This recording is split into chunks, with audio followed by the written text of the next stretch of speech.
Sports with Craig Carton and Chris McMonagle on The Carton Show. Afternoons from 2 to 7 on WFAN, WFAN FM, WFAN FM HD1 New York, and Odyssey Sports Station. Evan Roberts.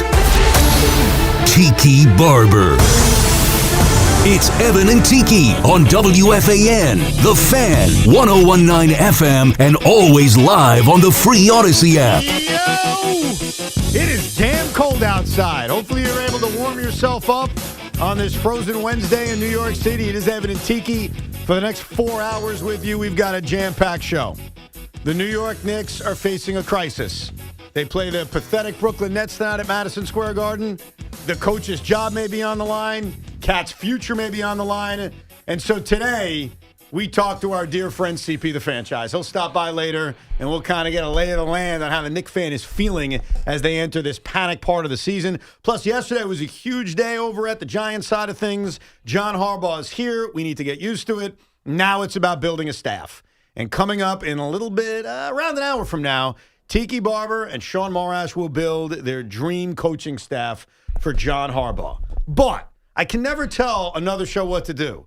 But I really enjoyed Boomer and Gio guessing what we would open with. I almost think that should be like a new segment when they're not sure. And I have to admit, I want to pivot because Boomer got it right.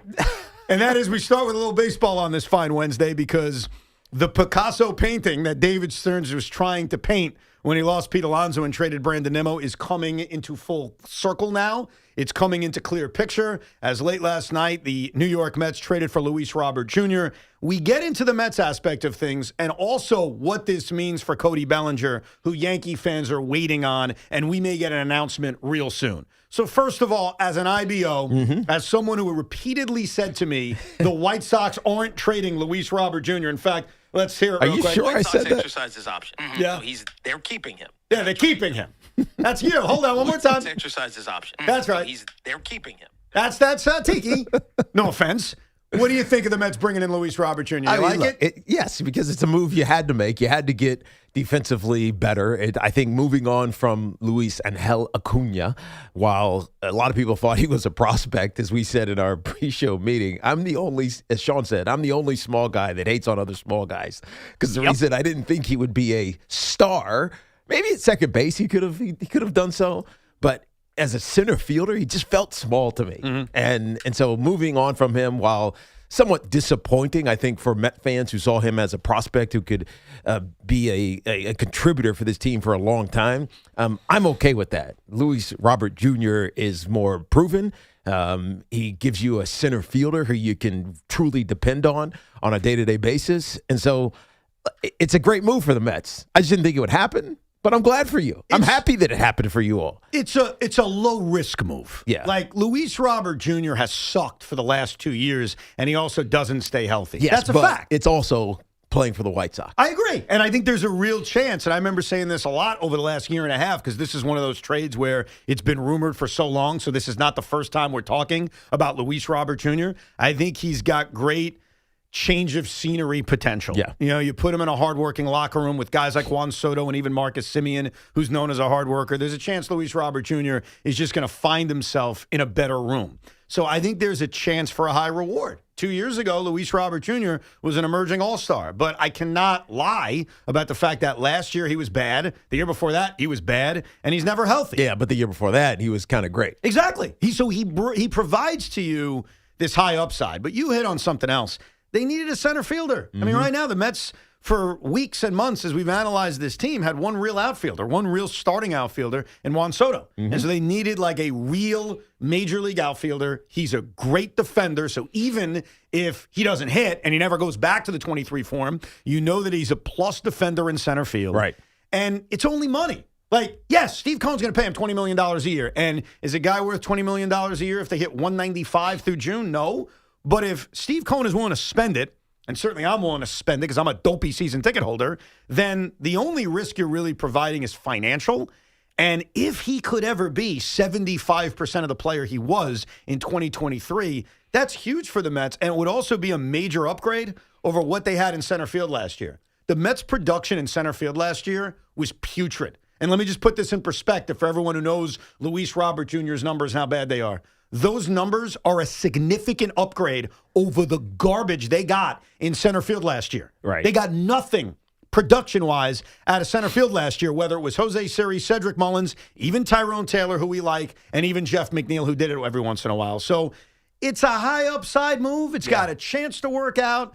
Luckily, they didn't give up a lot, and there is limited risk, in my opinion, on a trade. And like the reason this is it feels somewhat it's risky, as you mentioned, because of the numbers. But just for context, if you don't know off the top of your head, in 2023, when he hit 38 home runs, he had a 260 or 270 batting average, whatever the number was. He played well. They won 61 games. The following year, the White Sox won 41 games. Yeah, historically bad. Yeah, historically bad. And Yes. then last year, which was another down year for the White Sox and for Luis Robert Jr., they won 60 games.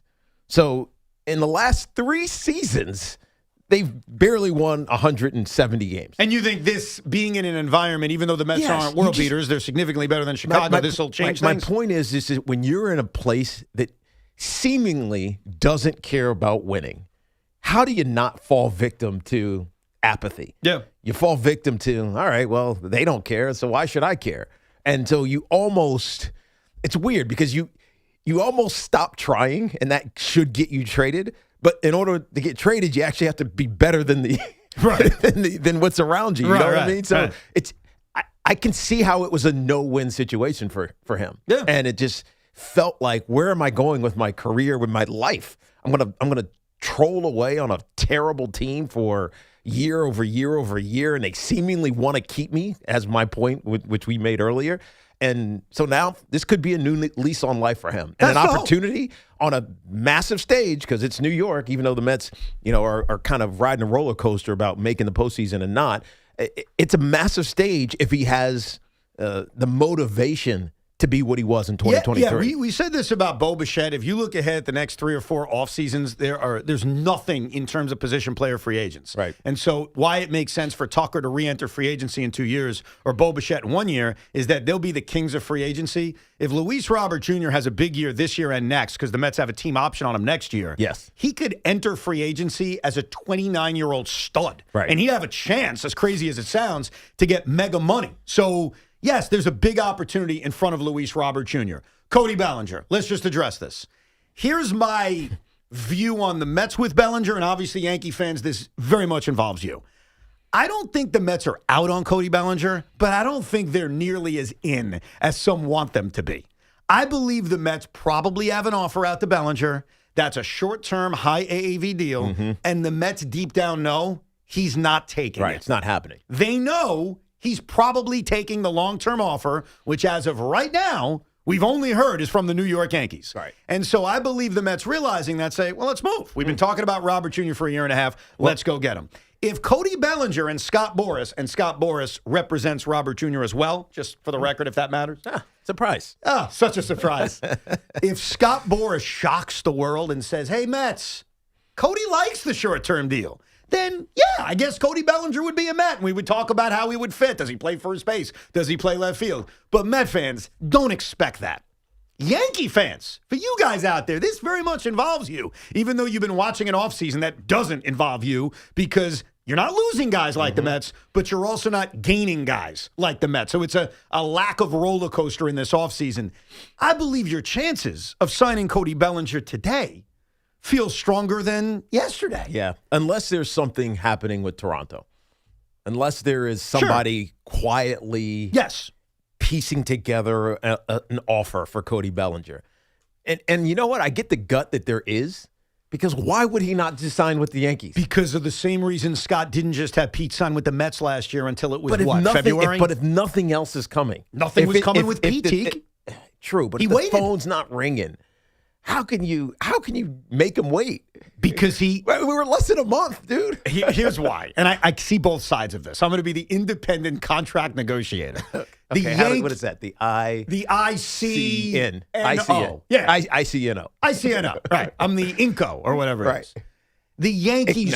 Ickno. Thank you. The Yankees are smart. They shouldn't negotiate against themselves. As long as there is not another long-term offer out there for Cody Bellinger, they'd be buffoons to just give him what he wants. Agreed. So the Yankees, you're doing it right, as frustrating as it may be for some Yankee fans. On the other side of your Scott Boras, you know the Yankees aren't pivoting.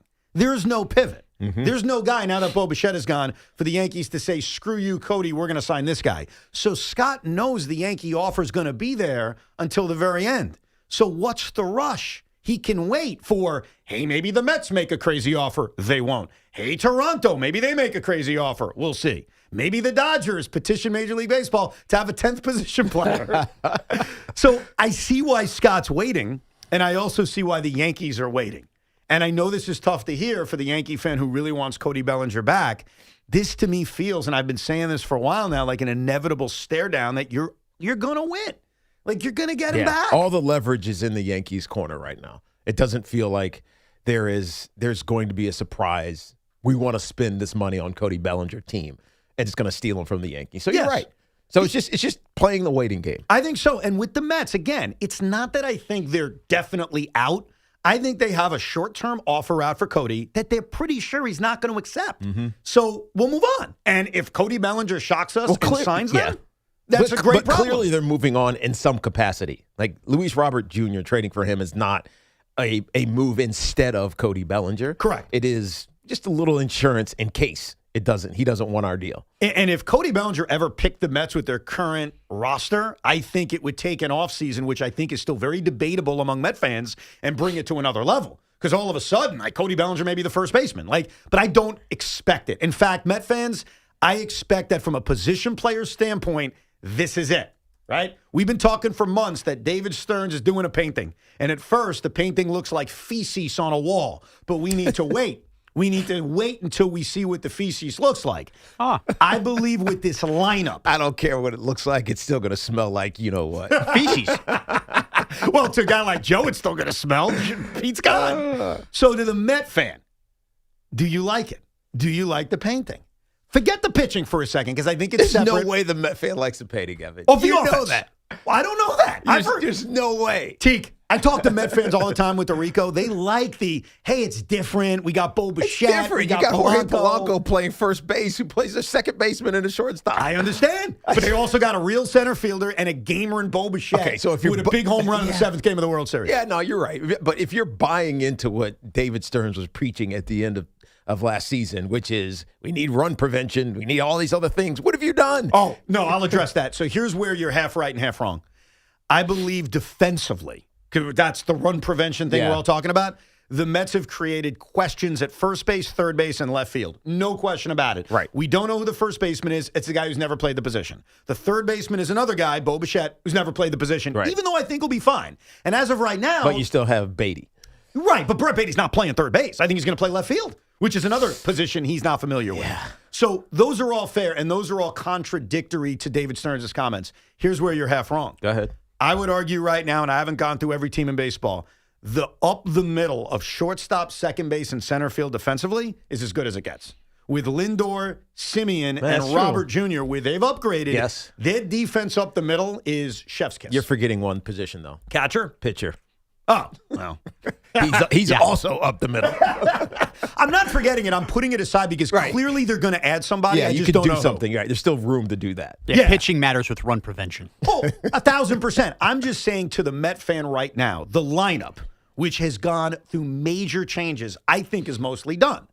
And so what do you think of the painting now? When it comes to the lineup, leave the pitching out for a second because you're right. They're going to make a move. I don't know who it is. Is it trading for Freddie Peralta? Is it signing Framber Valdez? Is it signing Lucas Giolito? I don't know, but I think we'd all agree they're going to do something. Yes. The lineup, and even put the bullpen aside because I don't feel good about it. I wish Edwin Diaz was back. No doubt about it. When it comes to the position players, when it comes to the defense and the offense, what does the painting look like? Is it a good painting? You tell me, Tiki. It's not as powerful offensively and as it was a year ago. They've lost power. Yeah. Agreed with you. It's probably more consistent.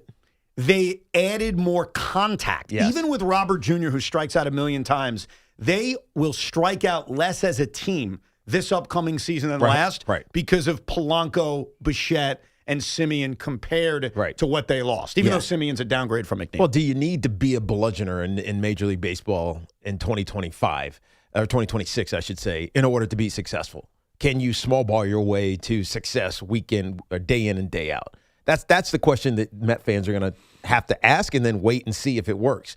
Now, obviously, it changes if your pitching is right and you're not worried about hitting 3 home runs a game in order to win. No, I agree, but don't you think last year the Mets offense did not do enough? And ultimately it was the lack of clutch hitting. There were too many moments in clutch times where the guys you counted upon, this Juan Soto, not necessarily Pete because I think he was mostly okay, but the guys you counted upon just didn't come through. Right. And so if they're not going to come through having a big extra base hit, get on base. Right. And then let the next guy do it. So they're more positioned to do that this season, but it just doesn't feel exciting. And so the only way you're going to believe it is until you start seeing it, and they're winning games because of it. You are much more cultured than I am, much more cultured than Sean, but we are using the painting analogy. I'm sure I you would have said mud. What? Instead of feces, I would have said like mud. Sorry. Then you could like color it a little bit. Yeah. Throw some food coloring and some mud, and then it changes as it dries. Looks a little different. You went feces? Yeah, I went feces. Because it felt like feces when Edwin Diaz and Pete Alonso left on back-to-back days. Here's my answer to, hey, what does the painting look like offensively? You know when you go to a museum and you look at a painting and you really have no idea what you're looking at? Uh-huh. And you squint your eyes and you're like, wow, that actually does look good. But then you unsquint your eyes and you're like, yeah, that doesn't look good? Yes. Also, 2 a.m. at a bar. Very Yes, similar. exactly. The hand signal. That's what I kind of feel like. Like, there are moments where I squint my eyes and I look at the clutch numbers of the guys they added, and I say, oh, this could be better. And then there are times in which I'm like, but I love Pete Alonso. And he hits 1 million home runs, and he puts the fear of God in other teams, and no one in this lineup does that they added. And so where I'm at right now is I'm not screaming and yelling that this is the worst thing in the world because I'm not convinced of it, but I'm also not excited that it's the best thing in the world. I'm like squinting because it looks so different. It's different. That's it. Bro, it is so different. And sometimes different is good. Yeah. And sometimes difference is bad. And put it this way. It is not as if the Mets broke up a World Series team here to reshape and be different. Right. And I think that's what everybody has to remind them. They So that's broke still up an 83-win team Right. that didn't make the postseason. And they made the NLCS the year before, but it was already a little different, right? When you talk about Iglesias and Martinez. This is different, and different could catastrophically be worse. Luis Robert could be terrible, and you realize that he's a complete flameout, and Polanco stinks at first, and Bichette's gone in here. Or all that lack of power everybody's talking about, what if they're just in rhythm, and they're having more of these innings where 7 guys get to the plate because it's connect the dots, and that becomes a fun baseball team where difference are right. And oh, by the way, if you get through and you are a big-time contender with this new lineup, you know what you could do at the trade deadline? Add that little bit of power you're missing for a team that has some to offer. And I think that's it. The Mets are different, but still going to be an unfinished product. If they're contending, they will only add to it. How do you feel, Met fans? The painting, when it comes to the position players, I think is mostly done. Does it feel better? Does it feel worse? Or are you like me? You're squinting and you're not exactly sure. You just know it looks very, very different. We'll get your calls coming up, 888-808-1019. And more on Cody Bellinger and the Yankees. This feels like an inevitable remarriage. Is it going to happen? And for Yankee fans, is that enough to say, okay, it was a fine offseason? Plus reaction to the Hall of Fame announcement from last night. Like I mentioned, coming up at 11, Tiki Barber, Sean Morach, they will unveil their dream giant coaching staff under John Harbaugh. It's Evan and Tiki, a very busy and cold Wednesday in the greatest city of them all. My life is so incredibly busy. You guys know what we did yesterday. We're over at Quest Diagnostic Center, the field house, watching the introduction of John Harbaugh as the new Giants head coach. My wife was at Mikey Sherrill's inauguration. Then we had an inaugural ball that night. I was barely home. So I felt like, is my home safe right now? You know what? I knew that it was because of our partners at Sloman's Shield. A couple weeks ago, they installed the Sloman Shield Link system into my house, and it is such a game changer for me. It combines safety, convenience, and peace of mind that I can manage right from my home. But here's what I love most. I have so much flexibility with taking care of my home. Our dogs were home by themselves for a lot of the day yesterday. I didn't have to give my neighbor a key or the code to my garage. I could just ask when he's coming over to take CJ and Millie out for a walk, and I opened the door from my phone. It was amazing. So much convenience right in the palm of my hand. You can experience the future of home security and automation with the Sloman Shield Link system as well. Call 1-800-ALARM-ME. That's 1-800-ALARM-ME, or visit slomans.com. Our friends at Town Fair Tire remind you that at Town Fair Tire, you always get the guaranteed lowest price on name brand tires from Connecticut to Maine. Nobody beats Town Fair Tire. Nobody. This portion of the program is brought to you by Kalshi. Trade on anything. The conference championships are this weekend, and now you can trade on football legally nationwide on Kalshi. Right now, LA is trading at 42% to beat Seattle. A $100 trade pays out $28. Use code FAN to get $20 when you trade $100.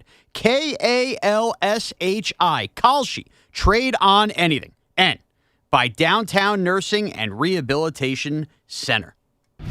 Every Saturday at 8 a.m., it's Kickoff with Boomer and Mike Valenti, where the guys break down the biggest headlines and storylines from across the NFL. How concerned are you with them as the Super Bowl favorite? Of course I'm concerned, but in the NFL playoffs, it's win and just move on. And don't worry about it. Kickoff with Boomer and Valenti is brought to you by Nationwide. For your insurance and financial needs, Nationwide is on your side. And The Fan, always streaming on Odyssey, TuneIn, and iHeartRadio app. Hey, healthcare workers of New York, are you looking to make a difference? Downtown Brooklyn Nursing and Rehabilitation Center is actively hiring nurses and CNAs. Call 718-636-1000. That's 718-636-1000. Oh, baby, listen to that engine purr.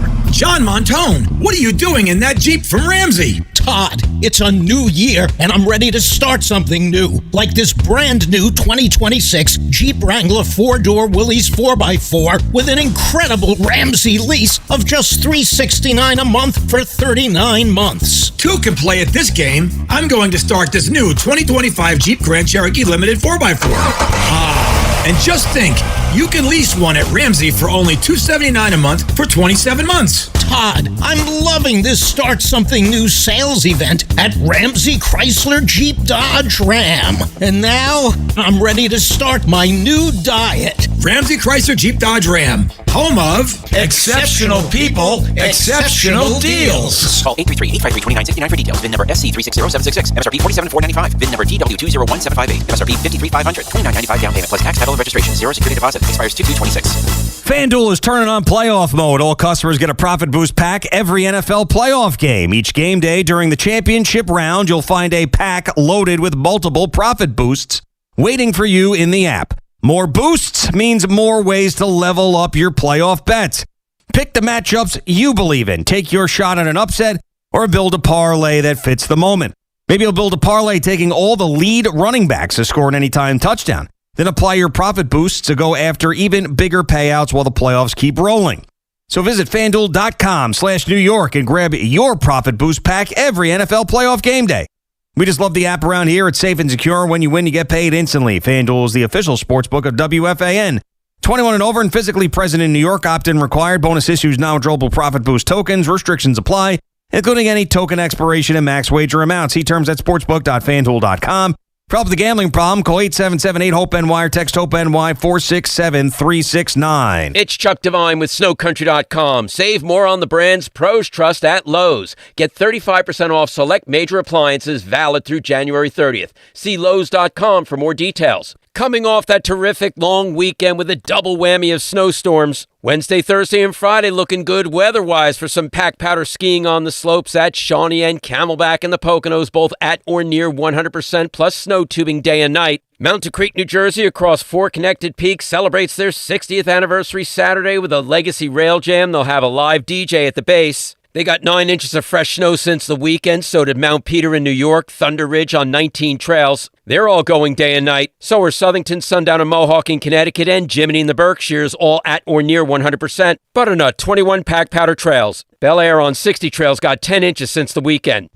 You don't just ski or ride, you dominate. At Killington, we fuel your adventure. Be the beast. Ski and ride Killington. This is the story of the one. As the purchasing manager at a manufacturing plant, She knows the only thing more important than having the right safety gear is having it there when you need it. That's why she partners with Grainger for auto reordering, so her team members can count on her to have cut-resistant gloves on hand, and each shift can run safely and efficiently. Call 1-800-GRAINGER, click Grainger.com, or just stop by. Grainger, for the ones who get it done. I know that hiring can be challenging. You need someone to match your role perfectly. Well, now you can meet them fast on ZipRecruiter. Build your team, build it sooner.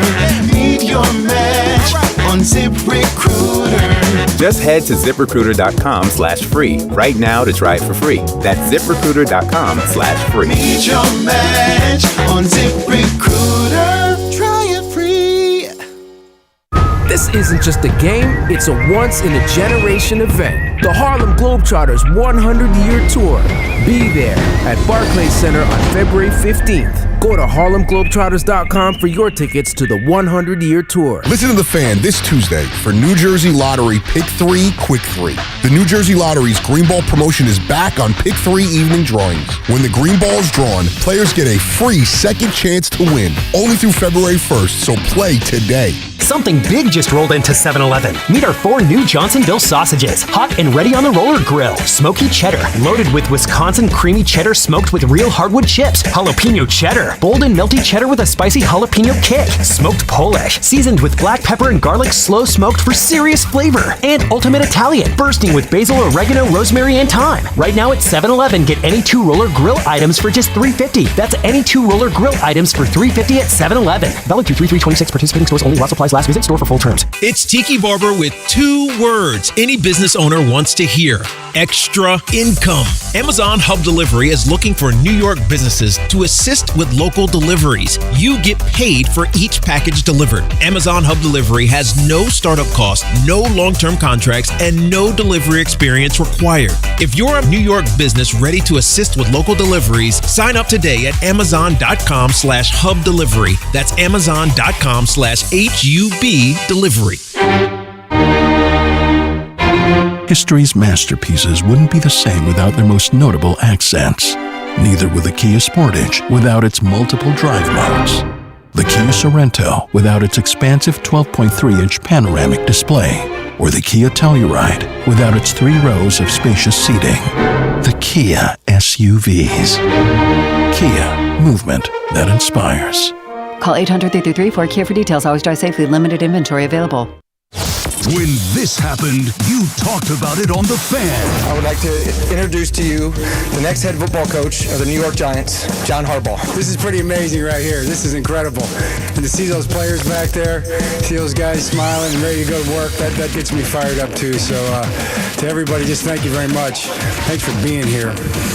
It's a profound honor. When New York sports happens, talk about it here. The Fan, 101.9 FM, and always live on the free Odyssey app. More on what's next with John Harbaugh coming up in the 11 o'clock hour. Tiki and Sean have their dream staffs and why the Rex Ryan name, which we brought up to him, is realer than you think. We'll get all to it a little bit later on. Congratulations to Carlos Beltran, who is a Hall of Famer. No surprise, he was trending in the right direction, had a wonderful career. He has a complicated legacy with the Mets because Carlos Beltran was a part of a very disappointing era in the history of the Mets, and it's not his fault. Unfortunately, he's known for one at-bat, which I don't think defines him because he was an incredibly clutch player while he was here. I argued that my entire tenure here at WFAN with people, including Joe, who didn't think he was clutch. He was always clutch. He was just unfairly defined by one at-bat. But what the truth is I think part of the reason why Met fans haven't fully embraced Carlos is because he was one of the main faces of an era that just ended disappointedly. They only had one playoff berth. They lost to a team they should have beaten. They had a collapse in 07, pseudo collapse in 08, and the potential just was never fulfilled. So he deserves the Hall of Fame. If you look at his career, he should wear a Met hat.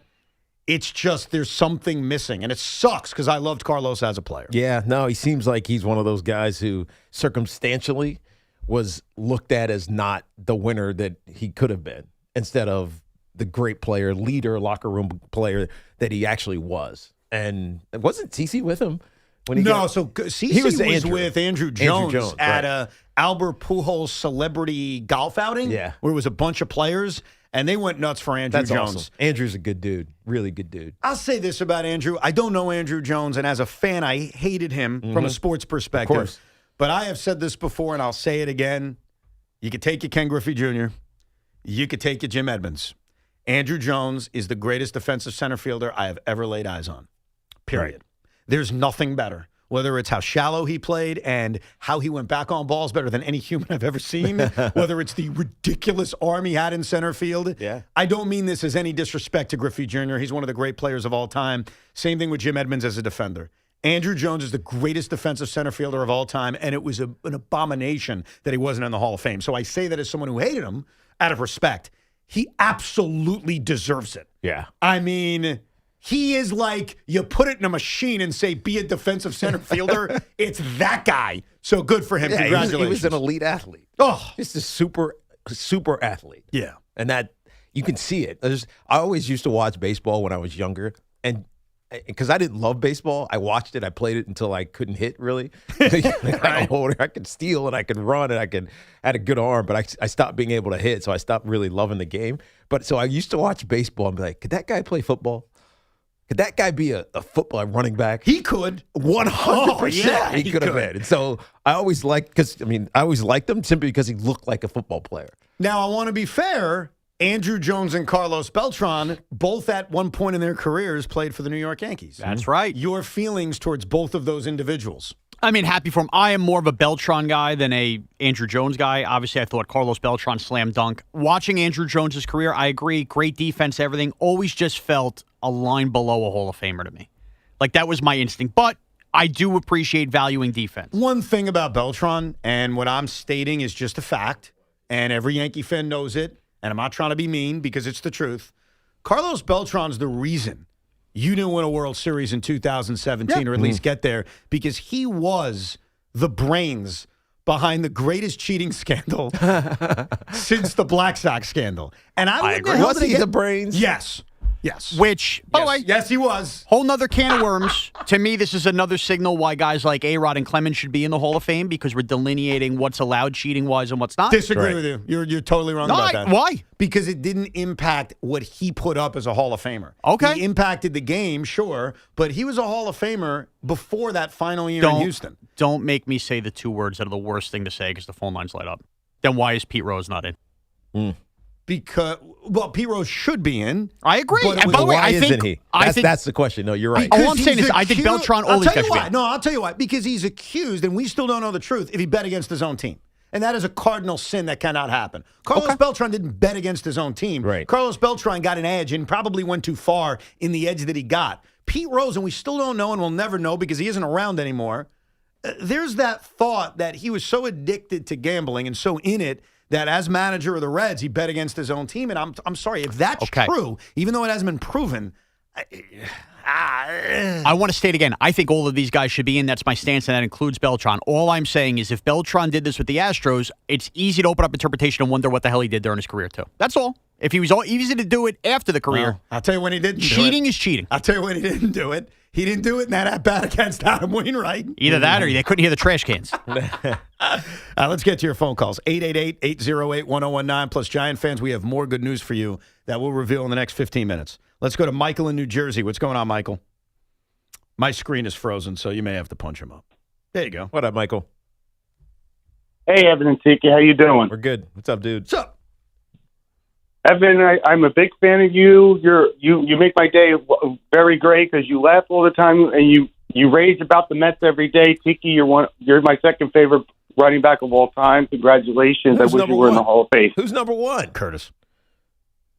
No, Emmett Smith's my number one. All right. I'm a big Cowboys fan. That's Sorry. respectful. I like Emmett. I used to watch Emmett when we play against the Cowboys. Evan, I hate to be the one to tell you this, but I'm a big Mets fan. I am so disgusted with David Stearns right now. I don't think Steve Cohen's the problem. It still crushes me that Pete and Edwin Diaz are both gone. I don't like the Bo Bichette signing because I feel like we have so many infielders, and I'm looking at the projected lineup on Twitter. What are we doing? How are you going to sit Mark Vientos and Mauricio down if they're young. I mean, come on. Vientos had a good year 2 years ago. I do like the Luis Robert Jr. trade, and they still haven't replaced Edwin Diaz and Pete Alonso. They should just go out and sign Cody Bellinger for now and figure out the starting rotation. I am still devastated by losing Pete Alonso. I think the difference between you and I, the difference between me and Joe, is I am trying my best to move on and be fair about what this team is. Right. Even though, yes, I'm hurt that Pete's not going to be here. I'm not overly concerned about at-bats for Mark Vientos because I think right now he's the designated hitter. And that's probably what he should be. I mean, have we seen him defensively? So I think Vientos, as of now, barring another big move, which could happen, but I don't necessarily see happening, I think he's going to get that opportunity to prove that 2024 was real and just not worry about defense and go out and mash. Let's go to Alex in Southampton, New Jersey. What's up, Alex?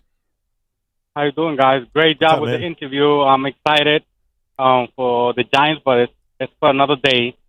With all due respect, Evan, you sound when you talk about the picture and you're trying to correct the picture that Tiki was the Mets picture. Yeah. You sound like, with all due respect, like my wife when we go wine and painting, and I show her my painting, and she says, "Oh my God, it's beautiful." Let me explain you why. The Mets Stern said about run prevention. Is Polanco a big improvement over at first baseman? I don't think so. Can't say. Can you bring a 30? Yep, we can't say. I can't say he's better.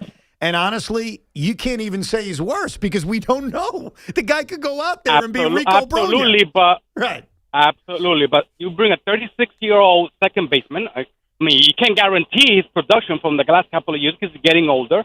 Then you bring Bichette, one of the worst defensive shortstops in baseball, and you think he's going to improve because he plays another position, and then to top it all, you bring a project in center fielder. I mean, he's a great guy defensive, but he missed 40% of his games. No, you're right about missing games and his offense, but if we're talking about defense, which is I think what you were gunning for, we don't know about first base. I agree with you. I would probably lean towards it'll be worse. A lot of people want to assume it'll be better just because they don't like Pete at first base. The guy's never played first base. I have no idea what Jorge Polanco is. I disagree about Bo Bichette moving to third base.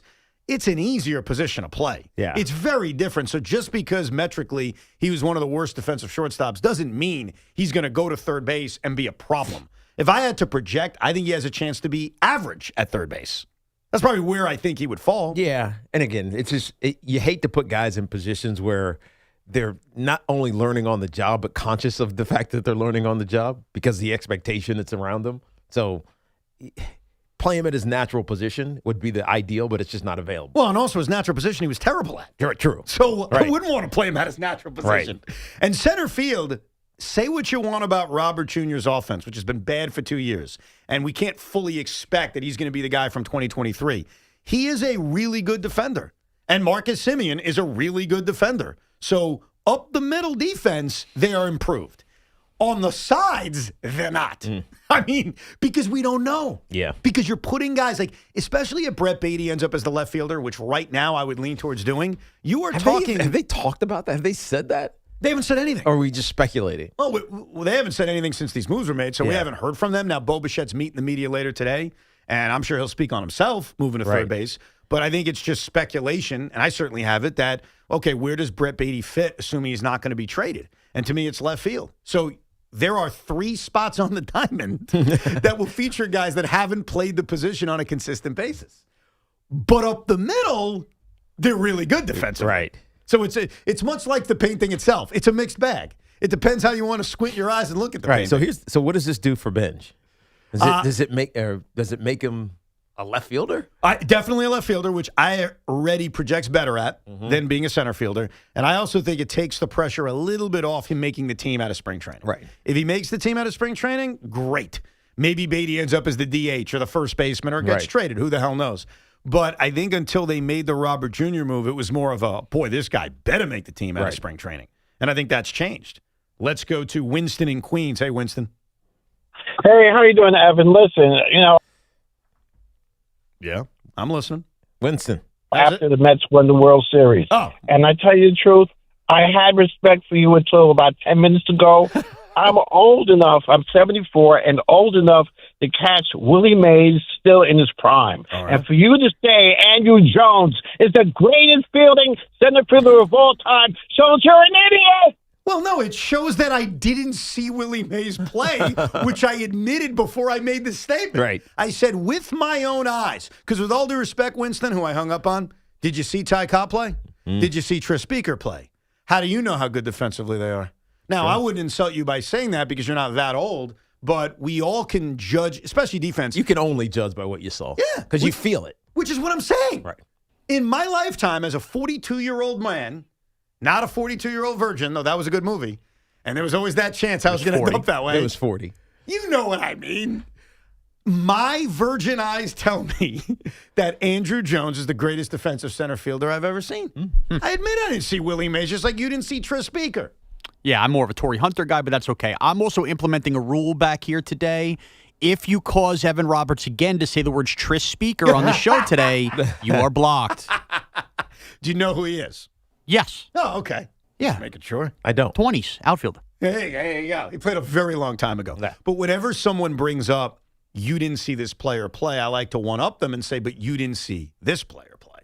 It doesn't disqualify that player, nor does it disqualify our last caller from saying, rightfully so, Willie Mays is the greatest defensive center fielder he's ever seen. Good for you. You didn't see Tris Speaker. Right. I'm not disqualifying you. I'm just saying you didn't see him. And I didn't see Willie Mays. Again, you said Tris Speaker. I think we can, we don't need to do Tris Speaker. Is Ty Cobb better? Ty Cobb. Can we not talk about baseball players from the 30s today? Ty Cobb was before that. But you know what? Whatever. Let's go to Rick in Queens. What's up, Rick? Gentlemen, how you doing? Thank you for taking my call. No problem. Since we're talking paintings, the question with this lineup, which bothers me, is that if you're looking to compare the Sistine Chapel or the Mona Lisa, which is the Dodgers, Braves, and Phillies, then this lineup is minutia. It's pathetic. And if you want to compare it to the Evan Roberts, which is the Florida Marlins, then this isn't too bad. But this is not gonna get it done. So it's like, what are we doing? I feel like it's just, you're putting a Band-Aid on a gunshot wound in order to just try to get fans in the seats. And it's not going to work. There's too many out-of-place players playing where they shouldn't be. And yes, up the middle is better. But that doesn't mean that every other position doesn't get used. I mean, third base is going to be a mess. Left field's going to be questionable. Right field is going to be questionable because Soto was iffy. And then first base, I'm sorry, with all due respect to Polanco, he's not going to be better than Alonso on any level. I don't care what anyone tells me. Here's the question I have you. Putting the defense aside for a second and comparing this lineup. So last year, the Mets scored the 6th most runs in the National League, which was a little bit above league average. But to me, it wasn't good enough. I thought their lineup should have been better. And if they actually got clutch hits in the first few months of the season, it would have been better. Do you think, Rick, the Mets will score fewer or more runs than they scored last season? That's the ultimate question.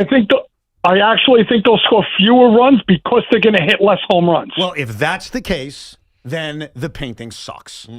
Because if that's the case, even if the pitching is greatly improved, I have a problem because you need to score runs, in my opinion, to make the postseason. And it is the biggest misnomer in the world. It's pitching. You score runs, you are more likely to make the playoffs than a team that pitches well. So they have to be better, in my opinion, than being the 6th best offense in the National League. And that's going to be the ultimate test. So let's have some fun. Rick opened it up. Long-term prediction. Tiki Barber, will the New York Mets score more runs in their regular season this upcoming season than they did last year? It's less. How can you argue? I don't know how you can argue more. Here's how you can argue more. Juan Soto has an MVP season. Well, Juan Soto does the same thing as last year because he had an MVP year last year as well. Yeah, true. But he wasn't clutch early on. Yeah. Didn't feel like it because of what happened early. The biggest argument for why they can would simply be the guys they acquired were a lot more clutch than the guys who are gone. Like, Bo Bichette's 2 outs with runners in scoring position numbers are stupid. Same with Jorge Polanco. Now, I don't know if that's going to translate year to year, but if you say, how could you argue it? That'd be one way to argue it, that it's a different offense and they turn out to be more clutch. So you say fewer runs. I say fewer. Sean Morash, will the Mets score fewer or more runs than they did last year? Just purely on the basis of baseball makes no sense, I will say more. That was going to be my answer. based on the fact that baseball's weird. And, yeah, they're going to score more runs because the clutchness, which they so lacked over the first few months of the season, I'm hoping, fingers crossed, won't be that. And that they'll just score more runs because of that. Because they had plenty of base runners last year. It was, can they get the big hit on a consistent basis? You're right. The only thing that does give you the other way, like Tatiki's answer, is in this day and age, when you hit less home runs in a season, you usually score less runs. But, station to station, you never know. And by the way, just to give you the numbers on that, so they were 6th in the National League in runs scored. Not good enough. They were 2nd in home runs. The only team that hit more home runs in the National League last year were the Los Angeles Dodgers. So they hit a lot of home runs You think the Dodgers added a few home runs to their lineup? I think they may have. Especially, forget just Kyle Tucker. How about Mookie Betts not being an abomination for the first few months of the season? Right. Dude, the Dodgers are better than everybody by a mile. Right. Like, I wouldn't compare the Mets to the Dodgers because no one's the L.A. Dodgers. They're just not even close. I think the most important thing is to compare the Mets to the Phillies and the Braves and the other teams that they're actually competing with. Mike in Pearl River. What's up, Mike? Hey, Mike. Hey, guys. Thanks for taking the call. Evan Tiki, I've been listening to you guys since the beginning when you guys are on afternoons. I was never able to watch you guys on SNY, so I was always on the radio. But this morning I had a late start to work, so I popped you guys on the YouTube live stream. Nice. Uh-oh. And I'm afraid to know what the I've always observation loved that's coming. Here we go. What I've always loved about your show is, Tiki, you're always the voice of reason, and you were surrounded by it used to be 3 lunatics who had strong opinions. Your partner keeps score at baseball games. If he has a Met thought that pops in his head, he does a Rico. I mean, talk about obsessive-compulsive behavior. So I thought you were the voice of reason with 3 loonies. And then on live TV, I see you open up your little pouch that has your chargers for your mobile devices. And I have one question, my friend. Yes. You iron your socks. You put your socks on hangers. I do not. This is a level of OCD I do not ever comprehend. But I do travel with a steamer. That's funny.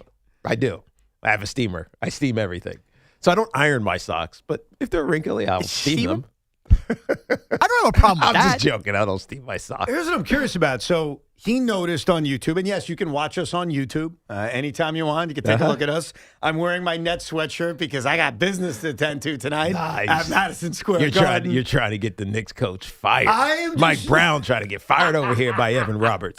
I'm just trying to see my loser team win and snap a 12-game losing streak. That's all I'm looking for. But what I am curious about, since everyone can see you charging and all that, what percentage is your phone at right now that you felt the need to stick that wire It in? was now it's at 84%. And what was it at It when you... was at 62%. See, that's what's interesting. You're I got to charge right away guy. I have my iPad charged because it was at 9%. You let it get down that low? My iPad was at 52%. Yeah. Because I use it when I only charge it here. My iPad. But you're in a rush But to I charge use it things. at other points of the day. No, I got Just kind of hanging out. When I watch the game on the weekends, I have this app that gives you like the up-to-date stats, what the personnel was, it's actually really cool. It's called Sumer Sports. It's a neat little app that tells you what's going on, what happened on this certain play, what was the coverage, was there pressure, etc. And so I watch games and stuff with my iPad. So when I put it back in my bag, it's never charged. Gotcha. So when I get here, the first thing I got to do is charge it. Because I don't charge it at night. I got you. I charge my phone at night, but I'm on it all morning. That makes sense. But, Evan, when do you wait to get gas in your gas tank? By the way, speaking of that, today was hell. I usually wait until it's really, really low, which is not a good idea. Quarter tank. Yeah, I don't do that. You know what happened today? And I cannot be alone on this, and it's not gas related, but it's car and cold related. I get into my car at 5:55 because I come here very, very early. I'm an early bird. What can I tell you? And my tires are at a PSI of 25. Oh, what? Which Cold is weather. insanely low. Yesterday, it was higher, but the cold weather just sucks the air out of your tires. Right. And so I say, I got to put air in it. I go to the gas station, put the little credit card in. They give me 5 minutes of air. It's not free? No. Is it free? Paying for air. Can you believe this country? Exactly. What the heck are we talking about? I wish it was free. But, dude, putting air in your tires when it's 8 degrees It outside. sucks. Your fingers don't work. Oh, It was the worst thing I've done in weeks. Especially if the I forget what's the thing called on the tire. The plug thing? Yeah, the thing that you have to unscrew. Oh. I call it the thingy. Yeah, if that thingy is too tight, Yes. it takes forever to get it off Yes. when it's freezing. And then also when you're only at a 25 PSI, it's like 5 minutes at a time. So you're sitting there putting the air in, and then I'm doing gymnastics to see the scoreboard because then you could see like the bar from the machine that tells you the PSI, which is really cool. That's kind of like a new invention. Because Right. back in the day, you'd have to take the little thing out and measure it yourself. But I'm doing gymnastics like, what's it at now? 29 PSI? Dude, that's the worst part about cold weather. Doesn't the thing at the gas station have the gauge, whatever the pressure gauge on it? No, so the pressure gauge is on like a screen that's from the connector. So when you bring it over, you're now looking at the scoreboard, as I like to call You're it. reading the number. Yeah. Mine has it on the pump itself. So Some you of those are the squeeze, old ones, yeah. and it goes down, and then when you let it go, it pops up and tells you how much pressure. Oh, it is. that's cool. Yeah, that's how I do it. Yeah. Well, for me, And mine is free. It's a 7-Eleven right before we get on the Really? highway. It's free. So they give you free air in the state of New Jersey. 100%. Wow. Where we at, Governor Hochul and Mamdani? I want free air. Mikey Sherrill's got that taken care of. Let's figure this out over Right. here. You also have to get out of your car to pump your gas. Yes, We well, do I not. like that, though. We do not. Maybe not in this cold weather. And the worst part was, so I put the air in each tire. I think I'm done. I go back in the car. One of the tires is still low. I have to go back out and pay again. Oh. It cost me $10 to fill my tires. $10? $5 a pop. It's air. Bro. Wow. I don't know what to tell you. It's air. I pay for air. $5 for a session to pump your car. $5 a session. That is a utter ripoff. What is my option? $10 for something Tom Brady thought so little of, he leaked out of football. You're better off buying the home air pump. Oh, God. Seriously. Like a bike pump where I'm pushing it up and down? the one that you plug into your car, like your cigarette lighter, and then it has this little unit. It's an electronic air It compressor. just pumps it yourself. How many air pump sessions would it take for me to pay Well, for the it air pump lasts that I'm buying? forever because I bought mine, I don't know, at least 10 years ago, and I still have it, and it still works. Yeah, but if it's I use it for the bike tires for my kids, so you can use it for everything. All right. I may have to invest in that. It has an adjustable. Do you need this at 10 psi or do you need it at 40 psi? I think it actually goes up to like 80. Wow. Evan's birthday's in July. We know what to get him. Yes, we do. The Fan Focus is sponsored by Chef IQ, precision cooking, effortless results, chefiq.com.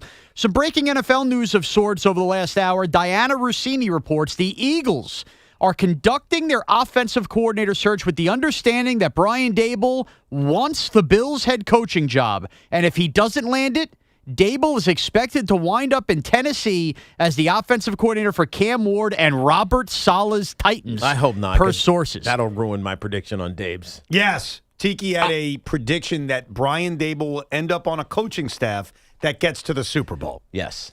Yeah, I highly- would say the Eagles would fit the bill. And the Bills, too, as Honestly, the head the coach. Bills would fit the bill. Of course. And then maybe, surprisingly, the Raiders drafting Fernando Mendoza. He's awesome. They make, chicken whatever out of chicken, you know what? And all of a sudden, he becomes the man. And also out of Buffalo this morning, Terry Pacula is meeting the media talking about the dismissal of Sean McDermott and keeping Brandon Beane.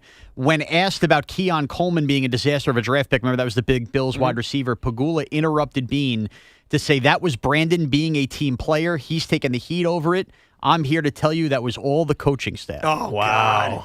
They're killing the dead guy. That's what they're doing. Pagula is killing McDermott in this press conference this morning. Yeah, there was a report that came out of Buffalo by one of their really good reporters that in a meeting with Pagula, Beane, and McDermott said, hey, I don't think this roster is good enough.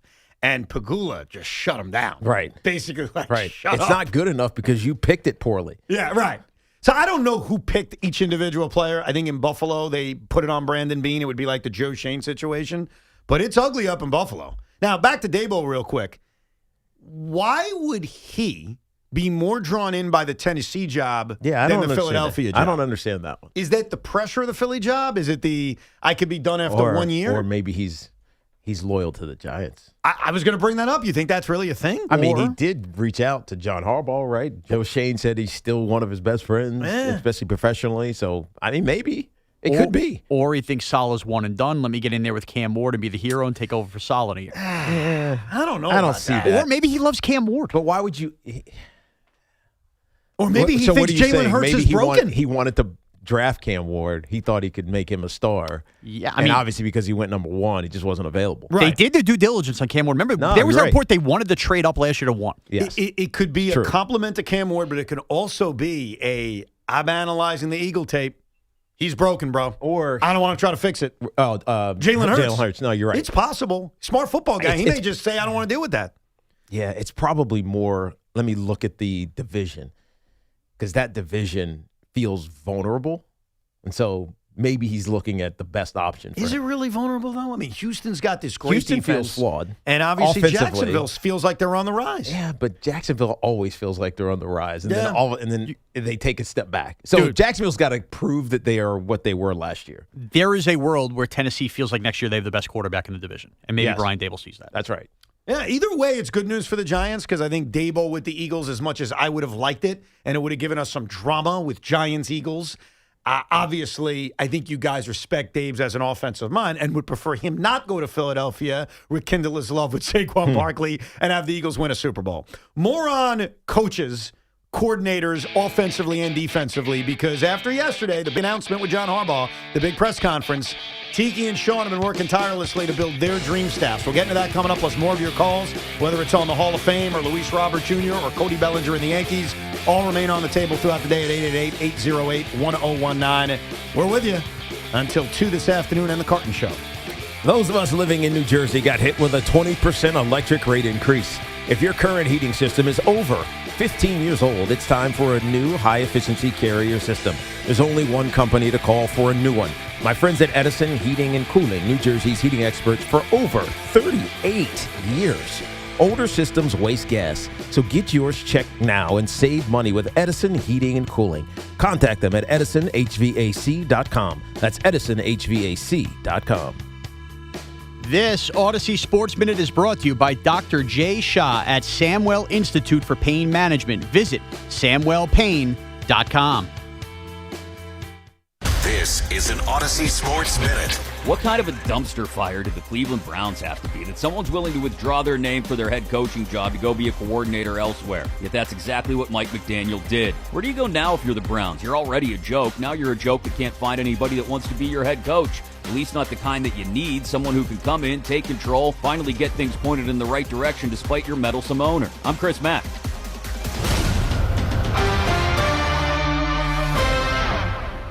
The new era of UFC on Paramount Plus comes out swinging. Highlight machine Justin Gaethje collides with Paddy the Baddy Pimblett in a must-see high-octane main event. Plus, Sean Sugar O'Malley faces off against Song Yadong in a stand-up war filled with high-level striking. Pay-per-view just got knocked out. Stream UFC 324 live on January 24th, only on Paramount Plus.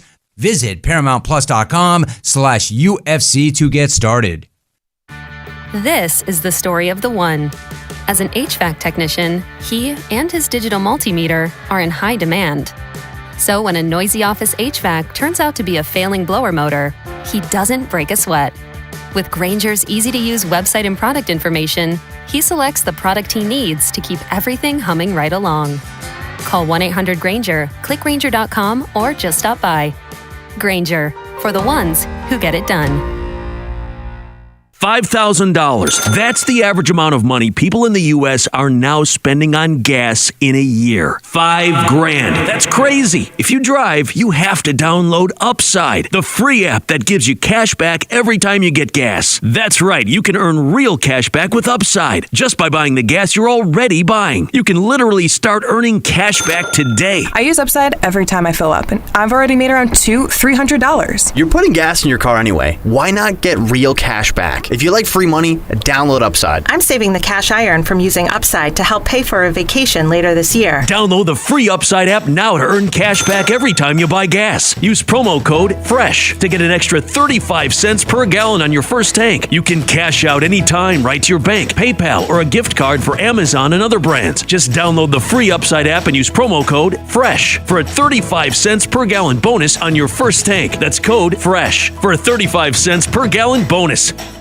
201-450-4263. Hi, I'm Dr. Glenn Gedgerman, and that's my cell phone number. If you've been recently diagnosed with prostate cancer, please call me directly at 201-450-4263. For more than 20 years, my team and I have helped prostate cancer patients at John Theurer Cancer Center's Radiation Oncology Department, now one of the largest programs of its kind in New Jersey. If you have prostate cancer, call my cell, day or night, at 201-450-4263. That's 201-450-4263. At John Theurer Cancer Center, we use TomoTherapy's unique guided radiotherapy to precisely focus on the prostate gland. Our treatments can be safely completed in a shorter period of time with fewer side effects and better sexual function. Call my cell at 201-450-4263. I'll make sure you're seen within 48 hours. John Theurer Cancer Center, a division of Hackensack Meridian Health. When it comes to buying Continental winter tires at the guaranteed lowest price, there's only one place to go, Town Fair Tire. Plus, when it comes to getting more free services, when you buy Continental winter tires, there's only one place to go, Town Fair Tire. So for the best deal on Continental tires, there's only one place to go, Town Fair Tire. Because nobody beats a Town Fair Tire deal. Nobody. Name brands at discount prices. Town Fair Tire. Hey, hockey fans, now with BetMGM, you can win a share of $10,000 in bonus bets when your anytime goal scorer nets 3. Enter BetMGM's Hat Trick Jackpot all season long for your chance to win some major bonus bets. It's easy. Just log in and opt into the promotion. Then make an anytime scorer bet on any hockey game of at least $10. If your player of choice scores 3 goals instead of just 1, you'll win your share of the $10K in bonus bets.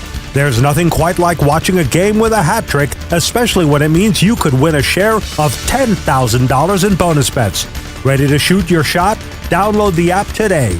BetMGM. Make it legendary. BetMGM and GameSense remind you to play responsibly. Gambling problem? Call 1-800-GAMBLER. See BetMGM.com for terms. 21 plus only. New Jersey only. Existing customer offer. Subject to eligibility requirements. Rewards are bonus bets that expire in 7 days. At Nielsen,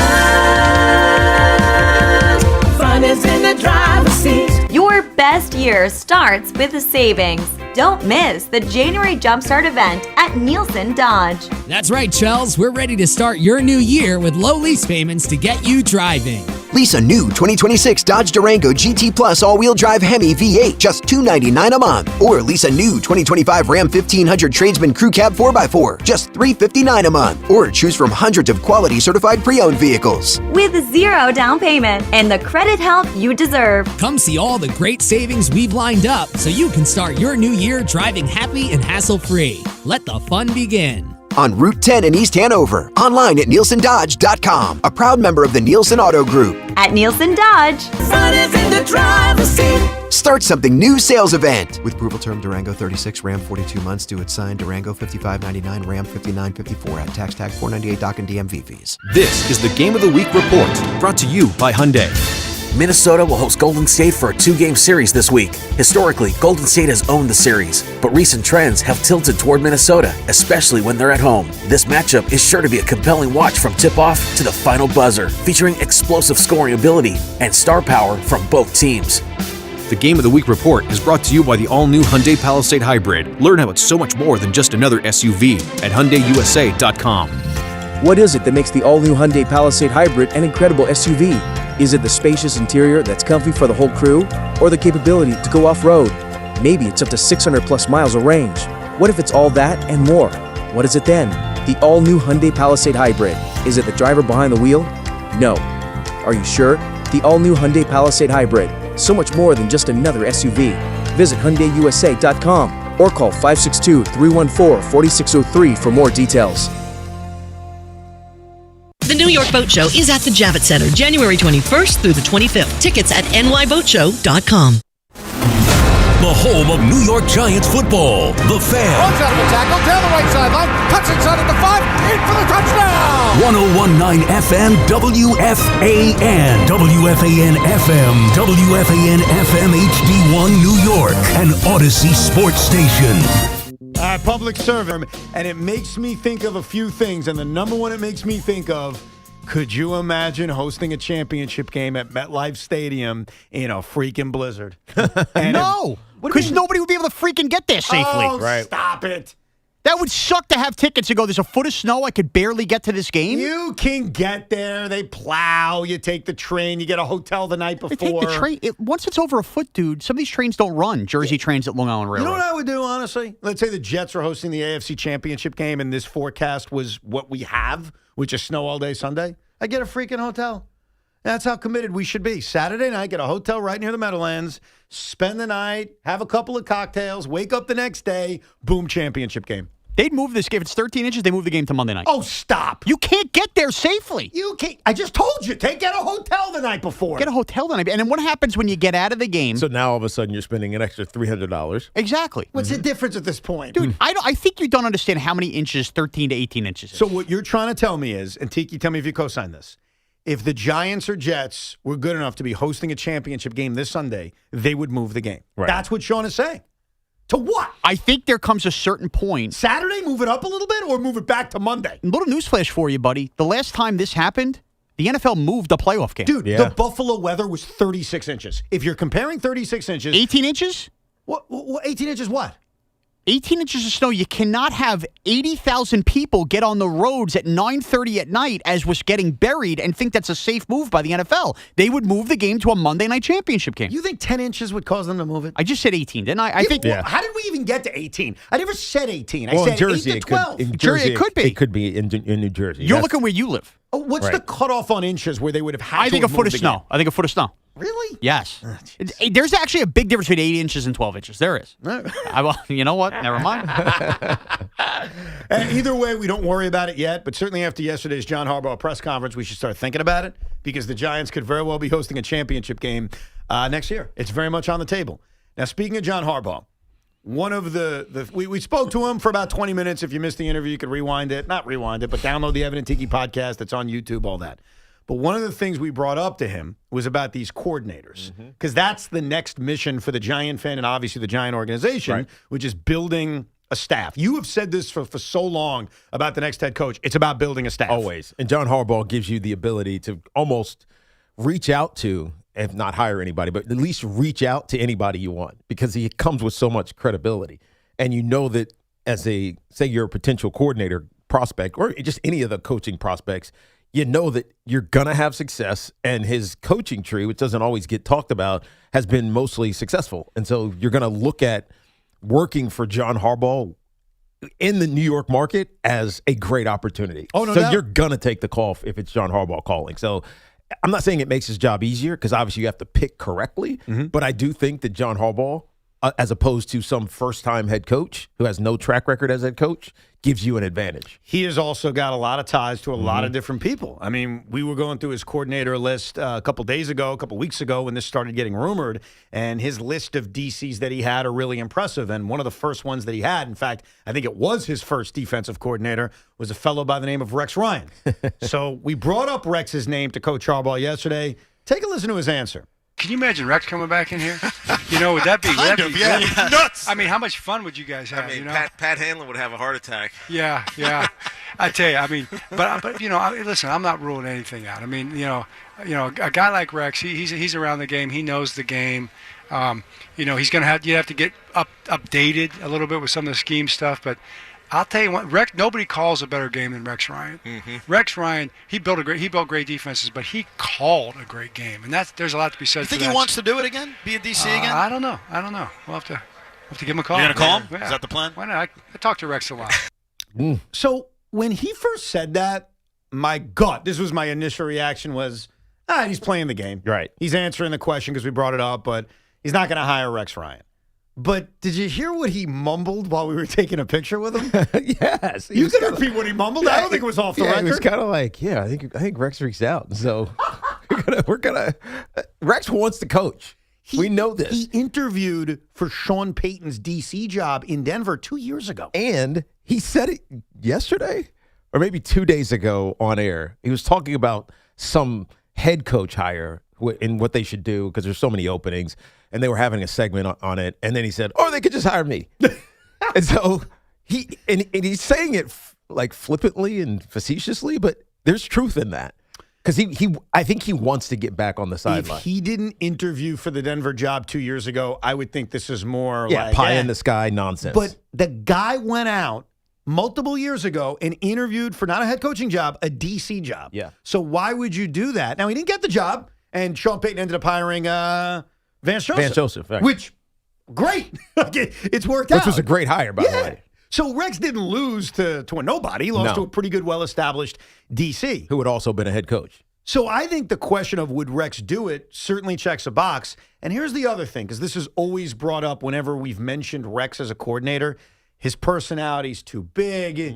He'd own the room. It would almost put pressure on the head coach. Not with John Harbaugh. Not with John Harbaugh. Yeah, I agree with you. So I think the one thing that scares me a little bit is that Rex hasn't coached. He was a head coach in Buffalo. That was his last time coaching in 2016. Yes. So we're talking a decade ago. Yes. He has not been on a sideline in a decade. Correct. And John mentioned this in that clip we just played where he'd have to get up to speed on some of the schemes. And, we had a caller yesterday who said, I saw you gleaming, giddy over there standing next to John Harbaugh. Why don't you go coach? Like, I know everything that goes on in a football game. Like, I can look at it, I can study it, I can disseminate it back to an audience, but to coach it would be daunting for me. And especially with how fast the game is changing even now, and it's even moving faster defensively. It has to be, otherwise these offenses would be overwhelming you. Rex hasn't called a defense in a decade. Now, he analyzes it just like I do. He reads it, he talks about it, he does a show on it. But to get back and do it, and it's not something that's just rote, it's not like he did it that way, it scares me a little bit, only because it would take him time to catch up, to catch back up. Now, could he do it? Sure.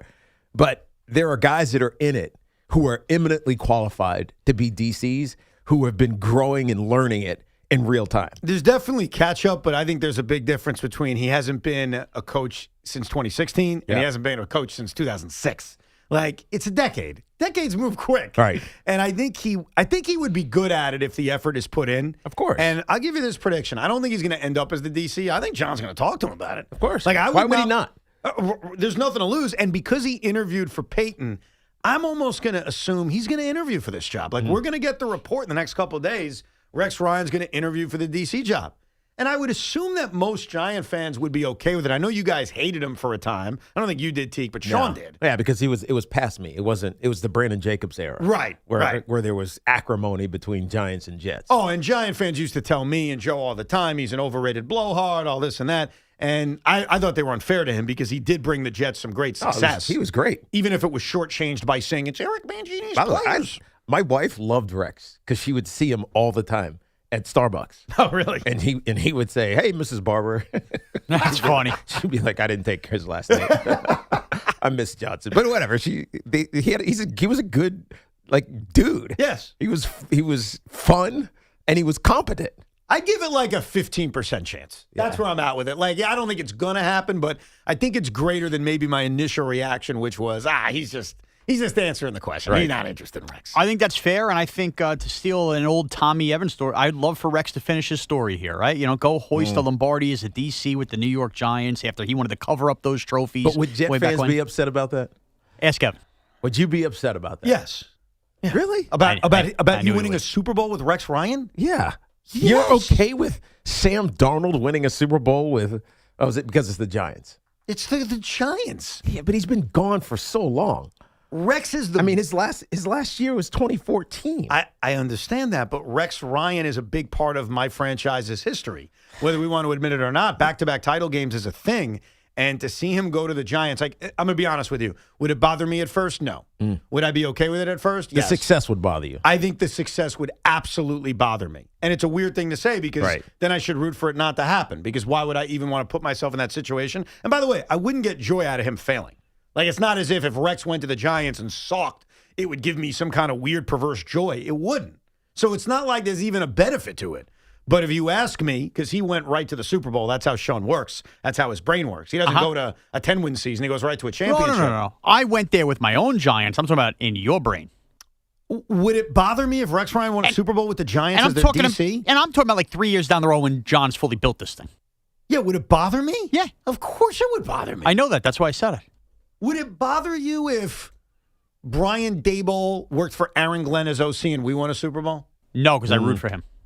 Even with the Jets? Yeah, the only time I wouldn't root for him is with Philly. I don't believe you. I actually really, if he goes to Tennessee and the Giants, by all means, go win. That's different. I'm saying the Jets. The Jets. I don't think the jealousy is a two-way street. It isn't. Well, there's nothing to be jealous That's about. what I mean. So it's not a two-way street. Like you feel it. Why the Jets would feel that way? I don't think the Giants would feel that way. Yeah, but here's where because the Giant fan will be like, you know what? We wanted them gone. No, but you're not that you hate them, but you didn't want them. And I like them. You're not fully. And I like Dave's too. Still, you're not fully thinking through jealousy. So in this moment, I was on with Craig for 5 minutes because he didn't listen to our interview, so mischaracterized it like 10 times. So I was on with him, and I told him, I was honest with him. I didn't say this to you guys. I said, bro, I'm being very reflective of our day at Giant Camp. I'm jealous. I'm miserable, bro. Right. Because as a Jet fan, I see where you guys are going. You're in a great place. I'm happy for you, but I'm also like incredibly jealous. If the Jets ever had success with Brian Daboll as OC, and now they're competing for a championship, then you'd finally have something to be jealous about. Right now, I think you look at the Jets as a dead animal on the side of the road. Maybe if he was the head coach, I'd be jealous. Maybe.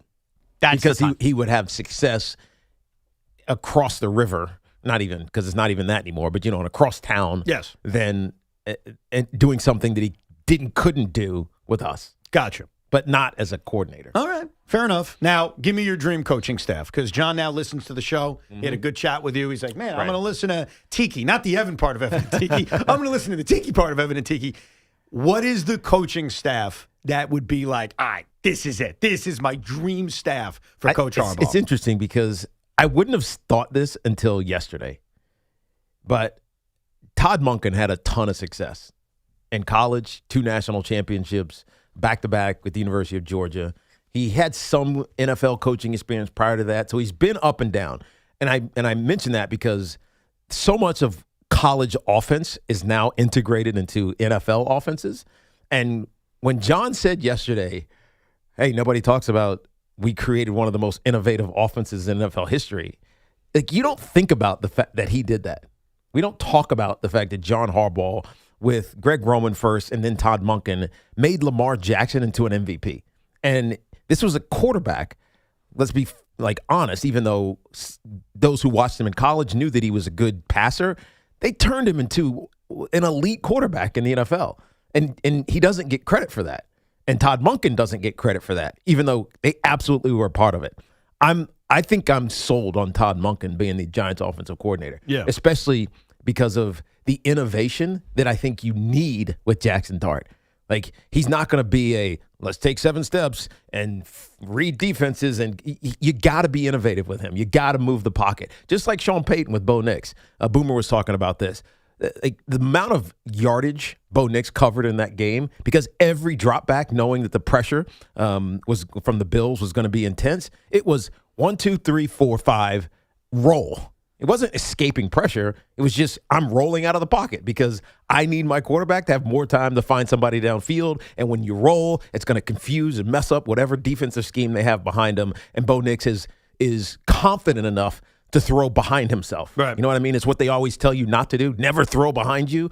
Bo Nix did it multiple times in that game and completed a lot of passes. And so that's schematic. That's not Bo Nix being an elite athlete or an elite, off-schedule quarterback like people like to talk about. That was schemed to be that way. I think Todd Monken can do that with Jackson Dart. So offensive coordinator, I want Todd Monken. Defensively, it's Anthony Weaver to me. I think he's had experience with John Harbaugh, and he's had success in his career, and he feels like the most viable guy available. Rex would be fantastic. I don't know if that's real, but Anthony Weaver and Todd Monken for me. All right. How about you, Shawnee? It's Todd Monken. Same reasons he said it. Also, this is how I know it's Todd Monken. Of all the available OCs, if John Harbaugh wasn't named head coach, Todd Monken would still be atop of my list for Jackson Dart. So, You're right. The marriage works. Right. Defensively, I'm salivating. I want Evans' guy. I want Jim Leonard here. I think that would be the perfect up-and-comer. Now, the problem is he may only be here for a year before he catapults into being a head coach. But guess what? If the Giants are at a place where people are picking off their coordinators to be coaches, it means things are a success. So Jim Leonard and Todd Monken for me. Jim Leonard's going to be the DC of the Jets, baby. You just got to get used to it. Once a Jet, always a Jet. You sure about that? Not really. How many years did he play? A couple of years. And he played for John Harbaugh. Yeah. Well, he was one of the Rex guys. Oh, that's right. Like, he's a Rex guy. You know, Rex brought in some of his guys. I think those are all very solid hires. And this is part of the geeky, exciting part of getting John Harbaugh, that you have the edge now on anybody you want, Right. I think. You can throw a wish list out there, and it's not like, that's absurd. That's never going to happen. I mean, look, it's always about what you're looking for. We were just examining the Brian Daboll situation. If you're just tuning in, Diana Rossini reported that he's interviewing for the Eagle OC job, but the expectation is if he doesn't get the Buffalo head coaching job, he's going to take the Tennessee OC job. So everyone has their reasons for why they want a certain job. Maybe it's catapulting to head coaching. Maybe it's where I could become the head coach of that team. Maybe it's just I want to have success. There's so many different ways and things you could think about on why you would take a job. But one edge that you have is you have an established head coach. I mean, you go there, you have a level of confidence that you will succeed more than if you go to a team like the Jets, where Aaron Glenn is going into his second season and did not have success. So I think that is the exciting part of having a guy like John Harbaugh here. Let's get to some of your calls, 888-808-1019. Jim in Madison. Hey, Jim. Hey, guys. Thanks a lot for taking my call. In terms of the Rex thing, I would be fine with that. I don't love it, but I would certainly make my peace with it. Although the fact that it would bother Evan does make it more tempting for me, I would say.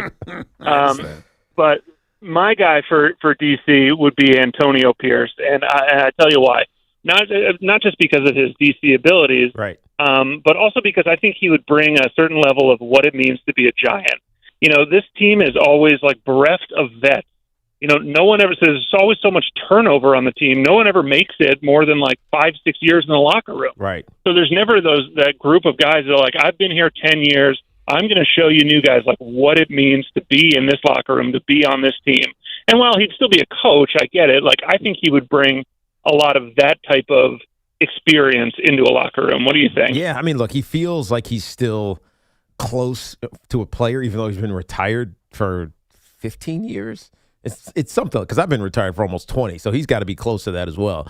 But I think you're right about that. I think he has a youthful energy about him, and it's relatable because of how he addresses units, and it's why he had success as the interim for the Raiders. 2009 was his last year, so you're right on. So the only thing I worry about Antonio Pierce is that he's never done it. He's never been a DC. Well, neither is Jim Leonard.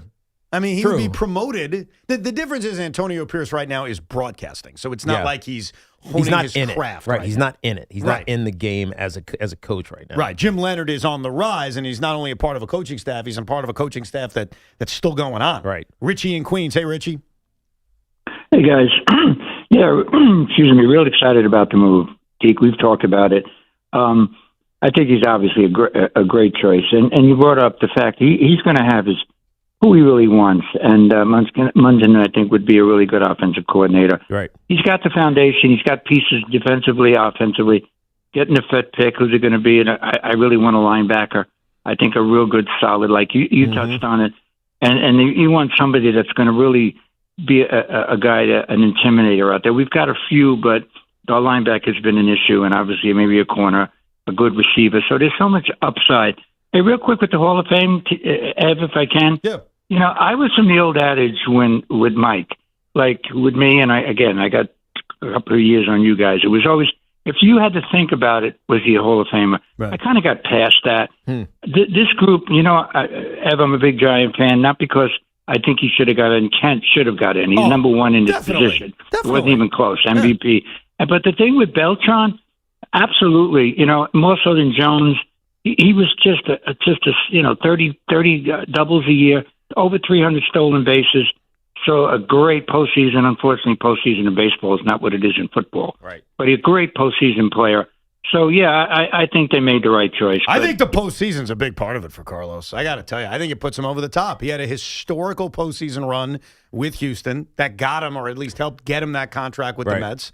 And even in St. Louis, getting them to the World Series in 2011, I think it enhanced his resume. I think Carlos Beltran is a very good player. And it leads me to something else, but I'm going to let the caller take care of it because it registered in my head last night on a guy who may eventually get in the Hall of Fame. So, Zach in Brooklyn, go ahead with your point. Hey, I wanted to talk about if Chase Utley is going to make the Hall of Fame eventually, why should a player like David Wright not? When not only are their career totals are comparable, even though Utley has 1,000 more plate appearances and 380 more games played, David Wright has better batting average, on base, slugging, OPS, OPS plus, WRC plus, All-Star appearances, and Gold Gloves. Yes. So why would David Wright not make it? Dude, you nailed it. And I wanted you to make that point because David Wright was a very good player. Injury cut short his career. Chase Utley was a very good player. Jimmy Rollins, another guy, very good player. If Chase Utley is trending to get into the Hall of Fame, you got to explain to me like I'm a 2-year-old how David Wright and Jimmy Rollins are not particularly close. They all played at the same time. And quite frankly, this is a reputation thing because Chase Utley played the game the right way. He played the game hard. Grrr. He took out Ruben Tejada. Grrr. And I think it is a reputation thing because you're right. When you look at the numbers, David Wright was a superior player. He just was. The one advantage Utley has is he has a higher WAR. Yeah, because he played 400 more games. OPS, David Wright. OPS plus, David Wright. Even home runs, Chase Utley has him by 17. Yeah, Oh, wow. He played 400 400 more games. Right. Batting average, on base. David actually won Gold Gloves. Do you think Chase that's real? Utley didn't. Do you think that's real then? That he'll ever get a real reading or a shot at it? David? Yeah. I think Utley's going to get in, and a lot of people are going to feel the way I feel, including writers, and I think David's going to move close. I don't know if he'll ever get in, but it's going to feel like our last caller said, almost unfair for Chase Utley to be in and David Wright not to, and Jimmy Rollins too. I'm just not going to fight for Jimmy Rollins because he can go scratch, you know? Right. I'm not going to get passionate about it, but Jimmy Rollins won an MVP. That's pretty good. Did Chase Utley win an MVP? No. I don't think so. Chase Utley won a championship. Jimmy Rollins won that same championship. So it's unfair, and I think a lot of it is reputation because Chase Utley, he plays the game the right way. He's so hard-nosed. Muscles, toughness, yeah. Whatever. How about just put them both in? By the way, that's kind of the point our last caller and I are making. If Chase Utley gets in, where's David Wright and Jimmy Rollins? And that's where the discussion went in my head last night when the announcement was made, because after it's made, I look at the vote totals and I see how Chase is trending up, and I'm like, excuse me? What is the trend for David Wright? He went up by like a few points, but I think he's at 14%. Dude, you got to get to 75. Yeah. He's got to wait for Mattingly and the veterans. No, I don't think so. I don't think you're right about that. He's got more time. He's got like 7 more years, bro. Do you also think it's not being talked about enough? Yeah, not yet. I mean, it's not being positioned. Because so much of Hall of Fames is the story you tell. Yeah. And who's telling his story? Because he's not. Yeah, I think we have to start doing it. I'm being honest. He's too humble to.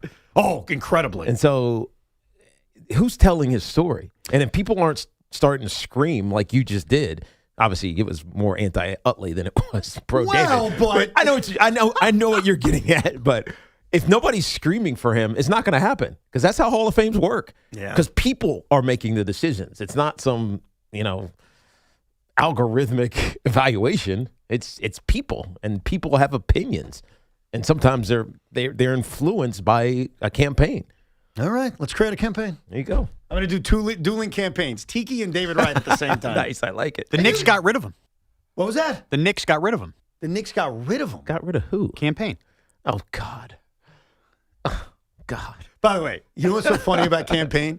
Karl Anthony Towns the other day was asked about, hey, it's the same team. What's going on? And he went out of his way to say, we're not the same team. What about campaign? And I understood why he said that, but it was kind of funny. Speaking of the Knicks. Maybe he was the locker room guy they're missing. Well, I think Cameron Payne was like feeding cat with the second unit. That's pretty much what it was about.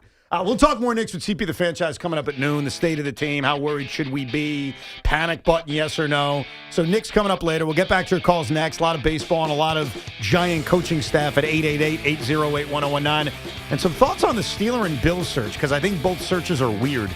Evan and Tiki here on The Fan. This portion of the program was brought to you by Call Sheet. Trade on anything.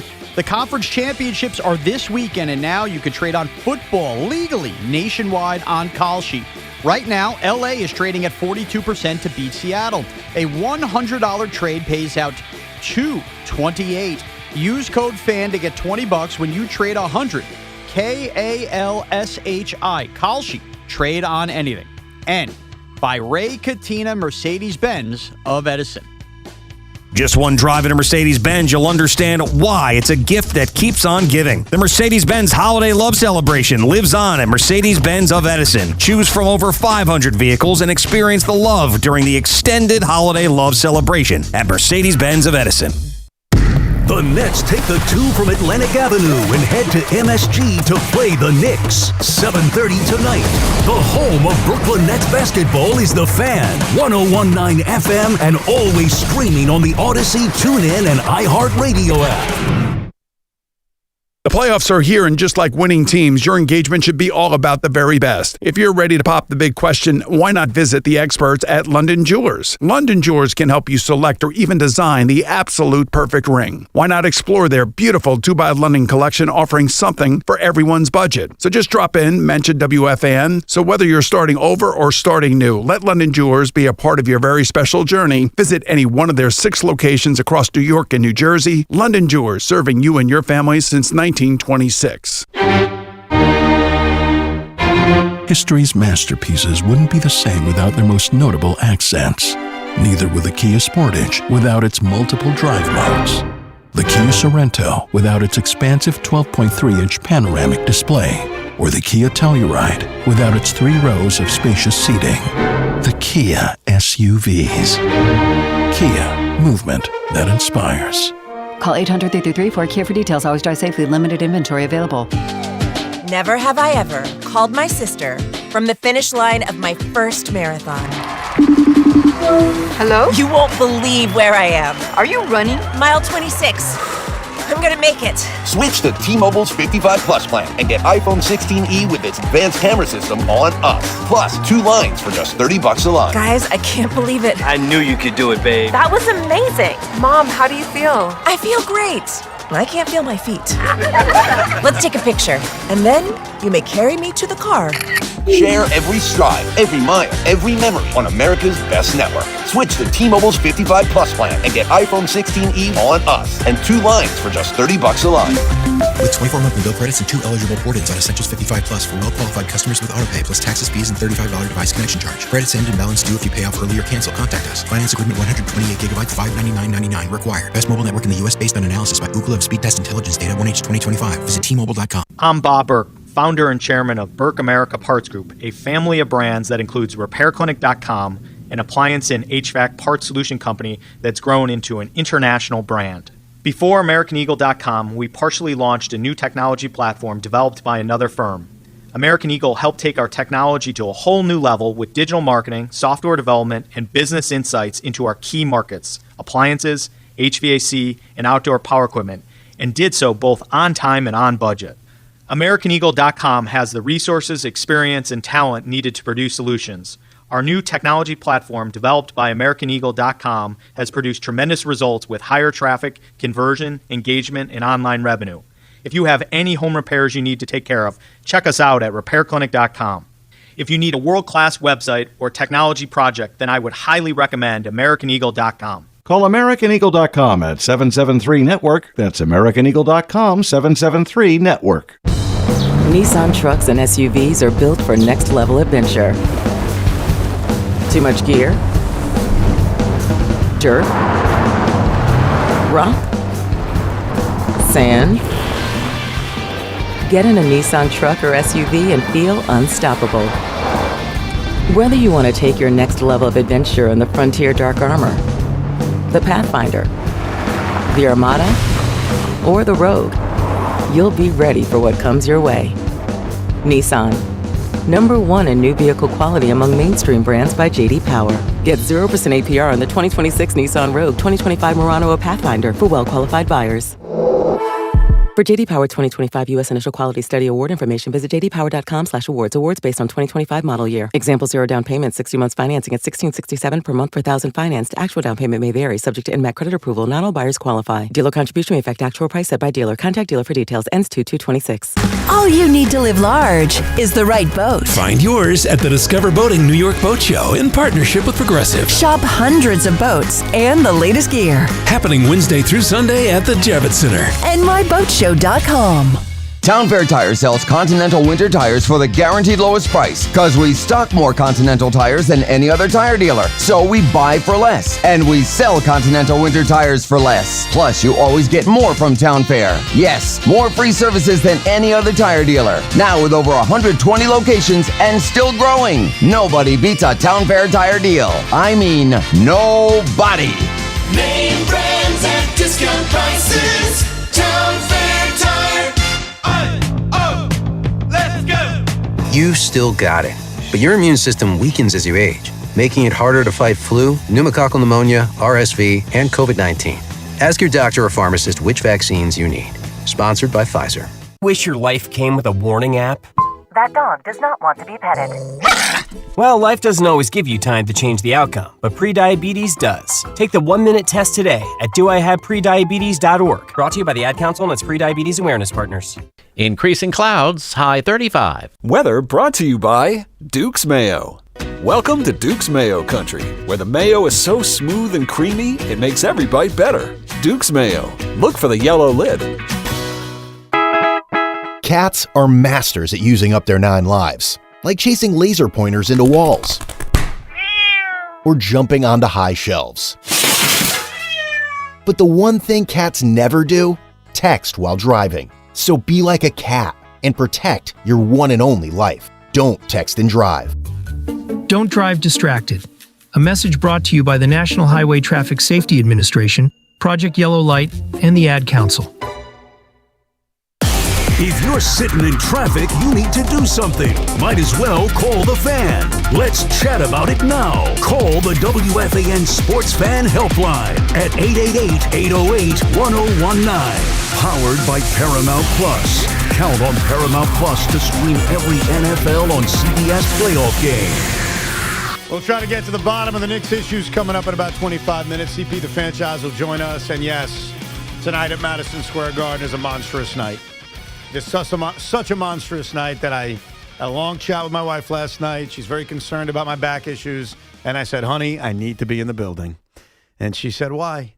And I said, because this is our NBA Finals. And my son, my youngest son, Spence, I took him to Madison Square Garden for Nets-Knicks earlier this season. That was the game the Knicks won by 150. The game was non-competitive from jump. And I said, honey, he needs his revenge. He needs to see a better performance. He needs blood. So tonight, on a school night, I don't give a rat's ass. My 5-year-old is coming for revenge. Oh, gosh. And it's probably going to end badly for him and I. But at least he'll have ice cream. So that's a win, then. It doesn't end badly with ice cream. Honestly, at the end of the day for him, as long as he gets the ice cream, it's all good. Right. For me, it's going to be disappointing. But more on that a little bit later on. This Fan Focus is sponsored by Chef IQ. Precision cooking, effortless results, chefiq.com. How about this last night? Mike McDaniel is expected to become the offensive coordinator under Jim Harbaugh with the Chargers. A bit of surprise in NFL circles as the expectation yesterday was that McDaniel, had he not gotten a head coach offer, would join his friend Robert Saleh as the OC of the Titans, which we now know Brian Dable is trending that way. But the Chargers and Justin Herbert it is for Mike McDaniel. This Fan Focus is sponsored by Town Fair Tire. Nobody beats Town Fair Tire. Nobody. What do you think of that? Like, basically saying no to Cleveland. Yeah. Obviously, if he gets a head coach job. I get saying no to Cleveland because I think Mike McDaniel needs a quarterback. He needs a specific type of quarterback, someone who can take in a ton of, pre-game information and then execute it with, kind of flawlessly because he's kind of idiot savant. We know this, and we saw how Tua could do it in like a little bit of the capacity, but not fully. And so when you look at the Cleveland quarterback situation, who's doing that? Yeah. And I just don't think the quarterback is there. And so it just It's a place where coaches go to die, especially their second opportunity is usually your last. Right. If you don't succeed there, ask Eric Mangini, you're done. It's just not an ideal landing spot for him. So he's better off going to be a coordinator position where he can enhance but not fully have to own the whole situation. I'm very surprised by the Bills search, and I know Terry Pagula is doing a big press conference today where they basically said everything that went wrong is Sean McDermott's fault.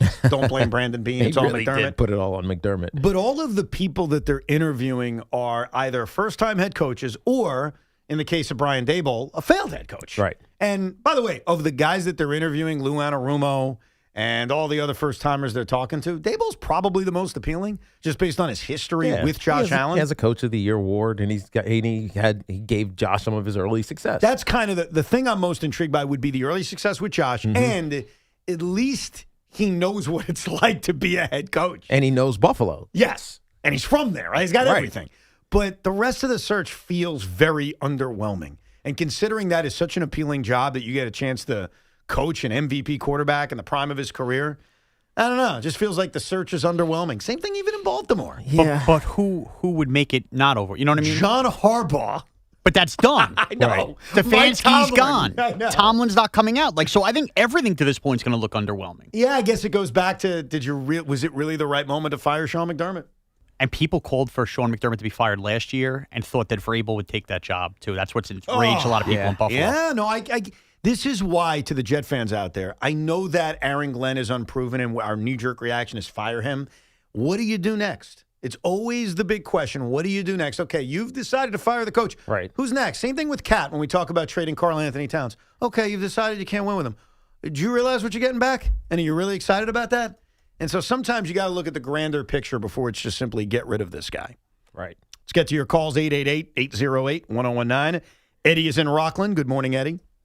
Hey, what's up, fellas? One Giant and one Jet real quick. A Giant, McDermott, I would get as defensive coordinator right away. The Buffalo always had a good defensive attack since he's been there. And I get Frank Reich for the offensive coordinator. And as far as the Jets, Evan, question for you. If you're Jet GM and the Raiders call you up, how much would you give to swap for Mendoza, or would you want to? I would want to, and I'd probably go uncomfortably far. First of all, the Colts pick is gone. Like, boom, there you go. There's 16. You get to go. And so right off the top, if you're the Raiders, you went back one spot. You're going to get the best available player in the draft, not at the quarterback position, and you just added another valuable first-round pick. So I would start with that. They'll say no, and they'll throw in another first-round pick. And I probably would go as far as 3 number ones because – A, I believe in Mendoza. I believe he's going to be a really good quarterback at the next level. Yeah. And B, I can't rely on next year's draft. No, you can't, because it could be great with Arch and some of those other guys that are coming out next year, but it also could be underwhelming. And you know right now that Fernando Mendoza, who I rarely believe these guys prove something in a college football playoff game, but he kind of did. He did. I mean, his toughness? Yeah. No, I'm being honest. His you. toughness and athleticism, which not was a question mark, but we hadn't really seen a lot of it. Now, how many of us were actually watching mid-season Indiana games? Yeah, I kind of started like late in the season, to be honest with So you. we really didn't have an idea, but on the biggest stage, the dude performed. And he was completely competent. I'm going to put my emotion aside. You're going to be more real with me. Right. How far would you go? If the Raiders said, blow us away. If you again, all of this is going to depend on the work you do in the next month or so, right? Because film work and the knowing his background work, that's already been done by the scouts. It's talking to him and getting to know him, and if he passes all those check marks, I think you do give up 3. It's always worth it if the guy's the answer, right? And you know, especially because you have it. Yeah, Derek Carr, and I was going to cut the audio, but it's not. It would basically, you got to listen to all 3 minutes, so I decided to just summarize it for you. Derek Carr basically said if he was the Raiders, he wouldn't draft Mendoza because he doesn't think the Raiders are ready with their offensive line and just with the pieces that you need to make a young quarterback successful. But you know who also, the exact reason why Derek Carr is dead-ass wrong is the Washington Commanders. No, I get you. Because 2 years before, or a year before, They drafted Jaden Daniels. Their offensive line was an utter disaster. You take the quarterback when he's available. We talked about how bad the Giants' offensive line was over those last. The Commanders were worse, and they drafted Jaden Daniels. Cliff Kingsbury as a coordinator was paired perfectly with him, and they went to the NFC Championship game. Yeah. Now they had some setbacks. Cliff Kingsbury is no longer there. Not really fired, but kind of asked to go find another opportunity. Jaden Daniels got hurt, so there was a big step back, but the offensive line can get fixed pretty quickly. No, I agree. And I think Derek and David, because Derek Carr does a podcast with his brother, David Carr, who we all remember, they come from a good bias of we had offensive lines kick our ass. I know, but it's a different game. I understand. And I would, if I'm the Raiders, Derek Carr was like dropping back 40 times a game with no protection. No, I get you. So the reason he got sacked in NFL record 71 or 72, I forget what the number was. It was crazy. Ruined his career, David Carr. At 100%. That it's hard to exist like that anymore because quarterbacks are much more athletic now than they ever were. Yeah, I don't think the Raiders would do that, but when I heard him speaking about being ready to develop a young quarterback, I think outside of the coaches, which is kind of a big deal, the Jets have that. Yeah. They have a ready-made offensive line. Assuming they bring Breece Hall back, they've got a good running backs room. They've got a legitimate number one wide receiver. Like, from a talent standpoint, they would be really well positioned to help Fernando Mendoza succeed with the talent around them. With that said, I hate to tell you guys this. I don't think it's realistic. I don't think they're going to listen to Derek Carr. I don't think the Raiders are going to be on the phone with the Jets. I don't think Tom Brady's going to do that. God, I was off. 76 sacks. 76 sacks. And that was David Carr with the Houston Texans. That was David Carr with the Houston Texans. Ruined his career. The next year, he was only sacked 15 times, but he only started 11 games. The following 2 years, he led the league both years. 49, which seems tame, and then 68 in his fourth year. You know where he didn't get sacked a lot? Backing up Eli with the Giants. That's right. That was perfect for him. Let's go to Diego in East Meadow. What's up, Diego? Hey, boys. Really enjoyed the live feed yesterday at the Giants facility. But what I took away from that, I don't know if it's maybe just like the tone, the way he came off. But John Harbaugh kind of took charge with that. And when he kept checking back with Joe Shane during his first few minutes, like, right, Joe? To me, it almost felt like he was putting him in his place. Like, I run the football stuff now. No, I'm serious. I was pumped. I was giddier than Sean. Right. I don't know if he was putting Joe in his place. I think he was more acknowledging it's going to be collaborative. And you have to know the Harbaughs because they're both like slightly odd. You know what I mean? Oh yeah. And I know something about odd, but in a great way. In fact, if you interview Jim Harbaugh, if you ever get a chance, because I've done this in different ways. BT and I had him on I forgot when he was in San Francisco, and he was in Michigan because we were asking about these crazy recruiting stories that kept coming out about him. And one of the things he said was, "Yeah, I like to go climb trees with these guys because it's an athletic rep." I was like, "What the heck? Climb trees? Yeah, like go. Hey, do you climb trees? Right? Wow. Do you It's just think about it. Yeah. We're interviewing the head coach of the University of Michigan. He's like, "Hey, I asked these guys, hey, do you climb trees?" And they're like, "Yeah, I guess so." He's like, "Yeah, it's an athletic rep." It's just bizarre. And John's not quite like that, but he's also he wants to be inclusive. Like, he doesn't want to say this is all about me. He's got a humility about him that makes him want to include everybody. Because Jim defers everything to somebody else. Yeah. Always. John does the same thing. I'm sure Jack, his father, was the same way.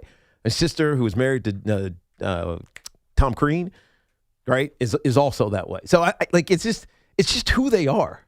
So I don't think he was putting Joe down. I think he was including Joe because Joe is a part of this thing just like everybody else. Yeah, I think that the reason Diego thinks that, and I could understand why you think that, is because all we heard for the days leading up to the negotiation being final is this is about final say. Yeah. And this is about Joe Shane. And so it was already in your head that Joe Shane is like the little puppy dog for John Harbaugh. Yeah. So anything that's just a narrative that makes people feel good about keeping Joe Shane.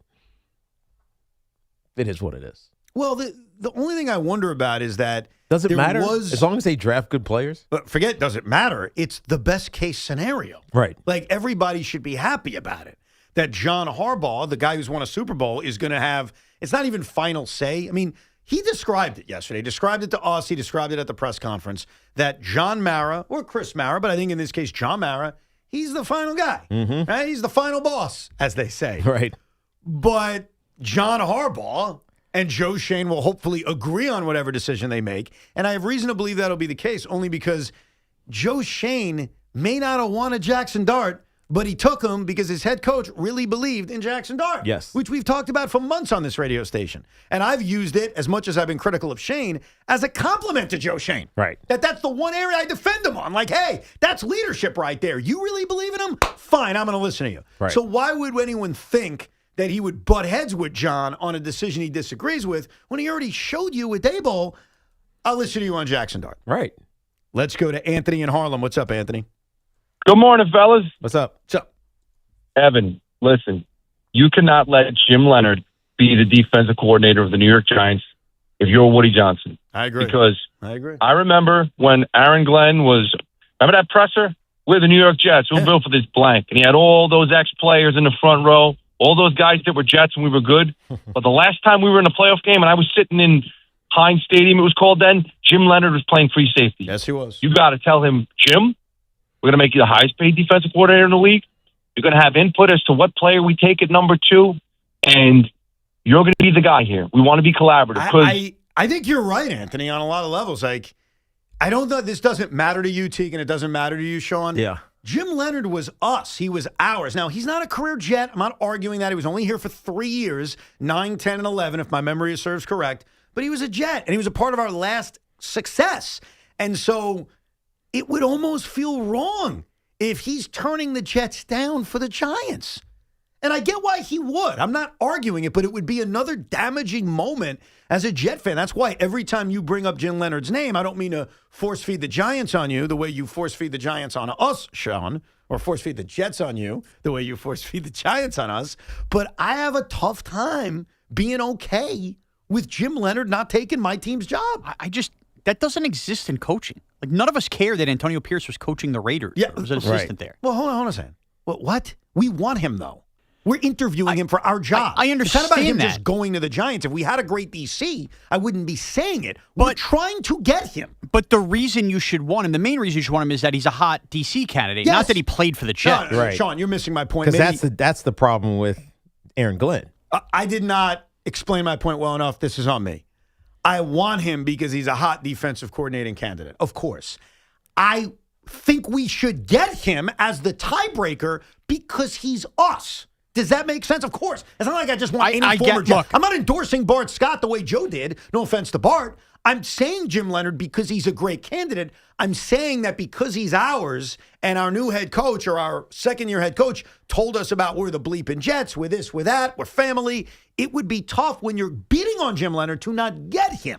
I want to explain that better. Of course I want him because he's a good candidate. I guess my point would be, let's just say right now the hottest defensive coordinator candidate was Antrell Roll, and he was coming down to the Jets and Giants. He chose the Jets. I don't think there's a part of me that'd be like, wow, you were one of us. You chose the Jets. Well, you're not a loser franchise the way my team is, so you don't know. I don't know what to tell you then. If you don't understand that, then go scratch. What am I going to tell you? No, I get it.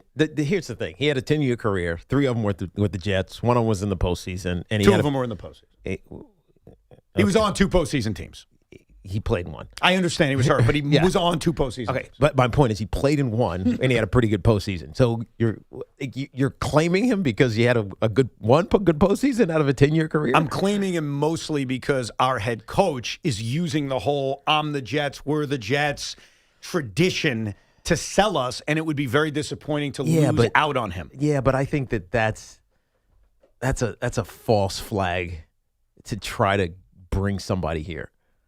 Like, that's the reason he's here, is because he was a player on one of our really good teams over the last 20 years. Why did Aaron Glenn come here? I don't know. If the New Orleans offer was real. Honestly, I have no idea. But you don't believe him when he said that? I have no idea. And remember, because it's easy to think this now, he was a hot candidate last year. Mm-hmm. People wanted him. He turned down an interview with the Patriots. He was the Saints. It was rumored the Saints were going to offer him the job. Okay, that was out there. So let's forget about how bad the first year was. That could have been his agent. Maybe, but that was reported widely. If it was not true and it was a false leak, I don't know. Right. But I'm saying he took the Jet job and then was adamant in his press conference on the why. Of and course. his why was unfinished business. I agree, the but Jets. he's a Jet. Yeah. I see him as a Jet. Jim Leonard, he got drafted by Buffalo, right? He spent 3 years with the Jets. I got you. And then went to 2 other places. I understand. So I hear what you're saying about we have a former Jet who is a hot coaching candidate. He should be ours. I don't identify him as a Jet. Well, I'm just telling you, and I think our last caller played it perfectly. We're going to be disappointed. That's the point. Like, you can laugh at us and say, get over it. I'm telling you, we're going to be disappointed. It's not that I'm laughing at you, but I'm telling you as a Jet fan, you're creating a narrative that's not true. That he belongs with the Jets. Well, that's how we feel. That's not a narrative. It's how we feel about it. But doesn't mean he feels that way about it. But why? Why do you feel that way? Because it's irrational to me. He was not drafted by the New York Jets. He was not iconic and grew into a star player that took you to the postseason. He was a 4-year Buffalo Bill. They didn't re-sign him. He signs free agent with the Jets. He plays with the Ravens too. So he was a Rex guy. He was with Baltimore for a couple of years. Then he came Baltimore to the Jets. before, right? Yeah. So again, it's the third team he's on. It makes it even worse. I know. So you're creating the story that doesn't really exist. Well, I'm just explaining That's to all I'm you saying. You're why, creating a story that's not true. Well, but we're explaining to you why we're going to be disappointed if we don't get him. Now, you could laugh at it and I'm not care laughing about at it. I'm just trying to understand why that's the reason. Only because of Aaron Glenn he's the guy you want. The reason I want him is because he is highly regarded as the best up-and-coming defensive coordinator in the sport. Great. Lead with that. Don't lead with the Jet. No. He's bringing up our caller about why it would be painful for us to lose him to the Giants See, I think when the that's Jets wrong are looking then. for a DC. But I think that's wrong then. Well, that's how he feels. feels. Because if he's one of the up-and-coming defensive coordinators and is looking for a real opportunity with a program that's going somewhere, it makes absolutely no sense that he would choose to go to the Jets than go to the Giants. Makes no sense at all. You'd pick the Jets because he played there for 2 years? No. I'm gonna leave that part out. And our last caller brought up personnel say and a lot of money, which helps, by the way. I mean, if Woody Johnson and Aaron Glenn are cool, giving that to Jim Leonard, that will help. Why would you give that to a guy who's... Because you really want him, and you're at a disadvantage, as you talked about, because the Giants are closer. I think a part of why you come here is it is a blank slate. I mean, honestly, when you look at the guys on defense, that's also scary, though. It's scary, but it's also like a new opportunity. You're getting to mold the defense you want. Yeah. You're not inheriting a lot of players. Now, Tiki, would most people prefer having talent? Sure. But you're asking me, why would he take that job? And I'm at least giving you what that positive would be. I get to mold my own defense. I'm basically going to get to decide, especially with that number 2 pick, which probably is going to be defense unless they trade back or the Raiders get drunk and trade Mendoza. It gives you this real blank slate of an opportunity. Anyhow, we'll get back to your calls coming up. Plus, the Knicks. How panicked should you be? How worried should you be?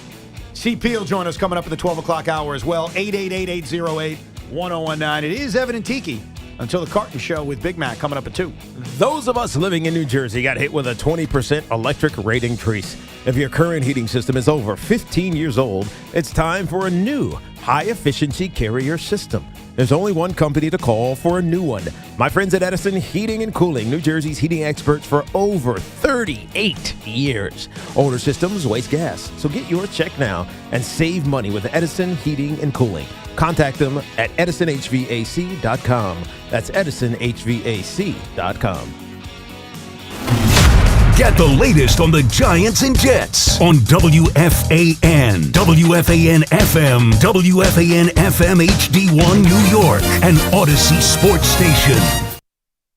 This is an Odyssey Sports Minute. Of the 14 head coaches the New York Giants have had in the Super Bowl era, only 2 have captured the ultimate prize, and the 11 who didn't at least appear in the Super Bowl before the end of their 4th season didn't stick around for a 5th. If you're a Giants fan, that has to be the goal with John Harbaugh. It may seem like a wild leap from where they are right now, but it shouldn't be if you're willing to hand over the keys to the entire organization to one man, as the Giants have done. I'm Chris Mack. The new era of UFC on Paramount Plus comes out swinging. Highlight machine Justin Gaethje collides with Paddy the Baddy Pimblett in a must-see high-octane main event. Plus, Sean Sugar O'Malley faces off against Song Yadong in a stand-up war filled with high-level striking. Pay-per-view just got knocked out. Stream UFC 324 live on January 24th, only on Paramount Plus. Visit ParamountPlus.com/UFC to get started. Hey, Metro New York. Ready for real savings?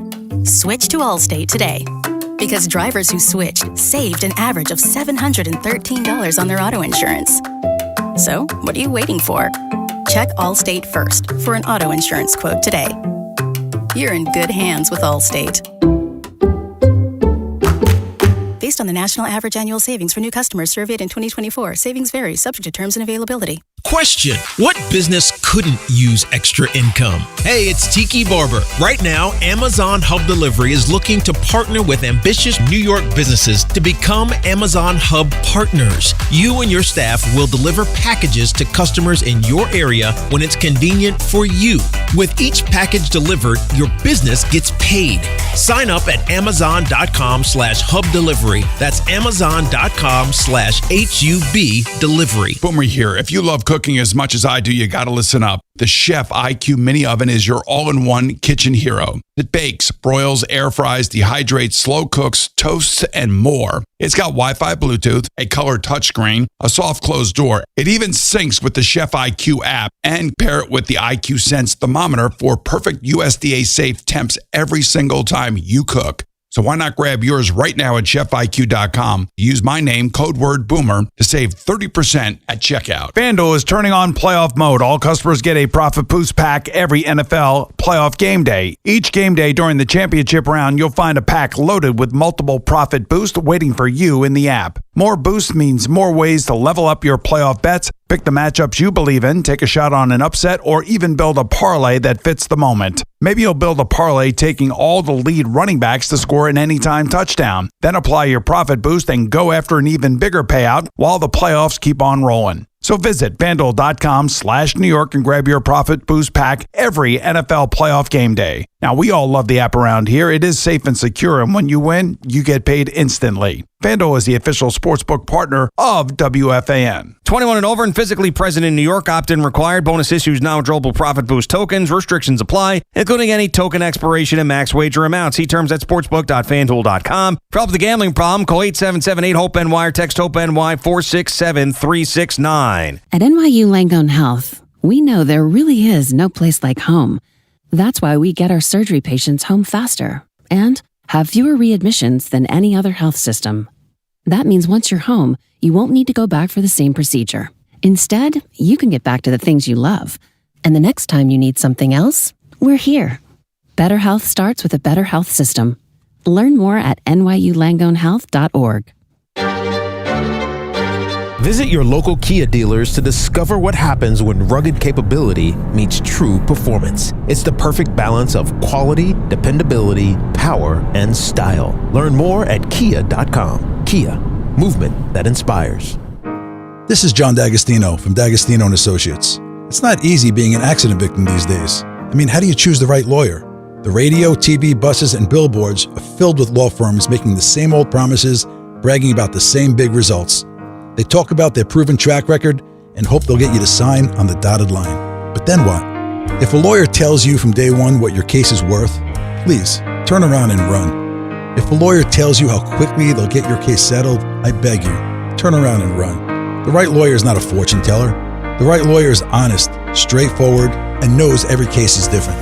He or she will have the experience to get you every dollar you deserve at the right time. So if you want to know your rights and you want to be told the truth, call D'Agostino & Associates today at 888-24-LAW-24. That's 888-24-LAW-24 and ask for me, John D'Agostino, because I've been there and I'll be there for you. D'Agostino Law. Bite back. My name is Whitney Allen. I am a widow. My husband Ryan died. We never thought in a million years we'd have to use life insurance. The unexpected happened. With Ethos, it is so fast and easy. It's 100% online. You can get a quote in seconds, apply in minutes, and get same-day coverage. No medical exams, and you can get up to $3 million worth of coverage through Ethos. Get your free quote at ethos.com/radio. That's ethos.com/radio. Time spent on application may vary. Online health questions required. Presenting A Gain Flings Love Story. Dear love of my life, We were on the 12B bus this morning when I caught a whiff. A scent so fresh, so life-changing, I had to find its source. Alas, I didn't know if you were the woman in the pink freshly washed cardigan or the retired mailman next to me, but I knew one of you was my soulmate.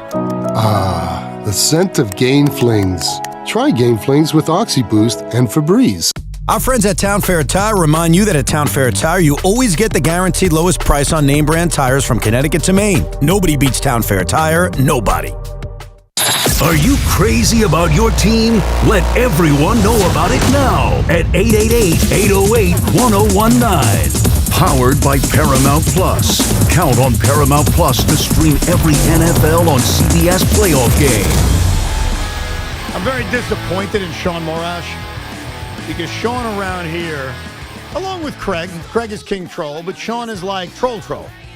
And Big Mac was able to troll me in a way that Sean did not do over the first 2 hours of the show.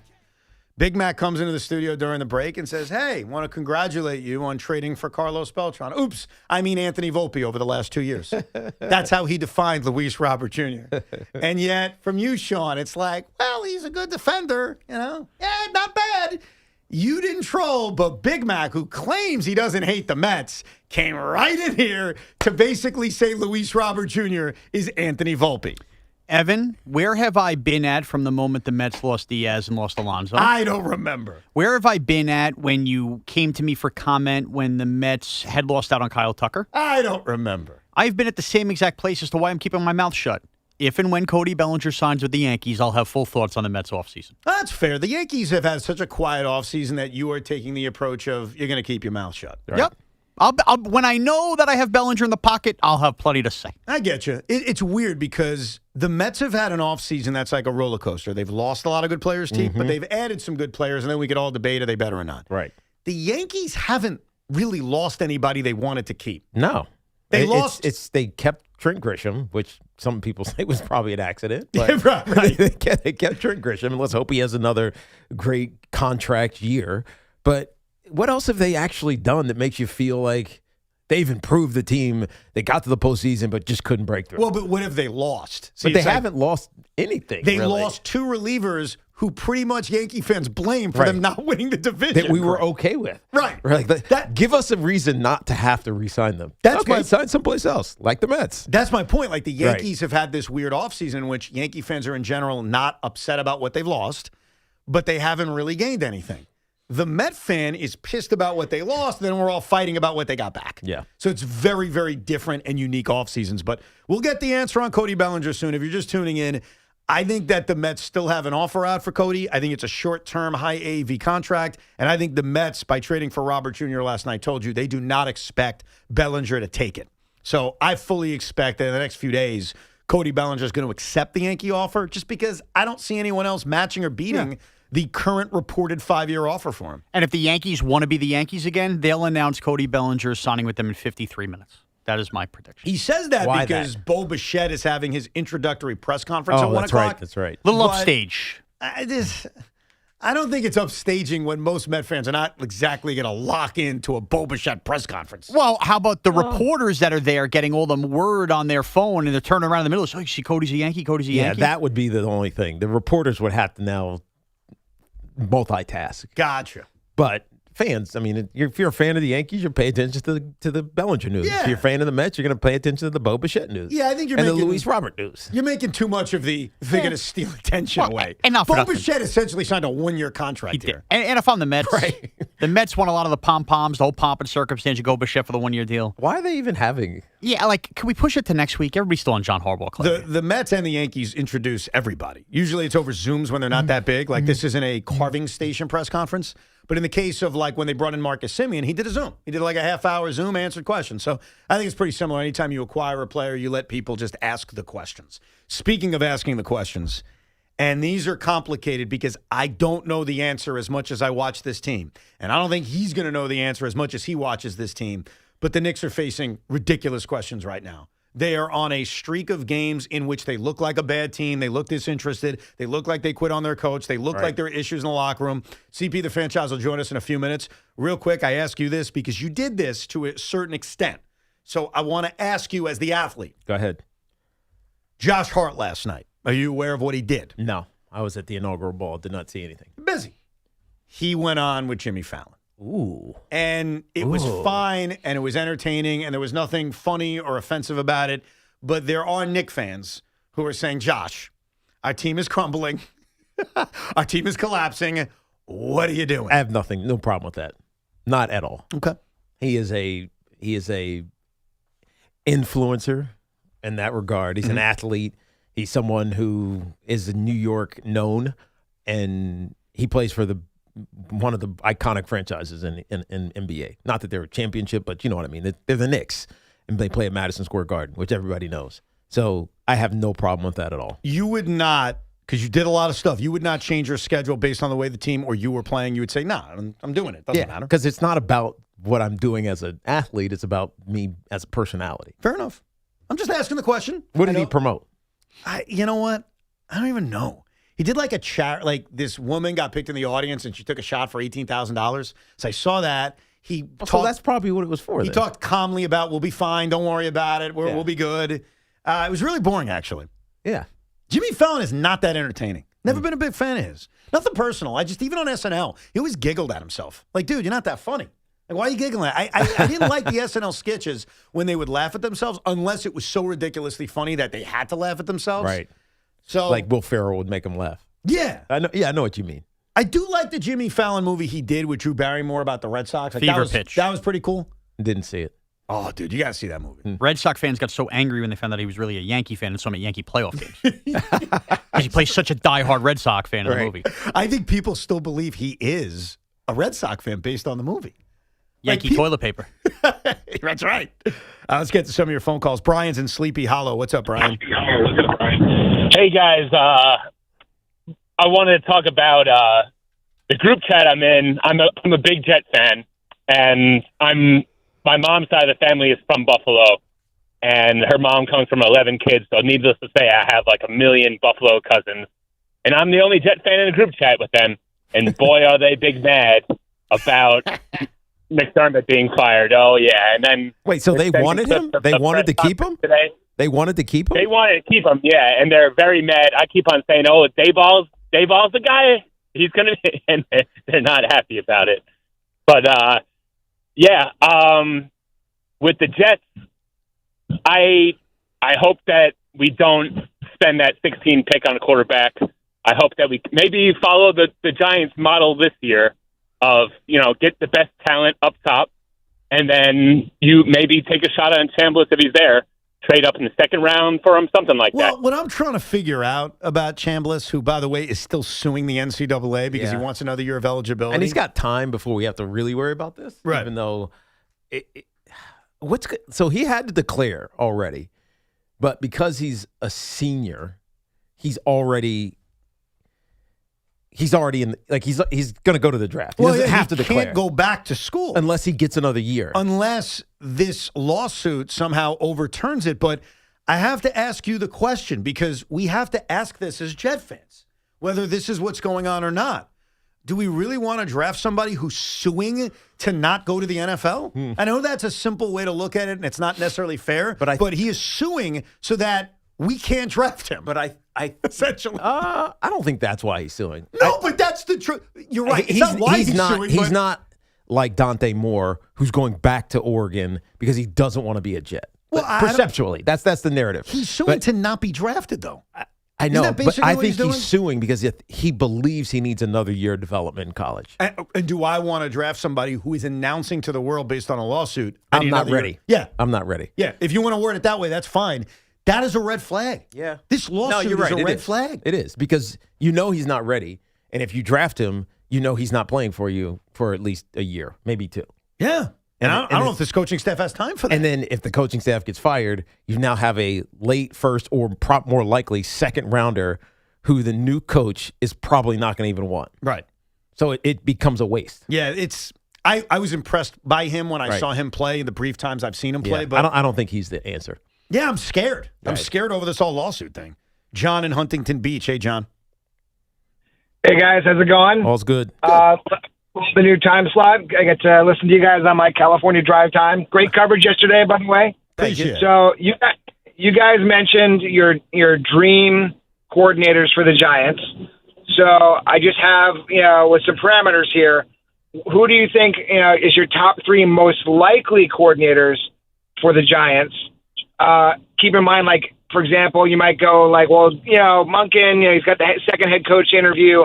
But Adam Schefter mentioned, like, not every head coach position necessarily outshines, say, something like the New York Giants OC position or DC position.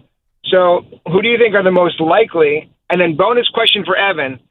Given that your son plays piano better than the Jets play football, what do you think are the likeliest odds that Mike Tomlin is wearing Jets green next year? Thanks, guys. I love how it's phrased. Right. There's only one rumor offensive coordinator for the Giants. Yeah, and it's just Todd Monken. That's Todd Monken. That's it. Defensively, there's 2. One, Anthony Weaver, who I mentioned, and the other one is Durante Jones, who's a defensive back coach for the Minnesota Vikings. He's working under Brian Flores. So the thought is, with the years that he's worked under Flores, he can have that same kind of aggressiveness. He just hasn't been a DC ever. So there's not a lot of rumors around the Giants. Denard Wilson's the other rumor right now. Right. But there's a ton around some of these other teams. Not the Giants, right. though. And he's right, and I think Mike McDaniel's proof of it, that a coordinator job can be more appealing than a head coaching job, which is why he pulled his hat out of the Cleveland Browns search and will accept the Charger job if he doesn't get another head coaching position not named the Browns. It's Mike McDaniel telling you, I would prefer that job as an OC over that job as a head coach. And I get it, because there's not a quarterback for him to develop there. The issue with Mike Tomlin is, and Tiki has been saying this not for weeks, for months. Because ever since I made that initial prediction back in June, I was so proud of, A, Daboll's going to get fired, check. B, Tomlin and the Steelers are going to have a breakup, check. And then the last part was Tomlin will coach the Giants. Tiki has always said, I'm not sure about those first 2 things, but he's not going to just go right to coaching if there is a move off. And you've been saying it for a while. Right, and go sit on a beach. You've said it, and you've nailed it, and you've taken it further the last few weeks that he may not coach again. Jay Glazer has co-signed that the other day, but you have been saying it for weeks and months. So it would just be naive for me to now look at you in the eyes and say, yeah, you're wrong. He'll come out in a year and coach the Jets. Like, the only thing that could happen with Mike is that he misses it. Yeah. He doesn't know that But now. I don't think that's going to happen in a year. Probably not. I think if it does, it's a 2 or 3 year thing. I agree. I think if you get that itch, unless you're Francesa or Beningo, it takes a while. Right. And so, and he's made a ton of money. He doesn't need it for the money. He would do it only because he craves another Super Bowl or he misses being in the locker room. And let's say that all happens. Is it the Jets? Like, is it the Jets? And unfortunately, it's just not. Right. Like, reputationally, the Jets are bad around the league. It's bad. And I know we could try to sell it on, but you'll be a savior. You could be a hero. We could build a statue for you. I mean, God forbid. No offense to John Harbaugh. If the Giants win a Super Bowl in the next decade, you're not building a statue for him. You'll like him, but you'll debate on Sports Talk Radio if he's better than Tom Coughlin or if he's better than Bill Parcells. If Mike Tomlin ever won a Super Bowl for the Jets, there's no debate. We Eubank, take a seat. Like, it is just, you're the guy. Yeah. But I don't know if that appeals to everybody. Like, we could say it and it make it sound fancy, but I don't know if you can get to Mike Tomlin and say that's why you should take the Jet job when there's a job in, Southern California or Florida with warm weather or a better roster or a better situation or a better owner. So it's not happening. No. Like, here's the truth. We're destined to suck forever. That's that's realness. I have now moved. I wouldn't put it that way, but I mean, you're not far off. I'm not far off. The reality. Like, I have 4 favorite teams in sports. 3 of them I'm die hard on in the Mets, the Nets, and the Jets. The Islanders I like, but I've always told you I don't watch every game. I'd be fugazi for me to put them in that class. The Brooklyn Nets will turn it around before the New York Jets will. And I don't exactly have faith in them. Like, the Jets are decrepit. In fact, when Sean comes out with his new list, and he'll do it soon, of power ranking the teams closest to a championship. Just waiting on that Cody Bellinger news for that list to happen. The Jets are dead last. They're behind the Rangers. Huh. They are. Huh. I remember putting them behind the Nets over the summer and you yelling at me. And I was wrong. Well, see how difficult it is to just admit you're wrong? I was wrong. Huh. I don't mind telling you that. I was dead wrong. The Jets are decrepit. They're behind the Nets. They're behind the Rangers. They're behind the Devils, even if Jack Hughes cuts another finger. Like, it doesn't matter. I'm telling you, am I wrong? No, you're not wrong. Spot the lie. Can't spot it. You can't. CP, the franchise, in a few minutes on the status of the New York Knicks and how many issues they truly have and how worried you truly should be. Sean's got his Cinco de Luncho later, and, of course, more of your calls. We've hit a lot of topics through the first 2.5 hours of this program. Baseball, football, it's all there. 888-808-1019. This Fan Focus is sponsored by Chef IQ, precision cooking, effortless results. ChefIQ.com. This is audio related. We have Terry Pagula on why exactly he fired Sean McDermott. My decision to bring in a new coach was based on the results of our game in Denver. I want to take you in the locker room after that game. I looked around. First thing I noticed was our quarterback with his head down, crying. I looked at all the other players. I looked at their faces and our coaches. I walked over to Josh. He didn't even acknowledge I was there. First thing I said to him, I said, "That was a catch." We all know what I'm talking about. He didn't acknowledge me. He just sat there sobbing. He was listless. He had given everything he had. And looking around, so did all the other players on the team. I saw the pain in Josh's face at his presser, and I felt his pain. I know we can do better, and I know we will get better. Is he saying that What does that have to do with Josh Allen crying got Sean McDermott fired? Yeah, I was about to say, so the conclusion is, I said the officials got Sean McDermott fired. but what he's was- saying the Josh Allen crying did. Yeah, but I don't understand what did Josh crying have to do with Sean? He looked around. Sean wasn't crying? No, I think it was this locker room is so devastated from this loss in Denver that it felt like the end of this run.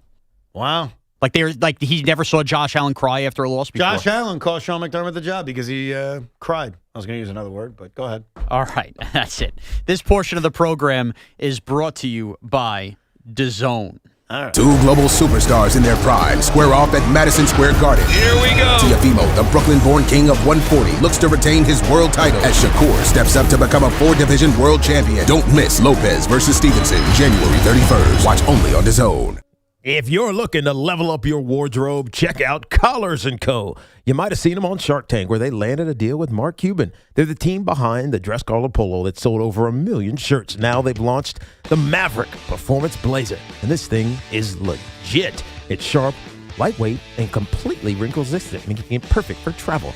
Just pack it up and it comes out looking fresh. Plus, you get features like security zip pockets, a sunglasses loop, and an optional pocket square. You always got to have the pocket square, Sean. So hit up collarsandco.com. Use code Tiki for 20% off. That's at collarsandco.com. At Nielsen,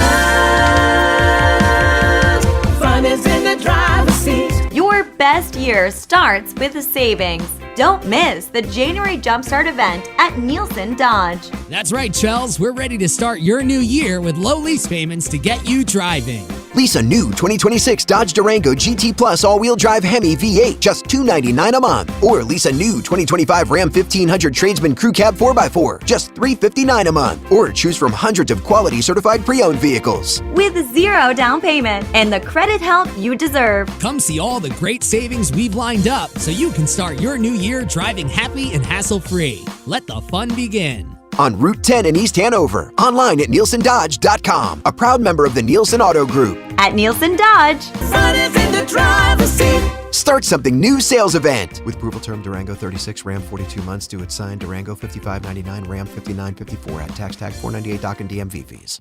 Sunday no longer a fun day? We've got specialists for that. Walking the dog, unleash, knee pain? We've got specialists for that. With 45 Castle Connolly top doctors, Orland & Cohen specialists are considered among the best in the nation by their peers, which can mean a better outcome for you. From Staten Island to Southampton, our network is open 7 days a week, so you can feel better, faster.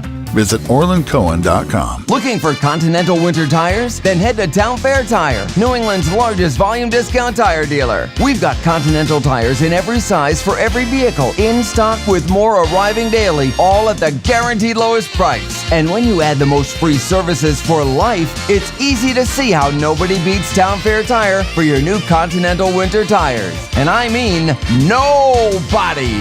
Name brands at discount prices. Town Fair Tire. Operating engineers Local 825 are the men and women who make our region move. So whether it's roads, bridges, or our favorite team stadium, they build and maintain the critical transportation, water, and energy infrastructure we rely on. That's why their advocacy organization, ELEC, the Engineers Labor Employer Cooperative, fights for those priorities every day. That's ELEC, representing the signatory contractors and the hardworking men and women who build both New York and New Jersey. This is the story of the one. As an HVAC technician, he and his digital multimeter are in high demand. So when a noisy office HVAC turns out to be a failing blower motor, he doesn't break a sweat. With Grainger's easy-to-use website and product information, he selects the product he needs to keep everything humming right along. Call 1-800-GRAINGER, click Grainger.com, or just stop by. Grainger, for the ones who get it done. It all comes down to this, folks. Yep, the entire season is on the line. But my throat has officially thrown in the towel. Sounds like you need Vicks VapoCool drops. They're max strength and vaporize sore throat pain. Whoa! These VapoCool drops hit fast. Speaking of fast, did you just see that play? Yeah, he vaporized that ball. That pun should have come with a penalty. Vaporize sore throat pain with Vicks VapoCool drops. Use as directed. It's Dunkin's world and you're living in it, which means breakfast is easy and costs $5 with Dunkin's $5 meal deal. You get 6 crispy hash browns, a wake-up wrap, and a medium hot or iced coffee. Whatever your mood calls for. Bring your friend, your brother, your mother, your cousin, or just bring yourself. Because at Dunkin', they make deals for everyone. Get Dunkin's $5 meal deal only at Dunkin'. No substitutions. Participation in times may vary. Offer price varies in California and Hawaii. Limited time offer cannot be combined with other offers. Exclusions and terms apply. History's masterpieces wouldn't be the same without their most notable accents. Neither would the Kia Sportage without its multiple drive modes. The Kia Sorento without its expansive 12.3-inch panoramic display. Or the Kia Telluride without its 3 rows of spacious seating. The Kia SUVs. Kia, movement that inspires. Call 800-333-4KIA for details. Always drive safely. Limited inventory available. Hey, it's Tiki Barber with a special message for New York businesses looking to diversify your income. Amazon Hub Delivery is making it easy to earn extra money. When you partner with Amazon Hub Delivery, you and your staff will deliver packages to customers in your area. With each package delivered, you'll gain extra income and exposure for your business. There's no upfront cost, no delivery experience, and no long-term contracts required. Sign up to learn more at Amazon.com/Hub Delivery. That's Amazon.com/HUB Delivery. Are you 50 or older? This news is for you. The CDC recommends you get vaccinated against pneumococcal pneumonia. Even if you're healthy, your age puts you at risk. People 50 or older are over 6 times more likely to be hospitalized with pneumococcal pneumonia compared to adults 18 to 49. Just one shot can help protect you. Learn more and schedule at vaxassist.com. That's VAXassist.com. Sponsored by Pfizer. Build your team. Build it sooner. Need your match on ZipRecruiter. I know that hiring can be challenging. You need someone to match your role perfectly. Well, now you can meet them fast on ZipRecruiter. Need to hire right away. Start your search for strong candidates. The right fit awaits. All your roles, fill them sooner. Meet your match on ZipRecruiter. Just head to ZipRecruiter.com/free right now to try it for free, and you're on your way to meeting your match. 4 out of 5 employers who post on ZipRecruiter get a quality candidate within the first day. So try it now. Go to ZipRecruiter.com/free. That's ZipRecruiter.com/free. Meet your match on ZipRecruiter. Try it free When this happened, you talked about it on The Fan. I would like to introduce to you the next head football coach of the New York Giants, John Harbaugh. Wow, thanks, Joe. Appreciate that very much. And what an honor. What an exciting moment. When New York sports happens, talk about it here.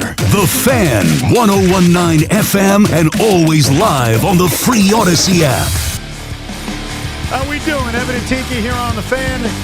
All right, let's get right to it. The New York Knicks are struggling. I have tried during their losing streak over the last month. It really started after the NBA Cup, but more so New Year's Eve in San Antonio. I've tried to look at this and say they'll be fine. They've got the talent. We know how good they are. I think the game against Dallas was so concerning that even I'm like, should we be worried? CP, the franchise, I think you do a great job of representing Knicks fans. I've always said it. The post game on MSG, we got you guys on Knicks Fan TV. How worried are you? On a scale of 1 to 10? Yeah. I'm at a 5, 6. That's not bad. That After that's Monday, not it was about 8, but I calmed down. I had to take the day off yesterday. It's like sports therapy. I need your opinion opinion on this, CP. Yeah. Because Evan has declared this. Yeah. This is just like, who was the guy that you thought was going to be a Yankee? Now I'm forgetting his name. Nolan Arenado. I got that Evan's wrong. Brain told us Yankee fans that Nolan Arenado was going to be a Yankee. Got it He wrong. was dead ass wrong. I also told all Knicks fans Mikal Bridges wouldn't be a Knick. He was dead ass wrong. Okay, I get some wrong. And he said this yesterday. Evan's brain said this. Not Evan, but Evan's brain said this. Yes. Knicks lose to the Nets. Mike Brown's done. That would be the bottom of all bottoms. You buy it? I don't buy it. But it'd be bad optics. It'd be bad optics, man. You can't lose to the butt Swamp makes Dragons. me worried if you're a Knicks fan. You can't lose to the Swamp Dragons. But no, things are bad, man. 9 out of the last 11. I was at that game on MLK Day, and from the opening tip, they're just going through the motions. It was embarrassing. Yeah. They're down by Why 30 is that in all this of a game. sudden? Because they played with so much urgency pre-cup, whatever it's called, in-season thing, whatever it is. And so it changed probably like a week later. We discerned yesterday. What happened? Yeah. I think, it's a lot of things. Number one, the defensive woes is been catastrophic. They're one of the worst defenses since the Cup. You look at the top 5 worst defenses since the Cup, it's like all lottery teams and it's the Knicks. That's not good. Their transition defense, even worse. You got guys coming in and out of the lineup. And so once they get down and you see the threes from the Max Christies of the world start to drop, they just lose all their confidence. Their energy was sapped from the opening tip. It was embarrassing, man. It's why I lean towards, I never would have thought this until the Dallas game, and then also thinking back to some of the things Brown has said about Cat, like the issues are deeper than just schematics. Like, is there an issue between Karl Anthony Towns and Mike Brown? Because it kind of feels that way with the amount of times Mike has called him out. And then even the comments after the Golden State game, which I'm still having a tough time wrapping my head around. He doesn't feel like he respects or likes Karl Anthony Towns. And that's the problem. And in that same Golden State game, he's giving Draymond Green a bear hug like he hadn't seen him in years. Yeah. You played in the same division as these guys. It was embarrassing because you're not coming to the aid. You're not getting your star players back. And then you're calling him out in the media. But with Towns, there's so much there. He's looking at one of his worst seasons of his career statistically. Right. Since his rookie season, the efficiency at the rim, way off. The three-point efficiency, way off. I think the offense, he's struggling since he came out with that comment after training camp, like, I don't know my role. And everybody was trying to decipher what he meant. Is he serious? Is he just, being coy with the media? And now we're seeing, as this thing is dragging on, there's some serious friction, rather. So how do you between fix that? those two guys. Is that fixable? Well, I think the other thing, it also, is it fixable? But I think you said it. Transition D. Yeah. Cat goes to the rim and he tries to get there hard. He's like, I'm getting there, and he's on the ground. Yeah. And he just kind of like, all right, I'll get back on D. And that's got to be frustrating as a teammate. You're playing 4-on-5. Yeah. Because he's taking his good ass time getting back down the court. Sometimes the bad offense makes it worse on defense. Right. Because once he's hitting the deck, it's already 5-on-4. Is that fixable? Like, how do you implore him to be more urgent? For one, he's got to they have to put him in a better position to score. And I'm looking at the point guard. I'm looking at the point guard. This is now your second Robin, where the two of them, it seems like when the two of them have good games, it's in spite of each other. Yeah. They don't play with any type of chemistry. Yeah. You see Jokic and Murray, the two-man game, they're prolific. Brunson and Towns, it's my turn, it's your turn. And so when he's got to put the ball on the floor from the top of the key like he's, a wing, right, and then he's flying into the crowd, you're cooked. You're cooked. So they've got to get on the same page. Mike Brown has to figure out with that offensive scheme, how do we get these two guys in actions where you're getting Towns easier looks, especially in like a pick and roll, pick and pop Right. To stick on Mike Brown then is so we know what he wants to do offensively, right? Spread it out, tap someone, attack the rim, take 3-pointers.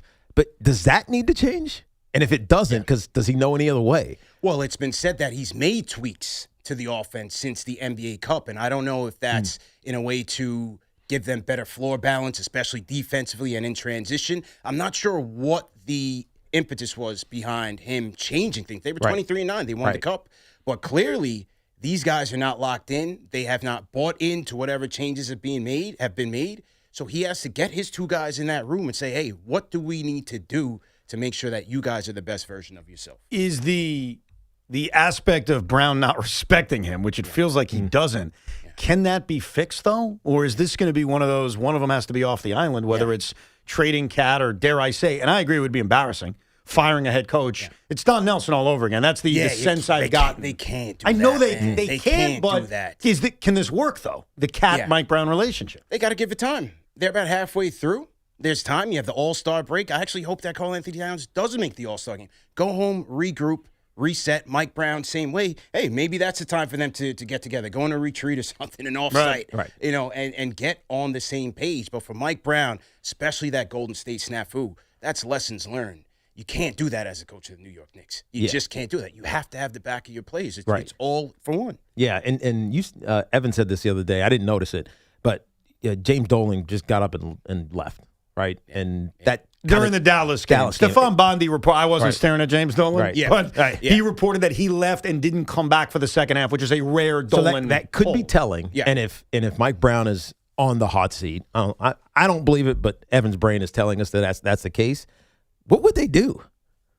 Who would be the guy? Who would Who's the Jeff Van Gundy? Your Jeff Van Gundy's Rick Brunson, which would be an absolute disaster. But look, I thought Dolan staying in his suite probably at halftime was a message to the bench. He sits right by the bench. I was sitting right across from Leon Rose, Houston, all those guys, and they looked like they were at a funeral. I took that picture. I put it up on Twitter. So I think the owner sent the message here like, listen, we're playing below standard. The effort that night against a Dallas team, 12th in the West, 7 guys all down. Beat up. Right. All beat up. Right.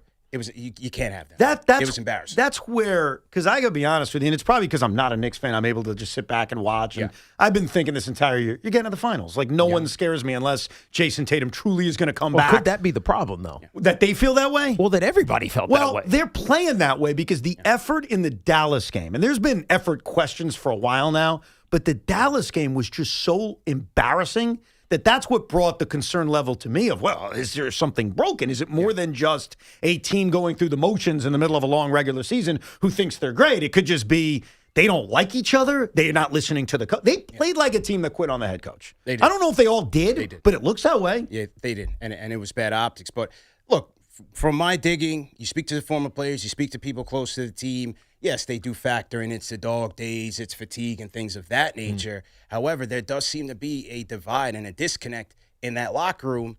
It's on the captain. He's the leader. He needs to fix it. It's got to be by Did you notice that late last season? It's on Jalen, did you notice that late last season that there was almost I don't know if it's Villanova versus the world or it's the Cat. Like it felt sort of, maybe not as obvious because they look, they got to the 6th game of the Eastern Conference Finals. Right. But did you feel like there was a slight divide even last year? Not too much. The miscommunication, especially on defense and transition defense, that's been the same. That's carried over from this year. But it just seems like this year they're not all pulling in the same direction. And I mentioned the Brunson thing several times because, again, from my digging, there's an expectation from the captain to sacrifice a little bit more. We look at how they look statistically, 23-9, and, oh, man, everybody's eating. Everybody doesn't feel that way. Mm-hmm. And so he needs to find that balance. It's not easy, but he's got to find that balance of when to make his teammates better, to play make, and when to go in as who he is, as Jalen Brunson, and being an automatic bucket. But on the other side, when the opposing team is going right at you defensively, and as soon as you put them in a scramble, it's Max Christie, 6 3-pointers. They've done that 6 times this year. 6 times where they've given up 6 or more 3-pointers since that NBA Cup win to one person. It's not a good look. Now, one of the things that I think buoyed this team right around the Cup time, a little bit after, was the Tyler Koliks, the Diawaras, those guys. Yeah. What happened to them? Yeah, they're planted to the bench. Right? But my answer is why? Because Pressure. they're losing, and it's kind of like, all right, now we got to go with our guy. Kolick also looks like crap when he's played too. But lately, what happened? This is why when the fans would always go at me, they nicknamed me Tips Fan TV, right? Because they always said I used to carry water for the coach. But no, I always gave the coach the respect and the credit to know who his personnel is. And Tibbs understood, hey, I'm here to win games. Yeah. And if my second-round picks are not performing to their level, if I don't feel like they're ready, he's not going to put them in. So what you're seeing here now is that, especially when the Knicks are going up against elite defenses and Tyler Kolick is getting chewed out by the Jordan Goodwins of the world, Mike Brown's like, oh, I can't trust this guy in a big spot. So he's dialing it back. No minutes for Kolick in that MLK game until garbage time. Diawara went from starting here and there to being completely out. McCullough, same way. But with the playmaking void that this team has, of those young players, they can't go away from Kolick. Because when you see when he's running with Karl Anthony Towns with that second unit, they're running pick and roll. He's getting Towns easy looks. So defensive deficiencies aside, you're going to have to live with that because you need his playmaking skill set in that rotation. Give the Knicks fan a reason to be optimistic. Yeah. What's the reason to be optimistic? Dog days, man. Give them the All-Star break. Let them regroup. Get on the same page. It's adversity. You've been through it. Of course. You've seen it. It happens. It's not always going to be roses and rainbows, right? I like the adversity for this team. Because look, too many people put they're in the finals, they're in the finals. No, go through some adversity. There was a 3-4 game stretch where Sam Darnold looked like he's turned into a pumpkin, right? It felt like that. You need adversity. Right, and now they're in the AFC or NFC Championship game. So you could be right, but it's hard to trust that. Look, we've seen it. 23-9, they raised the cup. They've been a good team. They know how to be a good team and to win. They have Jalen Brunson. You have your 2 All-Stars. You have your 2 wing defenders. Josh Hart, your glue guy, your everything guy. Mitchell Robinson, his offensive rebounding prowess. Like, they know how to win games. They have to get out of this rut together. So they had the players-only meeting after Monday night's loss. We'll see what happens. What happened in those? What happens in that? I mean, Jalen. Have you had him? Have you had him? You had the hot box. Yeah, we did, but we also had Jesse Armstead, who would just MF us to death. I got mine. I don't know y'all, but I got mine. I don't think Jalen did that. No, but and that was awesome because we were like, you know what, he's right. Yeah. Did they have that guy? Yeah. You know what? It's funny. I was asked that question just last night. Like, who do you think was speaking in that meeting? And obviously, Jalen as a captain, he's going to speak. I'm sure Josh did not hold back. Maybe it's Jordan Clarkson being a veteran guy. But other than that, they don't. Do they need a move? Do they need to make a move to get that kind of guy? They did that last year with PJ Tucker. Right. And he didn't play a ton, but he was there. That was the purpose of PJ Tucker. He wasn't going to play. He was that leader in the locker room and on the bench. Right. Which is kind of alarming. Yeah. Which is kind of alarming. Yeah. They should be able to do it with the guys that they have. The move that they need to make is pack Albacelli's bag and somebody else and try to get somebody who can actually help that rotation. Not just a mouthpiece in the locker room, but a guy who can actually perform on the court. Now, that's the likely. We're talking to CP, the franchise, about the Knicks. They're going to play the Nets tonight, and God forbid you lose this game. I don't know what the hell's going to happen. Evan is now officially going. Yes. I was always going, but my wife was concerned about my travel because of my back, and I laid down the law. I said, honey, I need this game. Are you sitting with the Brooklyn Brigade tonight? Or I don't even think the Brooklyn Brigade are they showing up? Oh, they're loving it, man. All the accounts, they're retweeting us. They love the doom and gloom with McAllister. Yeah, well, you know why I don't do that? I'm actually not enjoying this because I was on with, oh, my God, I want to be fair, Knicks Film School. Okay. And they asked me last night, like, oh, you're laughing at the Knicks? Yeah. And I said, I can't laugh at the Knicks because you guys can still figure this out. That's right. Like, it would be a premature laughing for me to do that. Like, it would be stupid. Forget about being douchey. I don't mind being douchey. Yeah. It'd be stupid. And I still respect what you have on your roster and still kind of believe deep down you'll figure it out. Yeah. So to laugh this quickly would be dumb. I personally think that you guys always get right against the Nets. Yeah. And so I it's a get right. I expect we're going to lose tonight. Yeah. But you said at the beginning of our discussion, on a scale from 1 to 10, you're at a 5 when it comes to worry. Yeah. I respect that. Yeah.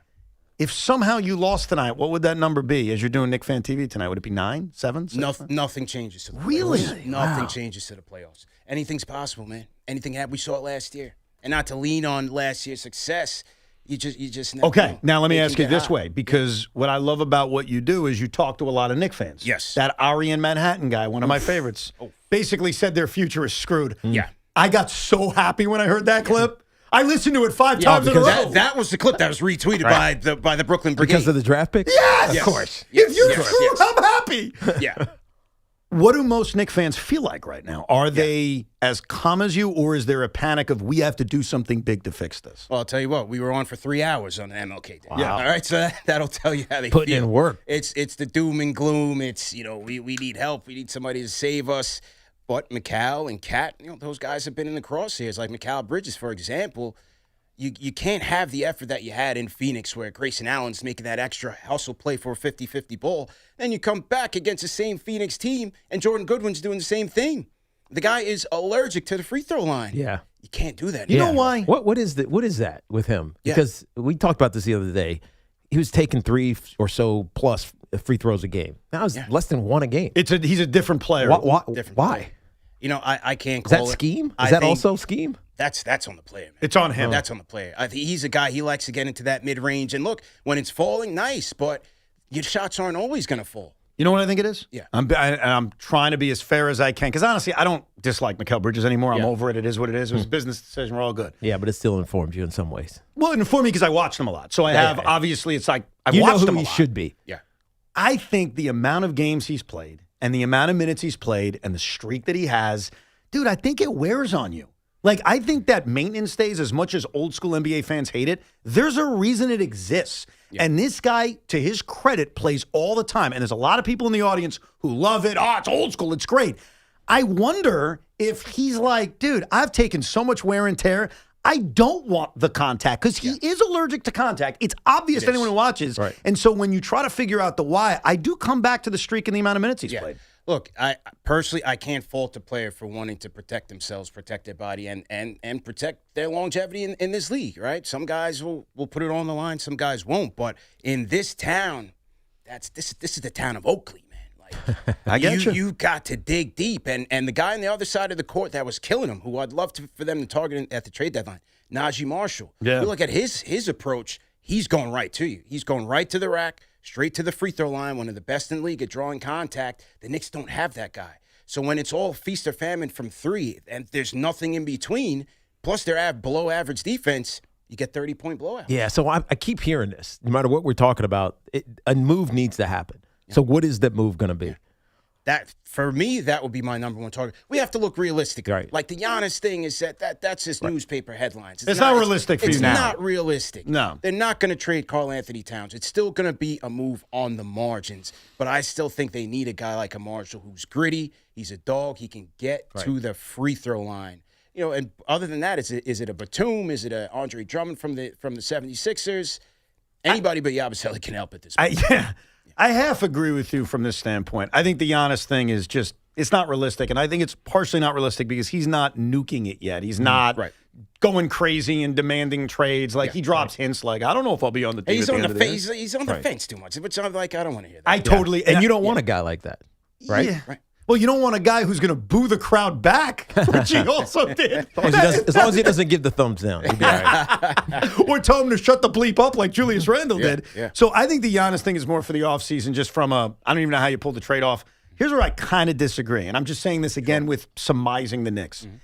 If they feel, and I'm talking about the front office, that this is really broken between the coach and Cat and the locker room, I kind of could see them trying to trade Cat. I don't love it because I think your return is going to be not good. He's got 1 extra year than Trae Young. He's older than Trae Young. He's different than Trae Young. I'd say he's better, but still, I think the return would be similar, and I don't think it makes you better. But I wonder if Leon and even Dolan would say to themselves, we have to do something major, and we don't want to fire the head coach because that's really embarrassing. So let's ship Cat off for pieces. Yeah. I could kind of see him doing it. Do Knicks fans want that right now? I'm sure with Karl Anthony Towns, they'd take anything at this point, but it wouldn't make any sense. Yeah. This is why I categorize that trade with Julius Randle for a question mark for a question mark. Because when they were in the same position with Julius Randle. Absolutely. Where it was like, if you're going to trade the guy, you have to make sure that you're getting better. Right. And the only move that they could have made to do that was trading for Karl Anthony Towns, who was another question mark with the Minnesota Timberwolves. So it's the same thing. Like I read in Bondi's article, he suggested a Towns for Drew Holiday and Jeremy Grant. Yeah, you get tougher, you get more physical, you get better defensively for sure. But again, offensively, who are you going to if they shut down Brunson? Who's going to be the guy that's going to really get it out the mud for you? It's tricky. That's the kind of deal it would be too. I don't know if it would exactly be that, but that's kind of what I would envision, which is just like, am I doing that? It's not moving. But it's almost just making a move to make a move. To make a move. Right, to do something to be different. Right. Whether that's to galvanize everybody or to make, not the fan, but just the aura feel different, that would be the reason to do it. Yeah. And if you're not getting better, what's the reason to actually do that? Because it doesn't really sound sustainable. The only reason they would do it, if you believe it, is that it is so broken in that room that it would be addition by subtraction. Right. Yeah. Which, yes, from a basketball standpoint, it doesn't feel like it would be. But if that room is so broken between players or the head coach, that would be the only way it would make sense. And it's not ideal because you're selling a talented player for 30 cents on the dollar. Yeah, you can't be that short-sighted, Right. especially in the face of adversity. Yes, they've lost 9 out of their last 11, but they can turn it around. But again, that trio, Brunson, Brown, and Towns, the law firm, they got to get together and get on the same What's the page. number for this game tonight for Net fans? What do you mean the number? Like how many points were dogs No. by? How much money it cost? How many Net fans are going to be there? Oh, stop. I'm being honest. Six. Percentage. Here's what I know. So you're going to be there, so. The first Nets-Knicks game at the Garden, it was on a Sunday night, and I took my youngest son, Spence, who's showing an interest in basketball. We literally saw one other freaking person with a Net shirt, and he was so excited. One. Not 7, not 50. One. So when you ask me, are there going to be Net fans there, unless the Brooklyn Brigade's buying up a bunch of tickets, I think it's going to be me and a 5-year-old. I mean, that's just the way the world is right now. So the crowd should be on the right side. Well, here's the problem with this. And you know this, man. If they get off to a bad start, and let's say the Knicks call the first time out, you always play that little game of who's going to call the first time out. Who's pausing the game to get their team right? If Mike Brown calls the first time out, the crowd's going to go as crazy as they went on Monday. Yeah. Boo Birds are out immediately. They have to get out to it. They were down by 30 quickly against the Mavericks. Yeah, and so you kind of need to. Yeah. No, I get Even it. if it's like the wrong thing from the fan point, you almost need to. Need to what? Not get off to a good start so they don't boo your ass? Right, yes. Yeah. Oh, I get you. Like whatever it takes. Yeah. We got to stop. All right, stop. Time out. Hold on. Come on, guys. Let's get this thing right. Go scream in the huddle, Jalen Brunson. But if that doesn't work, what's the pivot? That's right. There isn't one. I'm such a bad guy, CP, that if the Nets get off to a quick start, doesn't mean they're going to win, but they get off to a quick start and Mike calls that first time out. I'm going to immediately emotionally insuring yourself? No, well, yeah. I'm going to stand up and boo with the Knicks fans. I'm so toxic that I would, and I'd tell Spence, my little 5-year-old, let's boo. Let's join in with the Knicks fans. Then you're going to get a cancellation email from James Dolan. Evan Roberts, the facial recognition is picking you up. You can no longer attend these games. Absolutely. Please sell your season tickets, or we'll give you your money back. Who, assuming they turn this around, who scares you the most in the East? Is it Detroit? Do you buy what they've accomplished so far? Yes. Yeah, after that first game, you can definitely see it. They have the athleticism, their offensive rebounding, the improvements from Duren, from Stewart. They're tough. They haven't even had a full team for much of the season. They still have the wherewithal to make a big move at the trade deadline to really solidify themselves. Cade is playing at an MVP and an all-star level. They're tough, man. Right. And those are the type of teams that beat the Knicks up. Right. Athletic, speed, physicality. I mean, they almost did it last year. It's amazing how close that series turned out to be. Right. Yeah. We're still optimistic. This is a question that the Knicks are the team to beat in the East. They got to earn it. Re-earn it. They've got to re-earn it. Right. They got to re-earn it. And they have the ability to do that. We've seen times when their effort on the defensive end is pretty good. And they get out in transition and they're able to get easy buckets. But Monday night's effort, that was just, like Josh Hart said, you got to be a professional. What do you think Tom Thibodeau's thinking about right now? Oh, boy. He's somewhere in Belize with that $30 million, watching film and saying, hey, can't play me right. You can't play me right. I got a vacation on the Knicks. That's right. That's funny. CP, good luck tonight. Not really. Yes. Keep up the good work. I think you did a service, though, today, because I think that you called out the real issues, but I think your tone overall is a lot more positive than most Knicks fans. It's measured. That's the word. And I think it's needed because most Knicks fans are ready to jump. So I think you did a service. I appreciate you guys, man. I appreciate the Harbaugh interview yesterday, man. You guys, Marash, great job. Appreciate I'm it, believing man. again. I told you the house is going to rise again. It's hard not to listen to them. Loved it. Right. Loved every minute of it. Love football. You want to be here? Yeah. You got to love football. Yeah. Period. They needed him. And no doubt, changes everything. Thank you, CP. Yes, CP, thank you. the You're the man. franchise. You can check it out tonight after the Nets beat the Knicks and shock the world. We'll get back with your phone calls, 888-808-1019, the toll-free number, and the latest on Cody Bellinger. Will the Yankees seal the deal? It's Evan and Tiki here on The Fan. You got to know how incredibly busy I tend to get. During the football season, I'm traveling all over the place. The most important thing that I need, though, is to feel safe. More importantly, for my family to feel safe when I'm not with them. So I turned to our partners at Sloman's, and they recently installed the Sloman Shielding system into my home, and it has been an absolute game changer for me, giving me comfort and security, safety, convenience, and peace of mind, and I can do it all from the palm of my hand with my smartphone. One of the things I love, yesterday, my wife wasn't home. I knew I had to clean the house. All our Christmas stuff finally came down. There were boxes all over the place, and I didn't want to do that by myself. So on my way home, I turned on some old school 90s R&B. It was amazing. Listen to that. It got me grooving. It was pumping all through my house, all set up by the Sloman Shielding system and their unbelievable staff, from the cameras, the garage door openers, all the security that I feel. I love it. You should try and experience it yourself. I promise you, you will love it as well. Experience the future of home security and automation with the Sloman Shielding system. Call 1-800-ALARM-ME. That's 1-800-ALARM-ME. Or visit slomans.com.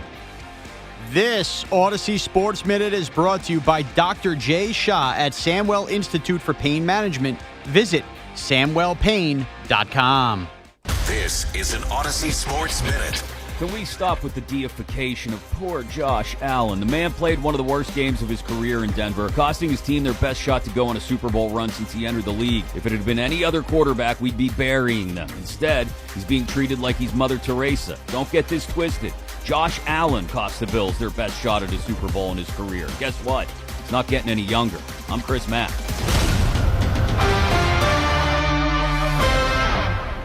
Presented by Robinhood. He crosses, spins, pulls up. With Robinhood Prediction Markets, buy or sell your predictions all game long. No house odds, just you versus the market. Put your sports IQ to work. Trade every shot, block, steal, run, and moment that shifts the game. With Robinhood Prediction Markets, trade every play. Visit Robinhood.com/predict to start trading. Futures and cleared swaps trading involves significant risk and is not appropriate for everyone. Event contracts are offered by Robinhood Derivatives LLC, a registered futures commission merchant and swap firm. This is the story of the one. As the purchasing manager at a manufacturing plant, she knows the only thing more important than having the right safety gear is having it there when you need it. That's why she partners with Grainger for auto reordering, so her team members can count on her to have cut-resistant gloves on hand, and each shift can run safely and efficiently. Call 1-800-GRAINGER, click Grainger.com, or just stop by. Grainger, for the ones who get it done. This isn't just a game, it's a once-in-a-generation event. The Harlem Globetrotters 100-year tour. Be there at Barclays Center on February 15th. Go to harlemglobetrotters.com for your tickets to the 100-year tour. Nissan trucks and SUVs are built for next-level adventure. Too much gear? Dirt? Rock? Sand? Get in a Nissan truck or SUV and feel unstoppable. Whether you want to take your next level of adventure in the Frontier Dark Armor, the Pathfinder, the Armada, or the Rogue, you'll be ready for what comes your way. Nissan, #1 in new vehicle quality among mainstream brands by J.D. Power. Get 0% APR on the 2026 Nissan Rogue, 2025 Murano, or Pathfinder for well-qualified buyers. For J.D. Power 2025 U.S. Initial Quality Study Award information, visit jdpower.com/awards. Awards based on 2025 model year. Example 0 down payment, 60 months financing at $1,667 per month per thousand financed. Actual down payment may vary, subject to INMAC credit approval. Not all buyers qualify. Dealer contribution may affect actual price set by dealer. Contact dealer for details. Ends 2/2/26. D'Agostino, law, bite back. I'm injury attorney John Ryan D'Agostino, nicknamed The Closer, continuing D'Agostino and Associates' legacy of helping the injured for over 35 years. My father, John D'Agostino, built this injury firm, to help accident victims. This is John D'Agostino, and this is a family firm. For us, it's about doing what's right and making sure somebody pays for your pain. Call us first at 1-800-BITE-BACK. That's 1-800-BITE-BACK. They call me the closer because big or small, in court or out, I'm fighting to get the job done, to win, to get you every dollar you deserve. D'Agostino and Associates has offices throughout New York and New Jersey and will come to you. I've been there and I'll be there for you. Call us first at 1-800-BITE-BACK. 1-800-BITE-BACK. That's 1-800-248-3222. It's about time your deliveries worked as fast as you do. Your jobs can't wait. That's why the Home Depot delivers when and where you need it. Scheduled, next day, or even same day. You order, we deliver. It's that easy. The Home Depot Pro. It's about time. Something big just rolled into 7-Eleven. Meet our 4 new Johnsonville sausages. Hot and ready on the roller grill. Smoky cheddar. Loaded with Wisconsin creamy cheddar smoked with real hardwood chips. Jalapeno cheddar. Bold and melty cheddar with a spicy jalapeno kick. Smoked Polish. Seasoned with black pepper and garlic slow smoked for serious flavor. And ultimate Italian. Bursting with basil, oregano, rosemary, and thyme. Right now at 7-Eleven, get any 2 roller grill items for just $3.50. That's any 2 roller grill items for $3.50 at 7-Eleven. Valid through 3/3/26. Participating stores only. While supplies last. Visit store for full terms. Allstate is Metro New York's trusted auto insurer, protecting cars across the tri-state area. We're by your side when you need us most, providing you with affordable auto coverage you can rely on. So switch to Allstate today, and you could save an average of $713 on auto insurance. You're in good hands with Allstate.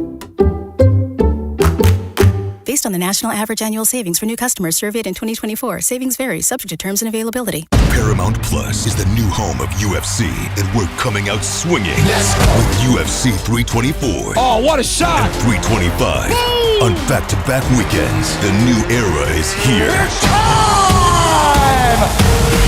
Every fight. Bam! Let's go! One subscription. Oh my goodness! Pay-per-view just got knocked out. Let's go! Back-to-back blockbuster UFC events this month only on Paramount Plus. Our friends at Town Fair Tire remind you that at Town Fair Tire, you always get the guaranteed lowest price on name brand tires from Connecticut to Maine. Nobody beats Town Fair Tire. Nobody. Talk sports with Craig Carton and Chris McMonagle on The Carton Show. Afternoons from 2 to 7 on WFAN, WFAN FM, WFAN FM HD1 New York, and Odyssey Sports Station. There is a lot going on this really cold Wednesday. Yesterday, John Harbaugh was officially introduced as the Giant head coach. The Giant fans are still beaming from the news of yesterday. Knicks fans, as we just talked about, very worried about their current play, and they take on the tanking Brooklyn Nets later tonight at Madison Square Garden.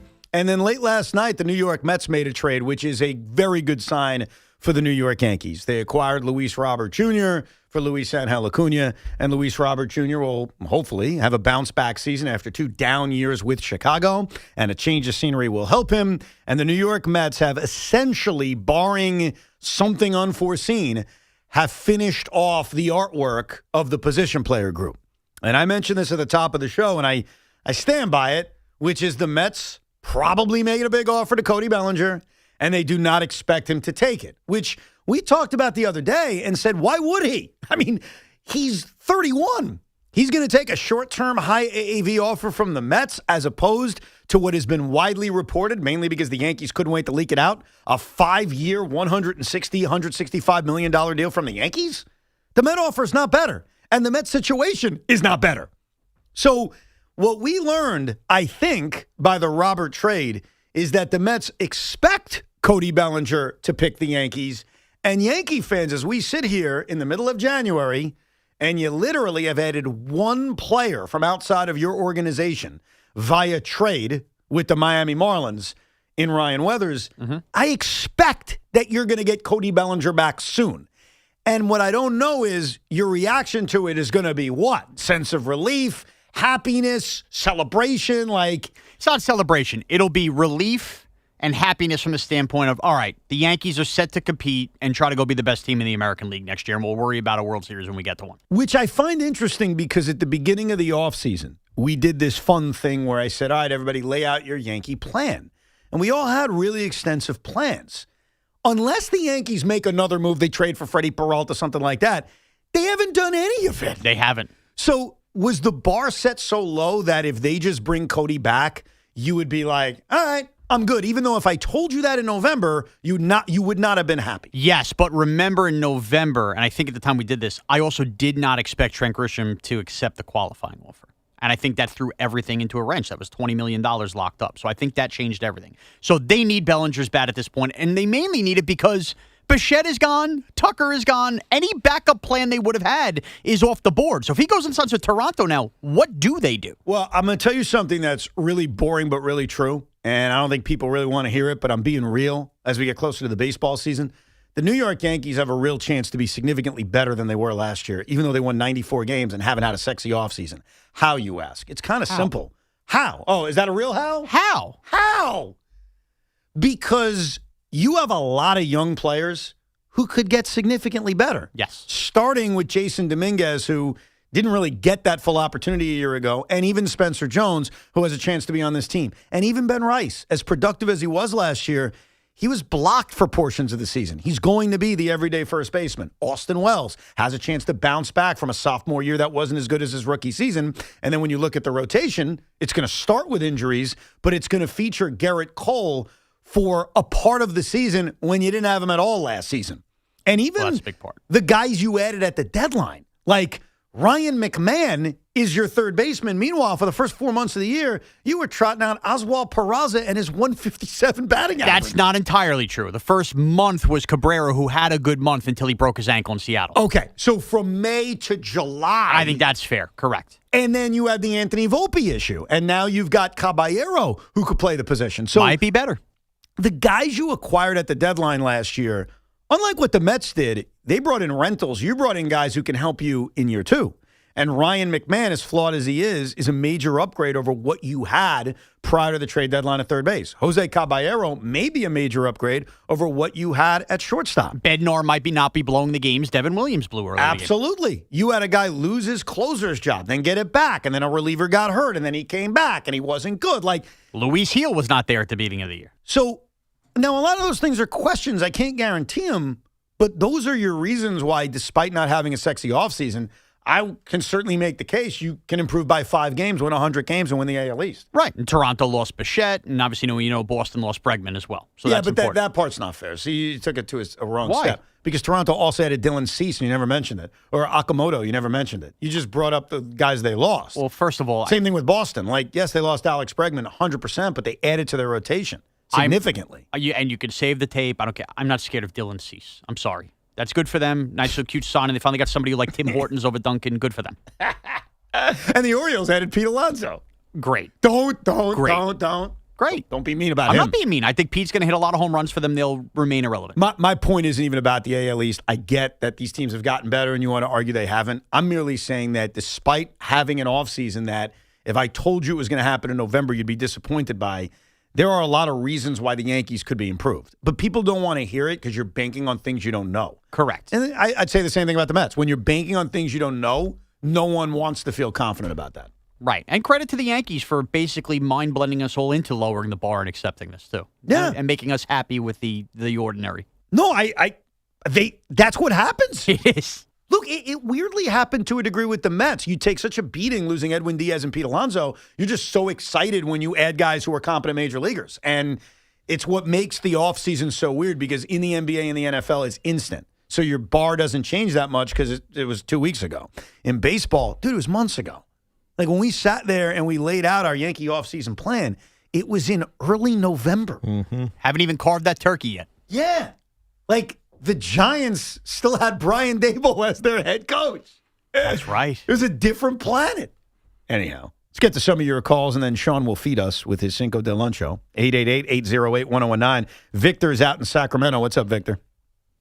Hey, guys. Hope you're doing well. Just real quick on Harbaugh, selfishly, I'm one of the few Giants fans that is very upset about the hire. I moved out to California 5 months ago, and my dad has season tickets.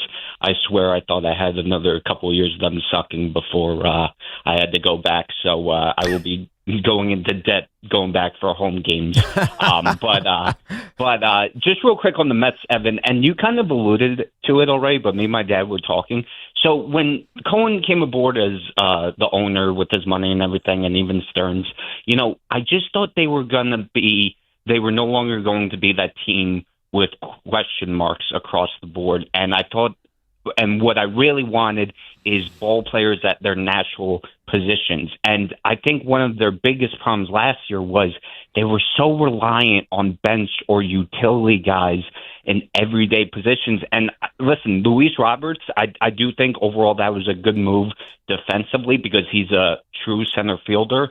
But again, if he bounces back offensively. Bo Bichette, doesn't have a true position with this team. And then Polanco, listen, I agree. You can't say that he's going to be worse defensively because we just don't know. But I just wish there were more definites on this team heading into the season. No, I totally agree because there's a lot of questions all over the place. I'll tell you something else that this offseason has changed.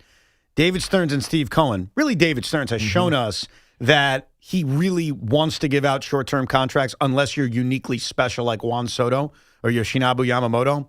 And so I look towards the future and I say, should we get used to losing our homegrown guys? Because once they get to free agency, we're not giving you 5 years. That's crazy. Yeah.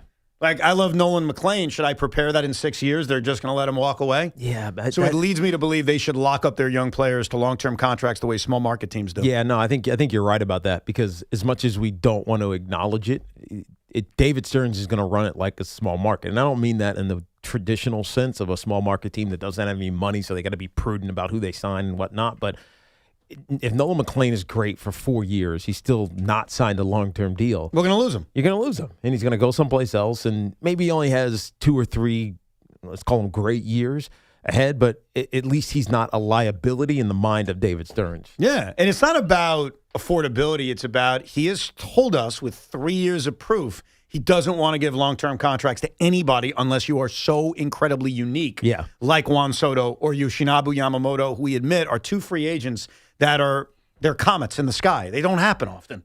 Guys aren't free agents when they're generational players at 26. It doesn't happen. Same thing with Yamamoto. So it has led me to think, despite concerns about Francisco Alvarez, hey, the Mets should lock him up. Because I don't want to deal with this in 4 years. Yeah, but so much of that is also on the player and his agent. You're right. And what his agent wants. You're right. An agent could be saying, you've hit it young, so you're going to hit free agency young, and therefore wait. Yeah, but there's a risk involved. Look at Alvarez. Guy was in the minor leagues last year. I know. His agent would probably say, dude, if they're going to sign you to a long-term contract, just take it. And it really matters who you are. And it's a little bit different with him because he's had not a whole lot of them, but a few injury and, like, I don't know, we'll call them mentals things that he had to get corrected. So that's why he went down to the minor. So it's explainable why he went down to the minor leagues. And it worked, but it also kind of could be alarming. I need to jump the line with a caller. This guy shouldn't be on next, but he needs to be on next because I am glad he is finally bringing up a point that was a conversation at the Roberts household last night. Because what I did last night is I went to Abuelo and Abuela, and I said, I'm going to play you some clips of John Harbaugh, the new head coach of the New York Football Giants. I want you to close your eyes and tell me who he sounds like. And both Abuelo and Abuela said the exact same thing. The exact same thing Andrew in Bay Ridge wants to point out right now. What's up, Andrew? Yes. So we don't hear Jim Harbaugh as much now. We're going to hear him a lot. Yes. And I didn't notice this. He sounds exactly like Joe Biden. It is unbelievable. And everybody, unless you're driving, don't close your eyes. Close your eyes. Here's John Harbaugh, and think, not even of our former president, because in fairness to him, he was much older. Yeah. This is prime Senator, I'm crazy and I say weird things, Joe Biden. Yeah, phenomenal relationship with Lamar. I mean, everything has been absolutely positive. I had a phenomenal relationship with Barack. Everything was amazing. Dude, he sounds just like Joe Biden. Yeah. I don't think that's a lie, though. He's not saying it just to be political. I think he's saying it because I think he did have a good relationship. That's not the point. It's not the point. I know what you're saying, but I think it's also true what he was saying. That's Tiki's way of saying Joe Biden and Barack did not get along. Yeah, he sounds like... Wasn't that obvious? Didn't he endorse Hillary? Yeah, but that was before Biden didn't run that election. Well, hold on. Since Tiki wants to take these answers as literal as what Biden would say, let's just hear this one. I can rep like 275. What's your max right now? Oh man, You're 63. I'm probably I'm up over 300 pretty good. Wow. I can get under a bar, but you don't really want to max. No, you don't. Not at 63. That's safe. If you go back to Joe Biden when he ran, not in like early Joe Biden. Mm-hmm. Like, we don't have to go to the 80s, but like early 2000s Biden, like right before this vice presidency. So he's younger. Yeah. They sound exactly alike. I mean, the problem is I can't hear Biden now. I hear the most recent Can you Biden. Can you pull a Biden clip from the 90s or the early 2000s? I hear him now really slow. No, I know. And, kind of searching for his words. John Harbaugh is not searching for his words. So I'd have to rehear Joe Biden from back then. Okay. We will provide to you a earlier version of the former president, long before he was president, because I do understand that point. I think that's certainly a counter that a lot of people have. Joe is a lot older these days, and you can hear it. He, sounded like my grandfather, where you can hear it. But it's amazing. And I know it's true because I played a clip of John Harbaugh to my father-in-law and mother-in-law, gave them no hints, just said, who does it sound like? And they both were like, what? Abuela's face was like, what? And I'm like, yeah, that's the coach of the Giants. Yeah, that doesn't mean anything. And she's like, Biden's coach of the Giants? It's just a vocal doppelganger. Yeah, no, it doesn't mean he's going to only be here for one term. It just means that. Oh, it depends on how long the term is. That's true. Are we talking about dictator term? Are we talking about Senate term? That's a good point. Definitely not. Hopefully not a congressional term. That's true. If it's his presidency, it's only 4 years. Right. If it's as vice president, it's 8 years, not bad. And if it's a senator, it's 175 years. It's a lifetime appointment. Yeah. It's like the Pope. That's right. Let's go to Mark in Oceanside. What's up, Mark? Hey, guys. How are you today? Okay. What's up? Good. Good. Okay. A couple of points on the Mets for you, Evan. Number one, with the changing of all these players, who's hitting cleanup for the Mets? You have Lindor to lead off. Yeah. And then you either go Bichette, Soto, or Soto, Bichette. Who? Vientos. Vientos has not proven it yet. Well, he did his first year. You know why? You should. I get the question. It's a great question because I've already started to think about the Mets lineup. I'm a big lineup geek. Are we doing your lineup now? Well, I was going to say for the Rico. I mean, do you really want it here? I mean, Cody's not coming, so. No. I think the Mets position players are set. Yeah. So I'm content doing it. And but who just said it? Will Salmon? Will Salmon has a report which basically says what I was kind of assuming earlier today, which is it is likely that this is the position group. There could be a minor change. You never know, but this is likely it. But you answer this for me, Tiki. Go ahead. I thought doing the lineup was a Rico thing. Do you want it here at a 116? Well, if the Mets are done, okay, let's do it. Okay, so it's not a Rico topic. It's not a Rico topic, right, but you got to be quick. First, do you have a clip of Joe Biden yet or no? Oh, you do? All right, before we hear the lineup, here is young Joe Biden. Tell me if you can hear the current Giant head coach, John Harbaugh. Not only do we have the largest economy in the world, we have the strongest economy in the world. Dude, I can see it. You can see it's doppelgangers. I'll put the work in and I'll do side-by-sides for tomorrow if that's what you want. If you guys want that, I'll provide it. Yeah, for phenomenal you. relationship with Lamar. I mean, everything has been absolutely. See, even though Jackson Thompson asked him about the Donald Trump endorsement that he got That's in true. the press conference yesterday. That is true. He was also at the White House with Biden for something else. Yeah. So he's what's it called? Bipartisan. Yes. When the Ravens won, was that an Obama Biden? That was an Obama Biden. Yeah. Yes. I don't know if that's when he was there though. There's something about he's been at the White House for Biden. He's been at the White House for Trump. He's bipartisan. I mean, even though Donald did reveal last night that his parents love Republicans or Democrats, they watch the Ravens too. That's right. That's a good way of putting it. That's right. That was funny. Last night I saw the president because he was asked about it. Like, hey, what'd you think? He was asked about John Harbaugh. Was he really? And here's what I don't have this clip, but I'll paraphrase for you. And this is so right out of his playbook. He's like, yeah, I met them. I don't know if you guys know. I spoke to John recently because his dad and mom, huge fans of me. And then about John, he's like, I think the brothers are fans of me. He didn't know. Yeah. He's like, but I think so. But the mom and dad, oh, they love me. So, yeah, this has become. You got to possess it. Collect people. That's what you do as politicians. That's it. Now, the Met lineup. Is that what you wanted? Mm-hmm. So, I would lead off Juan Soto. Soto. Yeah. I'm writing this down. I almost wrote Lindor first. Well, this is me. This isn't what Mendy's going to do. I I'm telling you what thought I you would do. also say Lindor. No. I want Soto number 1. Soto. I want Lindor number 2. Okay. I want Bo number 3. Bo. I would go Jorge Polanco number 4. Okay. I would go. So cleanup, to answer the last caller, it's Polanco. Yeah, I think we have to relax about cleanup. It's a different world, bro. Aaron Judge doesn't hit cleanup. Juan Soto doesn't hit cleanup. Our best hitters are no longer hitting but cleanup. you have Giancarlo Stanton to hit cleanup. I understand, but even when he's not there, like we've seen, you have I don't know, there's tons of guys you can hit cleanup. The cleanup spot is not what it used to be. Yeah, it's just the point. Like my best hitters are hitting 1, 2, 3, and my best hitters are Bo Bichette, Francisco Lindor, and Juan Soto. And we could all divvy up how you want to do it. I have Soto 1. Right. Many will disagree. And you want those 3 at the top. To me, it's a non-starter if you disagree. Okay. If you disagree, we're on a different planet.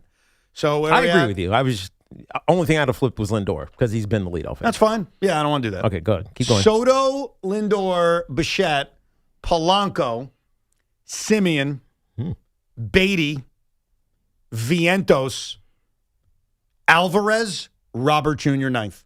I'm taking all the pressure off this guy. Wait, did I forget the left fielder? Oh, no, I got Beatty. Beatty's my left fielder. That's right. Okay.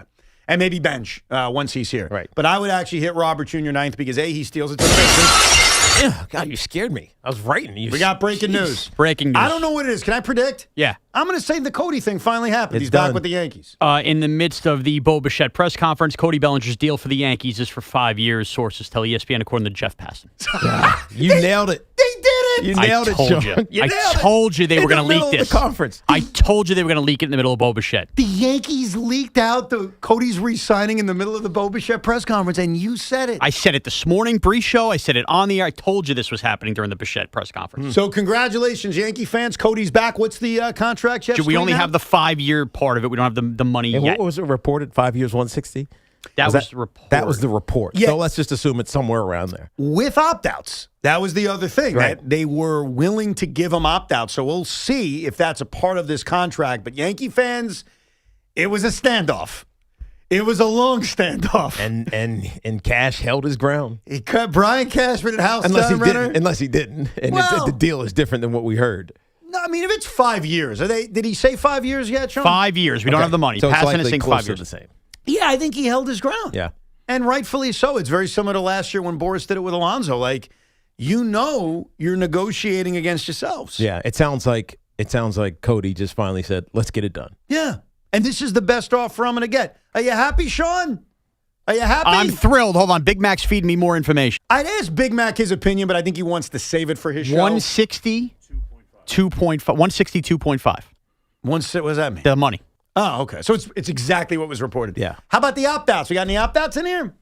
Full no trade, $20 million signing bonus. Any opt-outs, Big Mac? Second. Yeah. All right. Dude, it's exactly. After the second year, after the third year. So this is exactly the contract. Big Mac, I love your opinion. I'm respecting that you have a show at 2 o'clock. Yes. That's what I'm doing because I know. Oh, look at that. Look at that ego. He gives you the big thumbs up.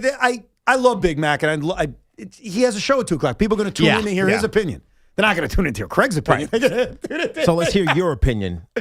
Look, Sean. Here's my initial opinion is this had to get done, and I have to give the Yankees credit. They knew not to bid against themselves. They called the bluff about Toronto.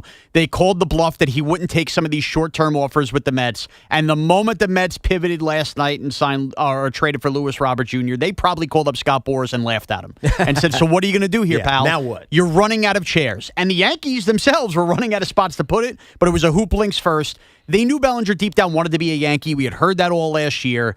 And this is a must-have for the Yankees. Yeah, I agree with you, Sean, because we saw last year he can play in New York, so that was the issue. He had a rebound year. There's still incentive for him to have great seasons. Not that, especially with opt-outs coming. Right. It's not that I would think that he would dog it just because he signed a deal that he didn't want to sign. I think this is the best case for Cody Bellinger. He stays in New York. There's familiarity with his name, obviously because of his dad. He wasn't here that long, but you know what I mean.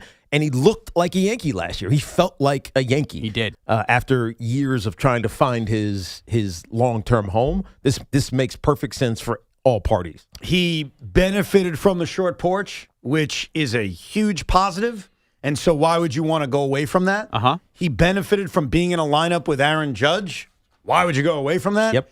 And I think what's great for the Yankees in the short and long term is that flexibility. No doubt. Dude, if Ben Rice has to catch because Austin Wells struggles, he could play first base. That allows him still to play Dominguez and Spencer Jones if both end up being really good. Absolutely. I think that last year was a little bit different because of Paul Goldschmidt being here and Spencer Jones not being ready or called up yet and how quick they were on Jason Dominguez and early on not knowing about Trent Grisham. There is a world in which Cody Bellinger actually plays first base for the New York Yankees, assuming other things happen. Like Ben Rice struggles, but to the contrary, Spencer Jones tears it up. So that's part of the beauty of Bellinger, that he can do both things, even though we haven't seen him play a lot of first base. We know how good he is defensively. And at least as a Yankee fan, you maintain a lineup, for the most part, that scored more runs than anybody else. You're damn right. We forget that. They scored more runs than anybody else in the American League. And so that lineup is pretty much maintained with a chance of being better based on the things I pointed out earlier about some of your younger players just performing at a higher level. So 5 years, 165. That comes out to 33 a year. Opt out after 2 and 3, which I guess it depends what he does over the next 2 years on if he would use that opt out. I've talked about how free agency is really bad the next couple of years, so I guess it's possible. Cody Bellinger has good years, and even at 33, 34, says, man, teams are desperate. I'll opt out. I'll get a massive contract. So it's fair. I think it's what we kind of heard about for a long time. And so it is a win-win. You said earlier, we know we wanted to be here. We got the sense he wanted to be here. And I don't mean to pour cold water on it because none of this matters. We also don't know if anyone else made a better offer. Correct. He just may have accepted the best offer. He's a Boris guy, and we know the Mets were going short term. The Blue Jays, I guess, never got involved as much as I thought they would after missing out on Kyle Tucker. And so the Yankees could have just gotten him because they made the best offer. Good for them. More so than just, he needed to be here. And now we can be excited about the season. Because honestly, the whole time when we've talked about the Met moves and everything, I've just had this reserved nature of I didn't trust this team to fully get stuff done. I had to see it get done. Obviously, we've lowered the bar, but I'm going to be more than happy with the lineup we have right now, the rotation they have right now. Let's get back to Yankee baseball. It's the Harbaugh era in New York. Do you have a lineup off the top of your head? It's a great question. I'm assuming we're going to start with Trent Grisham leading off again. Grisham, Judge. Yeah. Then so who's backing him up? Ben Rice? Ben Rice might bat third. Bellinger fourth. Bellinger, Rice, flip-flop him 3-4. Jazz in the 5 hole. A lot of lefties. Is a lot of lefties. I have to break up the lefty-righty Throw stuff. Jazz in there, maybe? Giancarlo. You forgot he I exists. forgot about Giancarlo. Man, this team's loaded. Stanton 6, Jazz 5, 5. Now, Stanton will be up in the lineup more. He'll hit cleanup. What's the beauty of the Yankee deepness in the lineup, Tiki? A lot of guys could hit between 7 and 3. And then backing it up, Dominguez, Cabrera. Well, McMahon's going to have to hit 9th. And McMahon 9th. Caballero's going to have to hit 9th. It's a good lineup. It's the lineup that scored more runs than any other team in the American League. Caballero. I said Cabrera, but you know what I meant. Yeah. Well, Cabrera, too. He's back. Right. You know what? Can't forget about Oswaldo. Evan, you want me to give you my current top 5 position players in New York baseball right now? Is that going to be your lunch show? I can work on the fly, pal. I got Let's eat. Let's eat. All right, let's eat. Sean Moraes in the booth. Somebody hide the castle. Optics flying, phones ringing, Evans yelling. No! Tiki's laughing, chaos cracking, nobody's in control. It's Cinco de Roncho. Bam! Crunch! Let's go! All right, let's go. Cinco de Luncho is brought to you by Helix Wireless, connecting everything, everywhere. We have a pretty good idea of who the position players will be for each of the New York locals now as this baseball offseason has picked up steam. So in order, the 5 best position players in New York. Here we go! Number 5. Francisco Lindor has to be in the top 5. Too good a player, but has to slide back because seemingly nobody wants to play with him. Number 4. Number 4 is Juan Soto. I'm still not convinced he's happy. We got to see him shuffling a little bit. Number 3. Giancarlo Stanton. Oh, He's my already God. proven what a big game player he is. He's played in a World Series here. It's been tremendous. Number 2. It's got to be Cody Bellinger. His versatility between center field, left field, right field, and first base catapults him past the likes of guys like, Lindor and Soto. Number 1. And it's the unquestioned king of New York, because we all know it ain't that fraud Jalen Brunson with those struggling Knicks. It's Aaron Judge. So unquestioned, undebatable, that's your Cinco de Lancho in order, the top 5 position players in New York baseball. Sorry, Bo Bichette, didn't make the list. I brought this upon myself because I asked Sean, where's the trolling? And he just waited. He waited until Cody signed it and then gave us the ultimate troll position player list. The only part of that list we could all agree on, with all due respect to Juan Soto and Francisco Lindor, is Aaron Judge is number 1. And you're not wrong. The king argument is definitely helping Aaron right now. Yeah. By the way, I think John Harbaugh is number 2. Right. And it's uncontested, but he's not a player. He's a coach. Oh, so Jackson Dart. We'll get to some of your calls next. 888-808-1019, the toll-free number. Hey, your friends at Town Fair Tire remind you that at Town Fair Tire, you always get the guaranteed lowest price on name brand tires. From Connecticut to Maine, nobody beats Town Fair Tire. Nobody. I am always on the go, and it might even be more so this football season because with John Harbaugh as the head coach of the New York Giants, I may be traveling to some away games for these Giant games, so I'll be on the road a lot. But I value safety, most importantly for my family when I'm not with them. So I turned to our partners at Sloman's, who installed the Sloman Shield Link system into my home, and it's been fantastic in so many ways, combining safety, convenience, and peace of mind that I can manage right from my home. So let's say I do go on the road, and let's say my wife has a cheer competition with our girls, and nobody's there. I got to be able to look at the cameras and make sure that nobody is trying to invade in my home, the doors, the lighting, all of that stuff I can control right from my home. They have smoke and fire detection as well that tells me if something should be going wrong, and I can get help to my home when I'm not there. You should check it out. Experience the future of home security and automation with the Sloman Shield Link system. Call 1-800-ALARM-ME. That's 1-800-ALARM-ME. They are fantastic. They install whatever you need. So go check them out. You can visit them as well online at slomans.com. This portion of the program is brought to you by Kalshi. Trade on anything. The conference championships are this weekend, and now you can trade on football legally nationwide on Kalshi.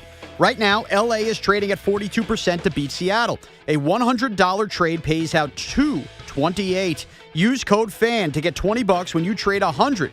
Kalshi. Kalshi. Trade on anything. And by Ray Katina Mercedes-Benz of Edison. Just one drive in a Mercedes-Benz, you'll understand why it's a gift that keeps on giving. The Mercedes-Benz Holiday Love Celebration lives on at Mercedes-Benz of Edison. Choose from over 500 vehicles and experience the love during the extended Holiday Love Celebration at Mercedes-Benz of Edison. I'm Pat Boyle here to help you beat the books with Westwood One Sports. Looking ahead to the NFC title game, Seahawks are down to just Kenneth Walker in their running back room. Torn ACL for Zach Charbonnet last week. The other running backs are on IR as well. There's nobody to take away touches from Kenny Walker. In the 2 meetings versus the Rams this year, he had 11 carries for 100 yards and then 16 for 67 yards. But in the latter, he didn't even get half the team carries. His rushing yards prop is in the upper 80s right now on BetMGM. I'm taking the over. I'm Pat Boyle. Bet smarter and beat the books. Download the BetMGM app today. This new year, get started on your next success with University of Maryland Global Campus. Apply now and save with no application fee. Classes start February 11th. An accredited state university, UMGC offers online and hybrid classes while giving you a head start on 2026. Earn up to 90 credits toward a bachelor's for prior learning and experience, or transfer up to 12 credits toward a master's. Learn more at umgc.edu. Certified to operate in Virginia by Chev. Hey, hockey fans, now with BetMGM, you can win a share of $10,000 in bonus bets when your anytime goal scorer nets 3. Enter BetMGM's Hat Trick Jackpot all season long for your chance to win some major bonus bets. It's easy. Just log in and opt into the promotion. Then make an anytime scorer bet on any hockey game of at least $10. If your player of choice scores 3 goals instead of just 1, you'll win your share of the $10K in bonus bets. There's nothing quite like watching a game with a hat trick, especially when it means you could win a share of $10,000 in bonus bets. Ready to shoot your shot? Download the app today. BetMGM. Make it legendary. BetMGM and GameSense remind you to play responsibly. Gambling problem? Call 1-800-GAMBLER. See BetMGM.com for terms. 21 plus only. New Jersey only. Existing customer offer. Subject to eligibility requirements. Rewards are bonus bets that expire in 7 days. Ready to live large? All you need is the right boat. Explore endless possibilities for boating fun with your crew at the Discover Boating New York Boat Show in partnership with Progressive. From sleek cruisers, center consoles, and sport yachts to towboats and saltwater fishing rigs. Shop hundreds of boats, top brands, and the latest gear. Plus deals you won't find anywhere else. It's New York's biggest boat sale. See you at the Javits Center, happening Wednesday through Sunday. Live better, boat more. NYBoatShow.com. It's Dunkin's world and you're living in it, which means breakfast is easy and costs $5 with Dunkin's $5 meal deal. You get 6 crispy hash browns, a wake-up wrap, and a medium hot or iced coffee. Whatever your mood calls for. Bring your friend, your brother, your mother, your cousin, or just bring yourself. Because at Dunkin', they make deals for everyone. Get Dunkin's $5 meal deal only at Dunkin'. No substitutions. Participation in times may vary. Offer price varies in California and Hawaii. Limited time offer cannot be combined with other offers. Exclusions and terms apply. Are you ready to start something new in 2026? Why not make it the engine of your new Jeep at Ramsey Chrysler Jeep Dodge Ram? During the Start Something New sales event, Ramsey has your perfect lease for your perfect new Jeep. Ramsey Chrysler Jeep Dodge Ram. Exceptional people, exceptional deals. This is Tiki Barber. You definitely don't want your heating system to fail this winter. So call my friends at Edison Heating and Cooling, New Jersey's heating experts. Have them check your heating system before it breaks. I know Edison Heating and Cooling. They can fix anything. Go now to EdisonHVAC.com. This is the story of the one. As an HVAC technician, he and his digital multimeter are in high demand. So when a noisy office HVAC turns out to be a failing blower motor, he doesn't break a sweat. With Grainger's easy-to-use website and product information, he selects the product he needs to keep everything humming right along. Call 1-800-GRAINGER, click Grainger.com, or just stop by. Grainger, for the ones who get it done. Oh, how's that flu, babe? Did you take DayQuil Intense Flu yet? Nah, I got this. Ugh, okay, I don't got this. You stay on the couch, and I'll grab the DayQuil. Undo your flu symptoms with DayQuil Intense Flu. DayQuil Intense Flu provides powerful relief of your flu symptoms. I'm ready for that to-do list. Wow, you do got this. DayQuil Intense Flu. The daytime coughing, aching, fever, under your flu, medicine. Use as directed, keep out of reach of children. My name is Whitney Allen. I am a widow. My husband, Ryan, died. We never thought in a million years we'd have to use life insurance. The unexpected happened. With Ethos, it is so fast and easy. It's 100% online. You can get a quote in seconds, apply in minutes, and get same-day coverage. No medical exams, and you can get up to $3 million worth of coverage through Ethos. Get your free quote at ethos.com/radio. That's ethos.com/radio. Time spent on application may vary. Online health questions required. Introducing new Quick and Eat. Chicken in lightly breaded and grilled chunks. Delicious and so easy to prepare. Quick and Eat. Now in the frozen food aisle at your neighborhood ShopRite store. History's masterpieces wouldn't be the same without their most notable accents. Neither would the Kia Sportage without its multiple drive modes. The Kia Sorento without its expansive 12.3-inch panoramic display. Or the Kia Telluride without its 3 rows of spacious seating. The Kia SUVs. Kia, movement that inspires. Call 800-333-4KIA for details. Always drive safely. Limited inventory available. At Town Fair Tire, New England's largest name brand discount tire dealer, you get it all. The guaranteed lowest price, the most free services, and we accept all valid rebates from any manufacturer and from our competition. Yes, we accept them all, even competitor rebates. Town Fair Tire, New England's largest discount tire dealer, now with over 120 stores from Connecticut to Maine. Nobody beats Town Fair Tire. Nobody. Name brands at discount prices. Town Fair Tire. It's Tiki Barber with 2 words any business owner wants to hear. Extra income. Amazon Hub Delivery is looking for New York businesses to assist with local deliveries. You get paid for each package delivered. Amazon Hub Delivery has no startup cost, no long-term contracts, and no delivery experience required. If you're a New York business ready to assist with local deliveries, sign up today at Amazon.com/Hub Delivery. That's Amazon.com/HUB Delivery. If you are an athletic supporter, call now. 888-808-1019. Powered by Paramount Plus. Count on Paramount Plus to stream every NFL on CBS playoff game.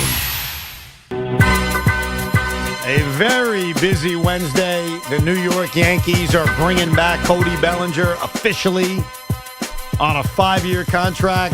That gets him a lot of money. Bellinger flies it into right field. Back it goes at the wall. Thanks, Soto Sean. at the fence, leaps. It's gone. Wow, what a night.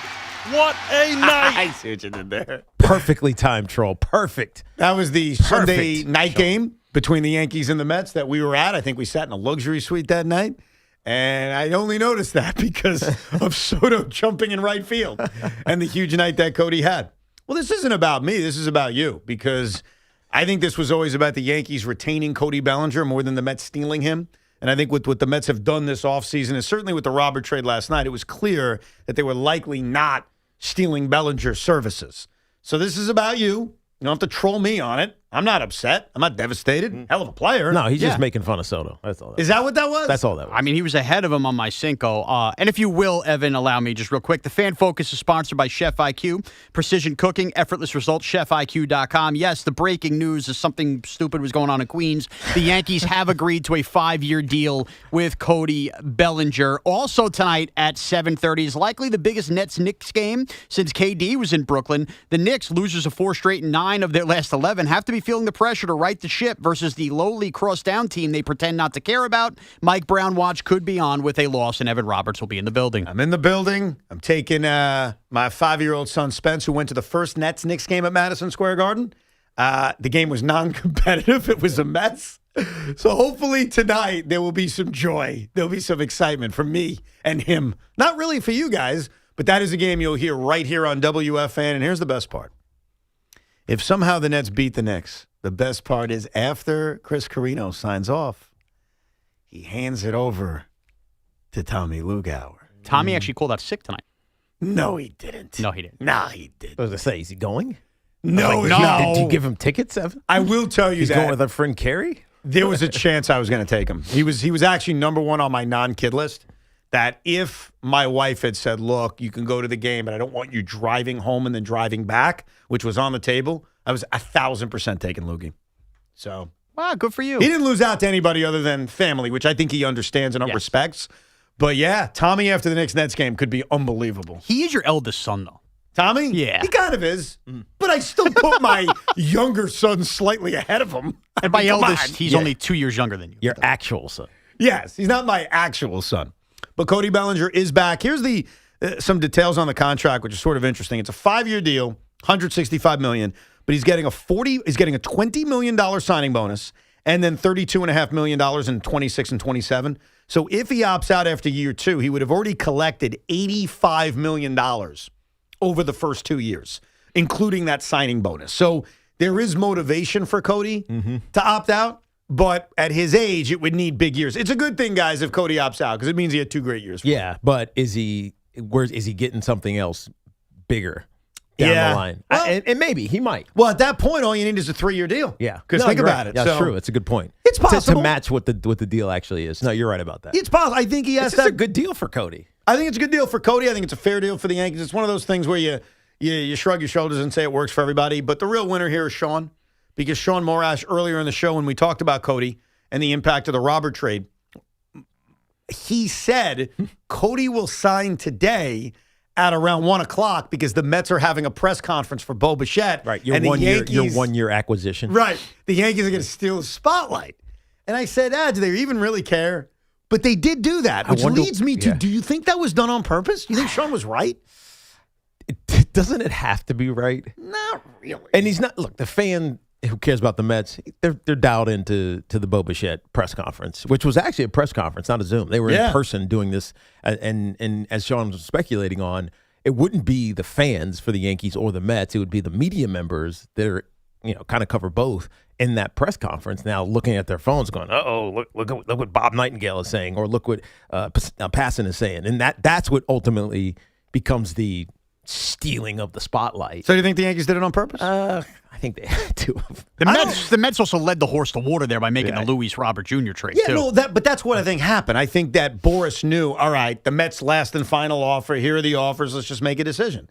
And clearly the Yankees had the best offer. That's what I think happened. Yeah, but I think the Yankees, there's still something there with the Soto thing last year. Right. And a little. Bichette's not a Boris guy, is he? No. Yeah, so it definitely is. It definitely was on purpose. No one will ever admit this. Like, I don't think the Yankees would ever, like, Lon Trost isn't going to say, yep, that's what we did. Brian Cashman, like, no one would ever admit it, but I'm actually going to side with the Yankees and say that's not what happened. It was just Cody decided I'm taking their offer.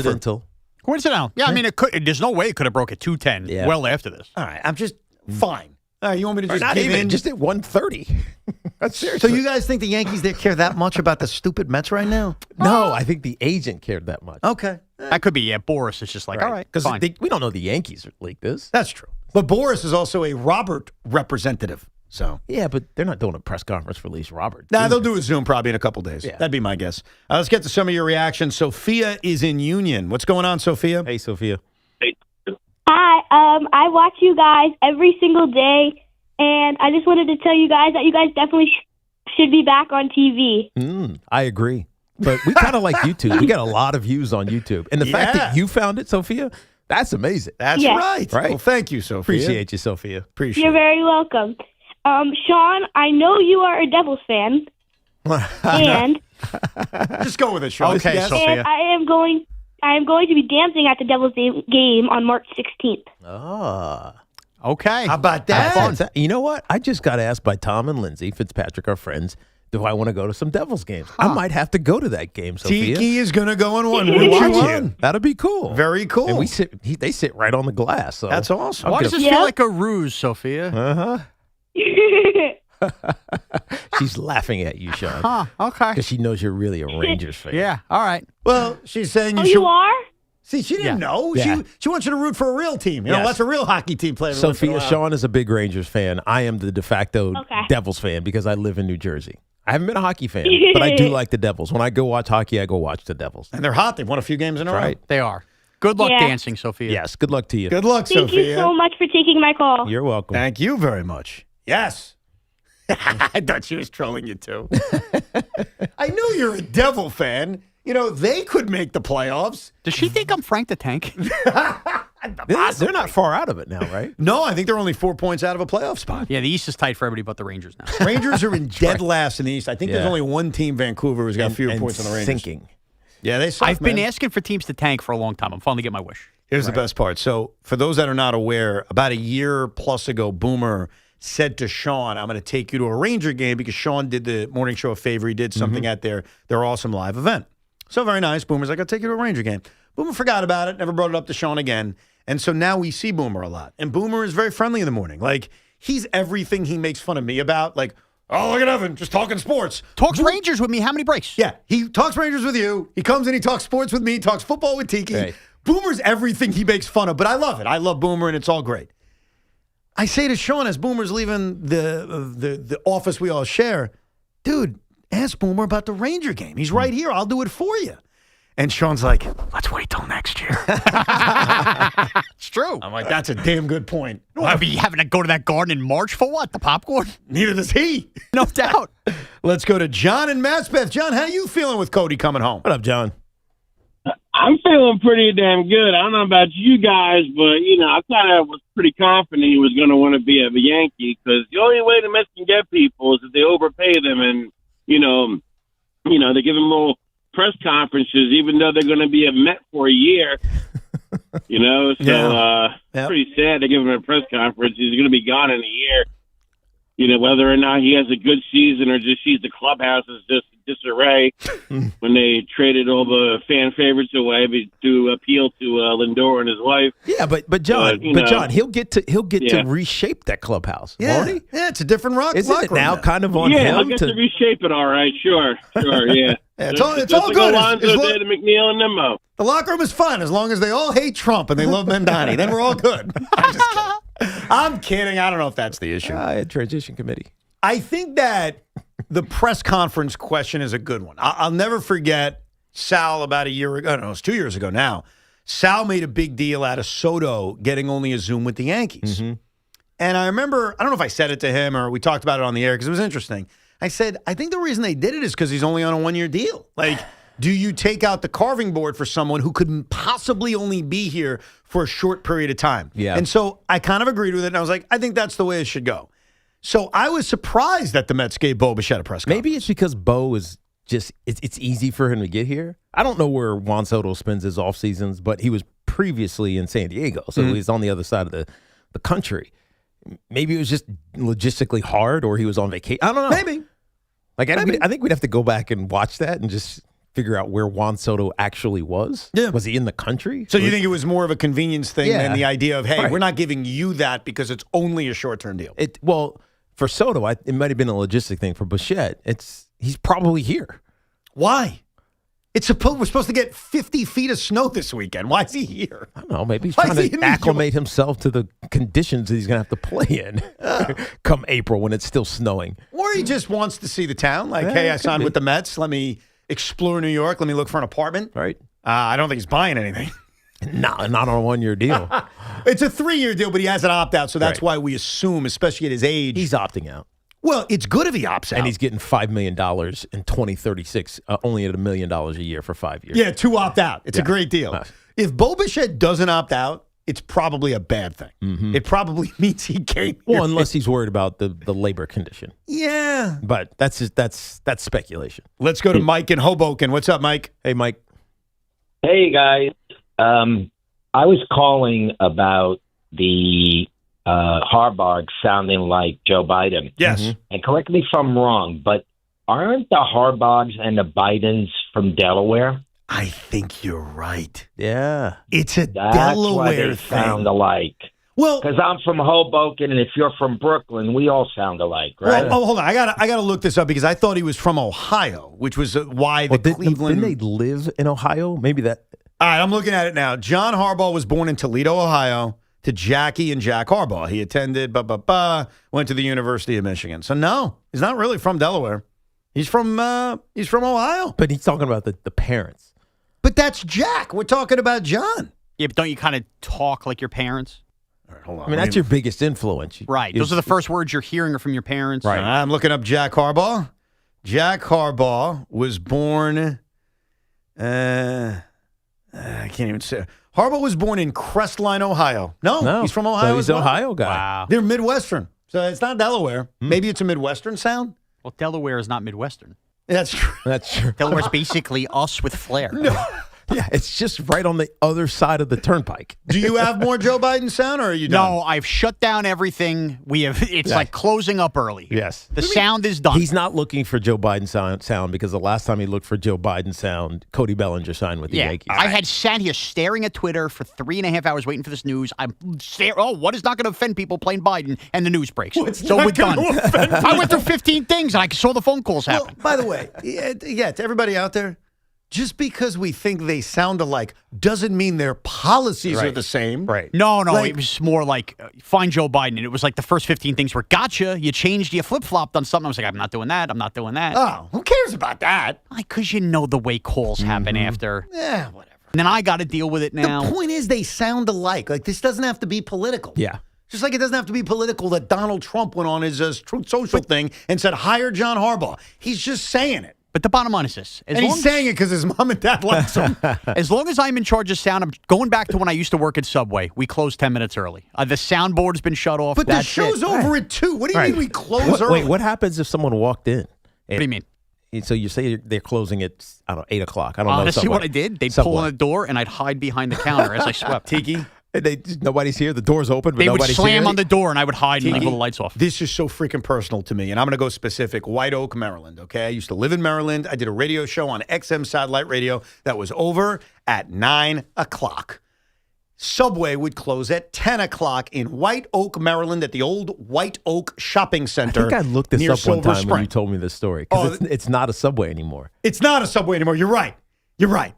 I would get there. I think it's like a Wendy's. Probably. I'd get there at 9:40 with plenty of time to get a sandwich because I just finished talking for 3.5 hours about God knows what. Right. And they would have the doors locked every time. And I would get pissed. You weren't kidding, Sean. Was it? No, this is not a Morash thing. This is I don't want to say it's a Subway thing. No, it's a company thing. I'll tell you what. It's a company thing. They close early. They only pay the employees till closing time, but they expect everything to be clean and top-notch for the morning. So all it takes is one customer with 4 minutes left. There's shredded lettuce everywhere, and you're sitting there and you're staying an extra 15 minutes you're not getting paid for. How hard is it to clean up some shredded lettuce and some cheese on the counter? You'd be surprised. Then the oven has to get repowered on, the microwave, all because they want everything top-notch in the morning. It's all of these places. It's not just the Subway thing. That's why these places close early. Sean, I have an easy answer. Then don't write on your wall it closes at 10. I agree. Write it closes at 9:30. And if it closes at 9:30 and I showed up at 9:45, that's on me. Right. I didn't do it.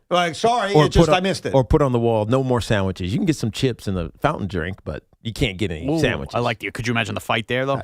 16-year-old kid yelling at somebody, will you get his Lays? Right. But he's so right when you say that, because that's all I could think about. Because I would get off at 9 and all these places would be closed, and I would race home like, damn it, I'm 20 years old. I don't want to cook. I just want to pick up some food. But that's what you get with sound here. 1:50, no more sound, Evan. That's your closing date. The microwave's off. I'll work on it. For anyone who's still interested in the fact that John Harbaugh sounds like Joe Biden, I'll try to pull as much audio as I can. But maybe not tonight, because I'm going to Madison Square Garden tonight to watch the demise of the New York Knicks. And Mike Brown, when they lose, is going to be fired tomorrow. According to Evan's brain. I kind of think that, yeah. Here's the good news for you. The Nets are probably going to lose tonight, so we may never find out. That'd be my prediction. If you've missed any of the show, you can rewind it on the Odyssey app, or, like Sophia, you can watch our entire show on the YouTube WFAN page. Carton Show's coming up next. A lot to do this afternoon. Cody Bellinger's back with the Yankees. You'll hear all about it. We're back tomorrow at 10 a.m. Go Brooklyn. This is an Odyssey Sports Minute. The Los Angeles Chargers are expected to hire former Dolphins head coach Mike McDaniel as the team's new offensive coordinator. This is a great move for McDaniel. The objective now for the Chargers is to put in a plan to keep